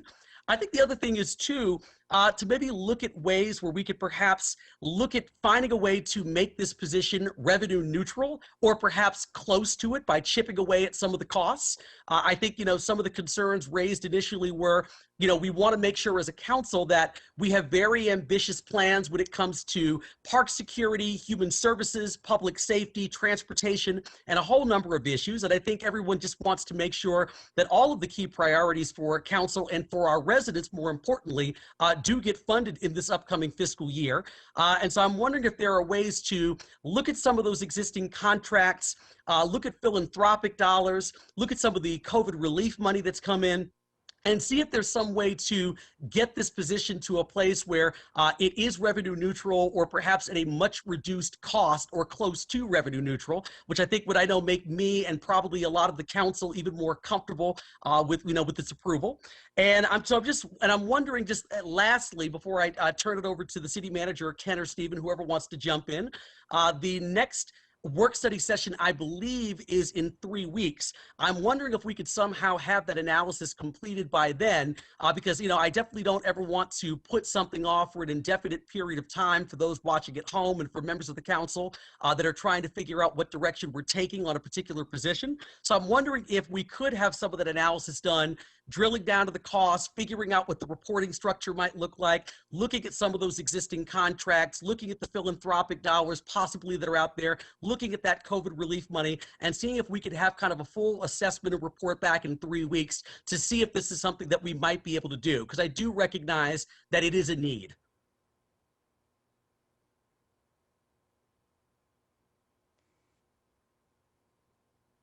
Mr. Mayor? Yes, Mr. City Manager. Yes, hi. To your question, I'm happy to speak just on behalf of staff and your request after hearing the presentation and knowing that there's a significant body of research already, and given the nature of the questions you're asking, I believe it is entirely possible for us to have that information back by the April 8th meeting, and we will endeavor to do so we can provide even additional information based on the questions you've posed for the benefit of council's decision making. Thank you. Great. Thank you so much, Mr. City Manager. Yeah, I really appreciate the willingness to do the analysis. I recognize as we, sort of to wrap up my comments that, I do believe it's a popular program. I can absolutely see, where council members Adams and Cubey are coming from. I just think there might be a need for some additional information and to drill down on some of the finer points of this before council makes a final decision, given a lot of the other kind of budget requests that we're looking at moving forward. So I really appreciate the ability to do that analysis. I'm going to move to Councilmember Arredondo Savage and then Vice Mayor Keating. Great, thank you, Mayor. I really appreciate that, and I appreciate your comments too, and certainly understand. And want to say thank you to Councilmember Adams and Cubey and their working group and the stakeholders that weighed in. Obviously, this has been a really popular program, the TNR program. And I kind of learned a lot just kind of going through it and really understanding the impact that we've had and the concerns that are still out there. So I certainly understand and respect that, and really love this community because I know animal welfare is something that's really important and everybody cares. I mean, I know many of us have our own pets and animals, and I always kind of laugh a little bit because our dog's a little bit old and she is deaf and blind, and it's sometimes a lot of work, but we love them anyway. So I just want to say there's just a couple of things that I want to lay out there, and I'm certainly not opposed, Mayor, to whittling down and going through some of the things that you talked about in regards to understanding the position a little bit more about the reporting structure, the cost, and making sure we're maximizing our current contracts. But I just really want to be honest and upfront here and let everybody know that I really do not feel very comfortable at all making a decision to fund this position tonight or even in the very near future. I do appreciate the recommendation. I completely understand where it's coming from. But for me, as most of you know, I'm a very process-driven person. There has been so much thought and good work and efforts put into our budget already from not only our community, but our staff members and our stakeholders.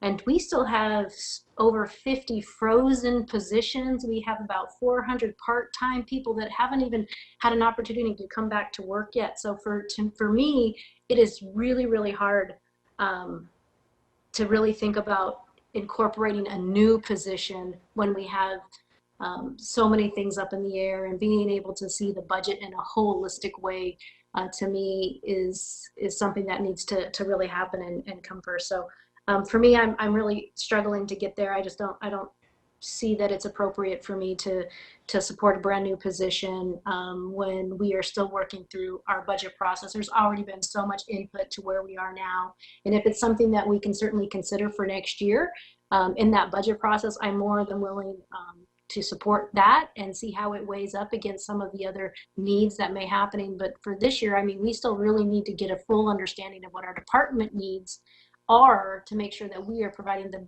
best quality services that we can for our residents. So that's where I stand, Mayor. Thank you. Thank you, Councilmember Arredondo Savage. Really, really appreciate your comments. Vice Mayor Keating. Thank you very much, Mayor, and thank you to Councilmember Kuby and Councilmember Adams for their very thorough, very thorough presentation. It's certainly informative and certainly demonstrated a need for a greater animal welfare effort in the city. I do share some of Councilmember Arredondo Savage's concerns. I would like to see this go into the supplemental process if we're talking about this year. If we're talking about next year and we want to take the time to kind of flush it out and really kind of build, I mean, I think the case is there, but really kind of build like what this looks like. And for example, some of those things you said, Mayor, about like who they report to, what the responsibilities are, what the measures are and all that. That's certainly one thing too. But as far as this year, I would be fine with sending this to supplementals and letting staff kind of figure out, you know, what's the priorities going to be for this budget year. Thank you. Thank you, Vice Mayor Keating. Councilmember Navarro. Yeah, thank you, Mayor. First, thank you, Councilmember Kuby and Adams. Great presentation. You definitely, we have been part of a variety of different animal type situations and working with the county, and the programs that we established have been, from what you guys have been presenting, is spot on, and it's been a big help. I understand there's coordination that needs to go along with it. I know that even with the coyotes and even in South Tempe, obviously close to the desert and the mountains, coming into that area and causing some, definitely problems. But it definitely comes down to, I think, the process. I think what has been said is great. The dollar amount, how much it's going to cost, but the build out of that, I can only imagine that there's more build out to this program, and we're stepping into an area, it's a debatable area. Is this the city of Tempe business when we have core entities that we have to support and maintain? And like Councilmember Arredondo said, when we have 50 some odd positions that still have to get filled, and I can go on into additional support staff. I know there's supplementals out there that have not been filled and requested, and me obviously working in an area in the city of Phoenix, I am drowning in wanting help, even just my little small area. I can only imagine some of the roles that are going on in the city of Tempe in acquiring that additional help. When we talk about policing, getting any information out, we talk about Care 7, how they're understaffed, how they can be supported with even more personnel, more vans, more equipment to help carry out additional resources for mental health, addiction, all those things. We have opioid addiction. We haven't even scratched the surface on opioid addiction. I could definitely use a coordinator for that too. But those things have to, in my opinion, have to weigh against the process of a lot more core things that need to support this city. We are a very growing, dense city, and we are, in my opinion, we are behind the eight ball. We had to freeze because of COVID. We did get COVID money to help us out on initial stuff to get some capital things done, but we still have to figure out, in our future expenses, how our revenues are going to come in, how we're going to sustain, and how we're going to support. So when it comes up to dollars, competing against things that are absolute needs for the city of Tempe, it's one of those things I like to see where it weighs against. I would like to also get PD's input on this, because if this has a coordination with them on reducing, obviously it's been stated, but how does that coordinator help them? How does that additionally help them with different responses going to barking dogs or whatnot? So there's a lot more in-depth questions. That's fine if you're going to have staff come in and look at it, but even with that information, I probably would hesitate on pushing that this year, and maybe looking at it for next year's budget to see how it goes forward. I know that this council at the beginning of this year, we stated, and I thought this is what we stated, as council members, we're not going to impose new positions on staff. Staff has supplementals they've been putting in and things and needs that they have been working on throughout this whole process. And then us imposing a new position at almost at the 11th hour is almost like a slap in the face of staff. And not to say that this program has value. Hands down, I think it does have value. I just probably need a little more education and a cooperation with our county officials, our nonprofits, our veterinary hospitals. I just probably need a little more information on that too, but I think I'd like to value some information on PD, how that would support their roles on alleviating some of their responsibilities and things like that. But my preference would be looking into it for the next year's budget process and just to see how it ramps up. So I would have a little more room to get more information and get maybe some PD involvement on that too. That was it. Thanks, Mayor. Thank you, Councilmember Navarro. Next up, Councilmember Garland. Hi, thank you, Mayor. I appreciate Corey your questions, and to Ken to come back, and to Andrew to come back with some more information about what this might look like moving forward. More specific dollars. I just have to say that for me, this is the first time I've gone through the budget process. And, I would rather see something come into the budget that is associated with every other item in the budget. For me, looking at this position as, looking at possibly the council moving it forward and saying that it's okay, and then coming back in April and we're supposed to get the 100+ supplemental positions that were ranked and rated, I think, in the green, yellow, and red sections also. But to look at that and then have this one that's completely outside the box, I would rather have it all in one area and look at it all together. It's a process, and for me, it kind of feels like we're not going through the processes that we normally go through. And I'm not sure as a council member if, and I could be wrong, but that it's our position to be adding headcount without this going through staff. So I love the idea, and I support the idea of the animal welfare position, and I love the presentation given tonight, and even more so for council members, I love the background that was given, all the paperwork that we were given to read on top of that. I think the process, the idea of the position is wonderful. I would just like the process to be looked at when we do something like this moving forward, and I would like to see it holistically with everything else that we're looking at, the other 50 positions, the 100+ other positions that we need to be looking at, and in supplementals in April. I would like to see all of that together.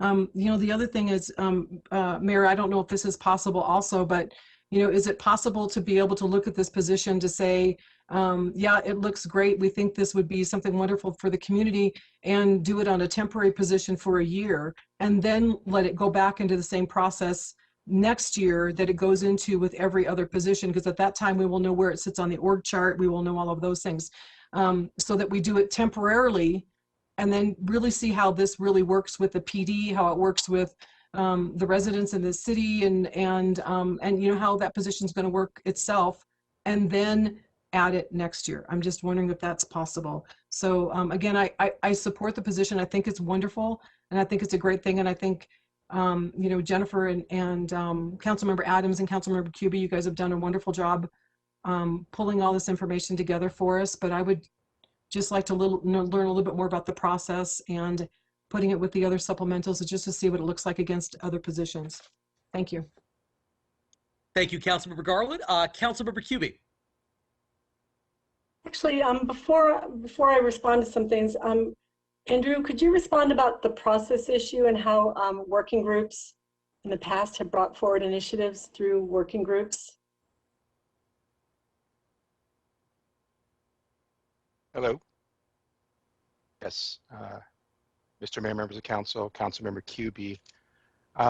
There is, over the last several years, obviously we're just beginning bringing back council committees. So our experience with committees in this iteration is limited to what we see before us this evening and in the last work study session. In 2013, council moved away from committees and went to working groups called city managers working groups that worked on individual projects. Some of them resulted in recommendations that came directly to council that included positions. Many of them did not. Some of them had recommendations that were tabled for consideration in the budget process. So to say that that process exists, at least from a staff standpoint, I guess I would just put it this way: is council provides direction on the budget. We provide the budget document in draft form with recommendations, and that will be coming up next month. You will see that. The directors, the departments provide us with any number of supplemental requests, and there is quite a number of them that we are in the process of rank ordering right now, and that will certainly be part of that. So all that's going to happen. Either contemporaneous with or independent of, there have certainly been situations and instances in the past where council has said this item should be included in the budget, notwithstanding other weighing. That has certainly happened. We've seen it both ways. And nonetheless, the overall process remains the same. And we have a budget. The charter requires that the city manager present a budget annually, and ultimately council in June will adopt a budget. And that adoption will include recommendations, direction about items that can be moved up or moved down, and items that council wants to see funded as opposed to other items. So all of that certainly exists within the process that we have had, and we certainly saw instances of that during the working group committee of the whole process that existed from approximately 2013 until beginning of this last fiscal year. Hope that answers your question. Thank you. Thank you for contributing that. Yeah. So yeah, the topic did originate from the working group 2 years ago.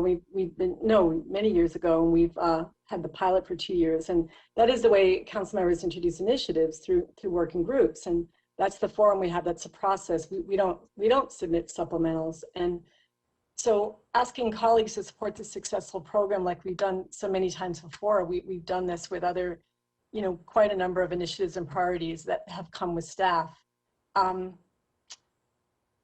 And I want to say, like, where does staffing a program go, or who would recommend it in a supplemental when there's animal welfare has no home in the city, except it's a committee or previously a working group that has it, so there's no person to advocate for it. And it wouldn't be fair to have a department say, we're going to put this in our supplemental because it might take away from their other supplementals, right?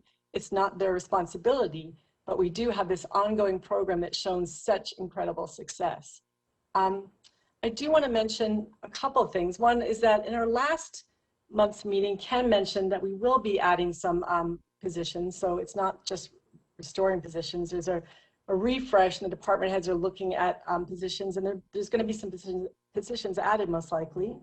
And then that was before that we found out that we'll be getting $23,000 this fiscal year, and then 23 the next fiscal year through the American Recovery Act. And I know the city of New York, they have used COVID funding the last year to really expand a lot of their programming, because they found people that were housing insecure tended to be also people that needed connections to services for their pets. And so they were able to use COVID funding in that way. There was some discussion tonight about, can we push this to next year? And I would say no, like the program would have to end, and then we'd have to restart it, and we'd really lose a lot of the gains that we have, because it can't be run on volunteer time anymore. It is an existing program with success, and we've gotten, I think, $40,000 in grant funding through Jerry Brock, the philanthropist, and through Fix, Adopt, Save, that has done this program, and they don't do it any other city, and they're committed to 2 more years of it because of the level, the comprehensive level. So it can't be pushed to next year, even though, it might make sense in some ways, in some people's consideration. We have to maintain the existing program, so it has to be maintained this year. It's not like it's getting less intensive in its needs. It's getting more intensive because we had the pilot with 4 neighborhoods, then we opened it up, and it's become crazy. Like, people love this program, and it has to have staff. It has no home, right? So that's finally what I would like to say, that I think we need to bring this forward, and there seems to be a consensus that we should bring it forward as part of the process, and I understand that. So I would hope that, judging from what the mayor said, that we could look on April 8th, get some more information, kind of try to digest this a little bit, and come back April 8th and reconsider, and then we can go from there. Thank you. Okay, so thank you, Councilmember Cubie. So what I heard a couple of different options here that I just want to present to the council. just to make sure that I'm getting everything completely correct for the record. There was sort of, my recommendation of bringing this back on April 8th with additional information from staff to see what we might be able to do for this year potentially. But obviously waiting until we get that information back before making a final judgment. And then there was the second option that was presented by, I believe, 3 council members of simply moving this to moving consideration of this item to next year's fiscal year budget. So I want to make sure I'm presenting both of those options.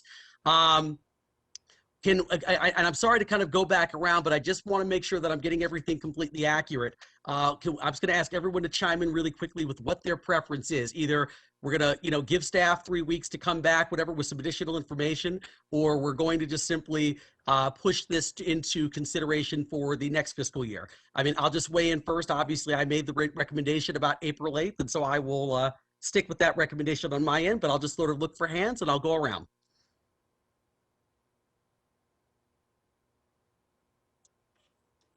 April 8th is good with me, Mr. Mayor. Okay. And that's good with me, Mr. Mayor. I understand, and there's some opportunities to look for some philanthropy that have not been combed through. I should say the city of New York, they said once they had a position that it was so much easier to get grants because granting agencies like to see that there was a dedicated staffer. And so this position will be someone who's zealous going after grant opportunities at every turn. So yeah, I'd like to reconsider some more information and reconsider April 8th. Okay, sounds good. Okay, let's go to other members of council. Councilmember Arredondo Savage. Hey, yeah, thank you, Mayor. I would prefer the option, I think, to go next year. Like I said, I really has a lot of hesitation about incorporating in this year's budget, considering we're so far down the road in this process. And I know that we are going to have, which was mentioned, the American Rescue Plan, which is great, but that's one-time money, and I sure would not support one-time money being used to fulfill any type of positions that we didn't want to keep on permanently. So that definitely, to me, is out and not necessarily an option. So I would lean to making sure we get it vetted out, really understand some of the questions that you brought up, but then if it had to be brought back this year, the only way I could see that ever even happening was it would have to be through the supplemental process. But if you're asking me right now, I would think next year would be the best bet.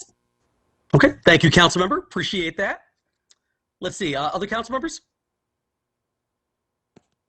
Mr. Mayor, I need to speak to that point. Well, Councilmember Cubey, can I let Vice Mayor Keating go first, then I'll come back to you? Sure, it was to that point, though. Sure, let her go, Mayor. Just let her go. Sure. Okay, Councilmember Cubey. In dogged pursuit, right? So yeah, I do need to let people know that we should be clear. If we say it goes to next year, the program needs to end. It cannot be a volunteer program anymore. The person that's doing the work is working 10 to 20 hours a week on it. It has to, just on the CAP part of it, and it's it's going to end. So that, we're going to have to deal with that the program will end, to have to restart again next year. And that makes it all difficult when you restart, right? We have $5,000 invested in traps, and there's 200 people that want to get TNR, 200 people, not cats, but 200 people that want to get TNR this year, that have signed up and that are committed to it and that are feeding cats in anticipation of them being part of that mobile program. And it ends if we don't fund it this year. So, I mean, if it's not April 8th, I'd rather it just go to the supplemental, because I'm really worried that we're going to just lose all of the opportunity gained, all of the success gained from the program if we kill it for a year. Thank you, Councilmember Cubey. Vice Mayor Keating. Thanks, Mayor. Yeah, I'm fine with it going to the supplemental. If not, then the next year, I don't think, I don't think the program will end, right? Like, I mean, we've already started funding it. Just like pre-K, there's been plenty of times when it looked bad, but we were able to come together and find money for an important initiative in the city. So, look, I'm fine with next year or putting it on supplementals this year. This council has, it's not always staff driven. The council puts stuff on supplementals all the time. So I would certainly like to see the program funded, but again, it's a process thing. It's very late. The fact of the matter is the animal welfare, and maybe it's partly my fault because I was on the animal welfare working group and I never came up with this idea.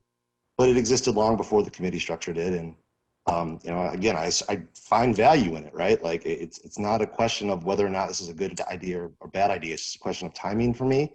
And I would love to see it incorporated in next year's budget.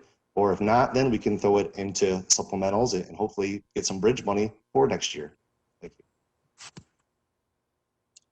Thank you, Vice Mayor Keating. Let's see, really quickly, just to clarify. Yes, Councilmember Navarro? No, if you want me to weigh in, I will, but. Oh, you know, absolutely. I was going to say that, I was just going to say before you started that, you know, Vice Mayor Keating brought up either, you know, kicking it to next year or putting it in the supplemental budget process for this year to compete with everything else. I just wanted to make sure that I represented that he threw out a third option there that council members can choose from. But with that said, Councilmember Navarro. No, thank you. And I, with Lauren and Jen, I agree that this has value. It does have value. Principle, because I've been down this road, we've been down this road so many times on the 11th hour. I refuse to put something in at the 11th hour. We made a promise that this year, COVID, we would not add any more additional staff or additional spots in the city of Tempe until we get out of this. We have to get positions funded, 53 some odd positions funded. We have supplementals we still have to get funded. I want to tell you guys, because I see it firsthand. You have staff out there. They are constantly working their butts off, and they're working hard, and they're trying to get things done. But working hard doesn't mean you're also working efficient.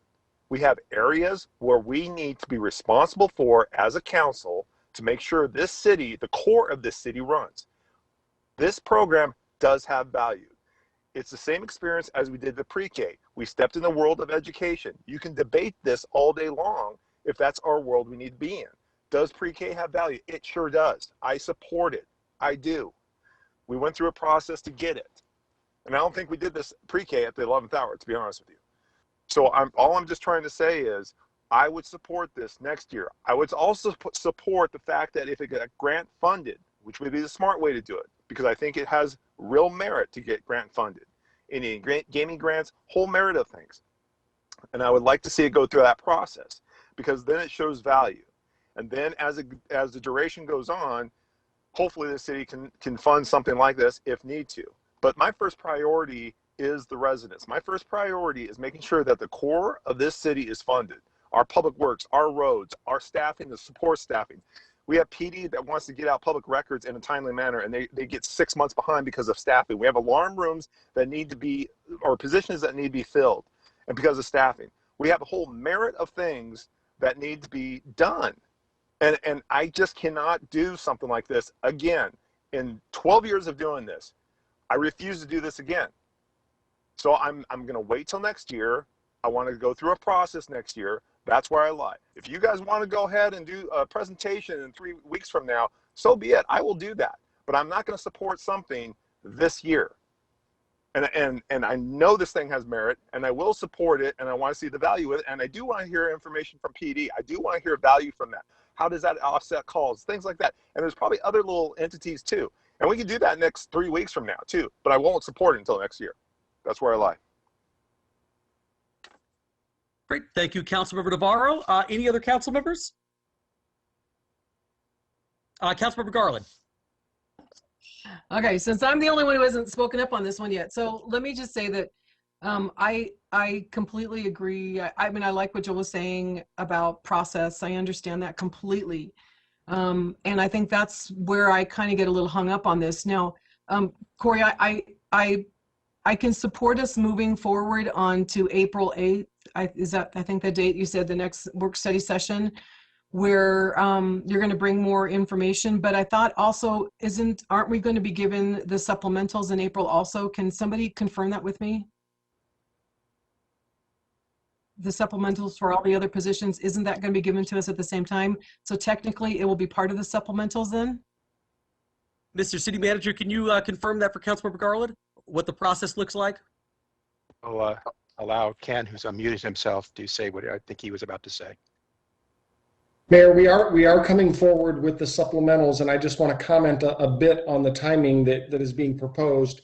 In order to bring something of any significant detail on this on the 8th. So that means we have to have it in the council packet on the 2nd, which means we need to review it with the rest of staff by the 23rd, which gives us approximately a week to get that information done. So if we're going to go through a process that we typically go through with supplementals, what we do is circulate the supplemental request through departments. So it would go through fleet and say, how is this person going to transport animals if they don't have a vehicle? Do we need to consider that? And then it would go to IT, and they would say, does this person need any communication devices? And then it would go to budget. So there's a process. I'm saying if you want us to follow the typical process for preparing a supplemental page that you can see along with the other pages, this probably is going to be a tough one. We can get it done. I'm a little, we will get it done if you want it done. And yes, the answer to the question is we will be bringing supplementals to you in April. Okay, so then my question is, will then this be part of the supplementals? If we're asking for it, this to be the information about this position to come back to us in April, will it then actually be part of the supplementals? Or again, are we asking for this to be separate and then we have to decide on supplementals at a different time? I believe, by the way, Mayor, that the April 22nd is the date that we're coming with supplementals. That would be much more doable to have this in the form of any other supplemental for you to compare. We would be able to accomplish that. Okay, thank you. Councilmember Garland? So then Mayor, would it be possible then to add this to part of the supplementals for then, instead of it to be come to us in April 8th with the information, for it to go through supplementals and be presented to us in April 22nd? Yes, Councilmember Garland, if that's your wish, whatever, it can be added to the supplementals for April 22nd, if that's correct, Ken. Yes, if that's the council's desire, we could do that. And let me just ask a quick question, Ken, on the supplementals.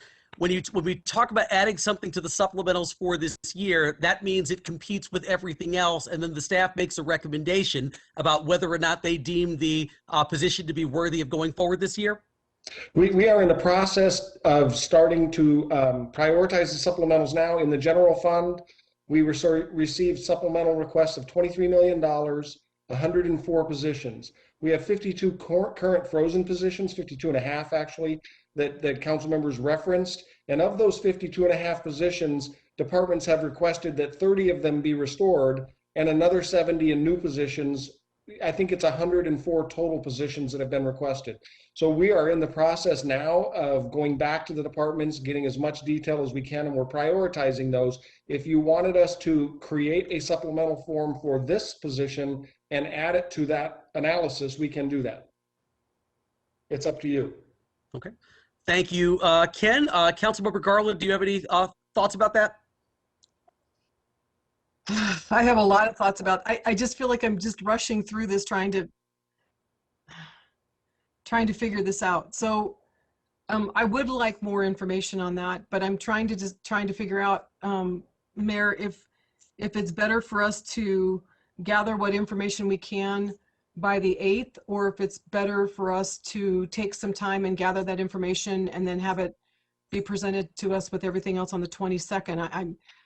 I've never done the budget before, so this is my first time, so I'm just kind of asking for a little bit of direction from you or for Ken or from somebody else to kind of help me, figure out which one would probably be better. That would give us more information to make this position more feasible either this year or next year.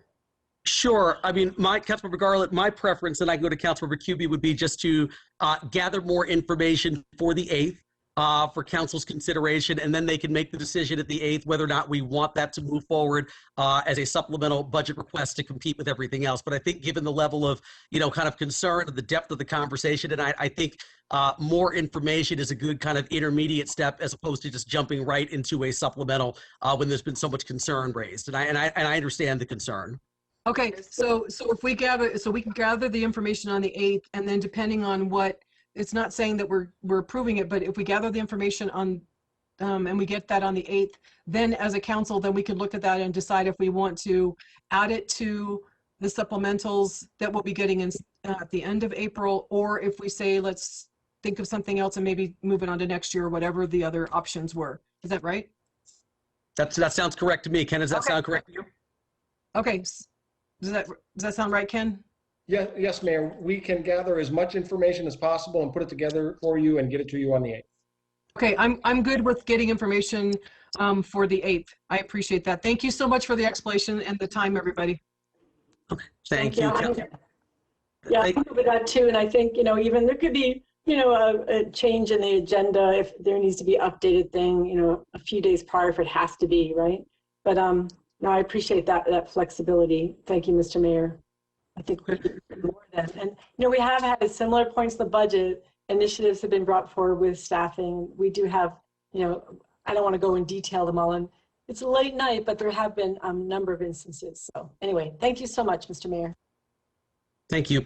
All right, so it sounds like there's consensus to come back on April 8th with more information about this, whatever, and then the council can make the final decision at that point. Councilmember Adams, did you have anything you wanted to add? I just agree with the April 8th. I think it's always good to have more information than less. So I think having Ken bring that back on the April 8th is good, and then we can kind of chew it over from there. Okay, sounds good. All right, Ken, do you have enough, and Andrew, enough consensus to move forward? Yes, Mayor, I would just ask that as soon as we can, the information that was put together by the committee, if there's anything other than what's in the packet, if you could forward that to me so that we could get it to HR and have them start looking at the position. Any backup material that they have. Will do. Thank you. Okay, sounds good. All right, moving on here. Thank you, everyone. Moving on here, item number 5, mayor's announcements. I don't have any. Mr. City Manager, any announcements? Thank you, Mr. Mayor. I just wanted to briefly wish all the best to Assistant Chief Dave Humble in his retirement. His 30-plus year career in the Tempe Police Department ended this week. We were able to attend. You and I were both there at a retirement celebration for him. Well-deserved. If there's ever someone who lived up to his name, it was Dave Humble. He was humble, that is. And he was just an all-around, just outstanding person. And we're all going to be a little bit lesser in this city as a result of him not being part of our team. But I wish him all the best, to him and his family in retirement. Thank you. Thank you, Mr. City Manager. And yes, congratulations, Assistant Chief Humble, on your retirement and 30 years of service to the Tempe Police Department and all of our residents. Thank you so much.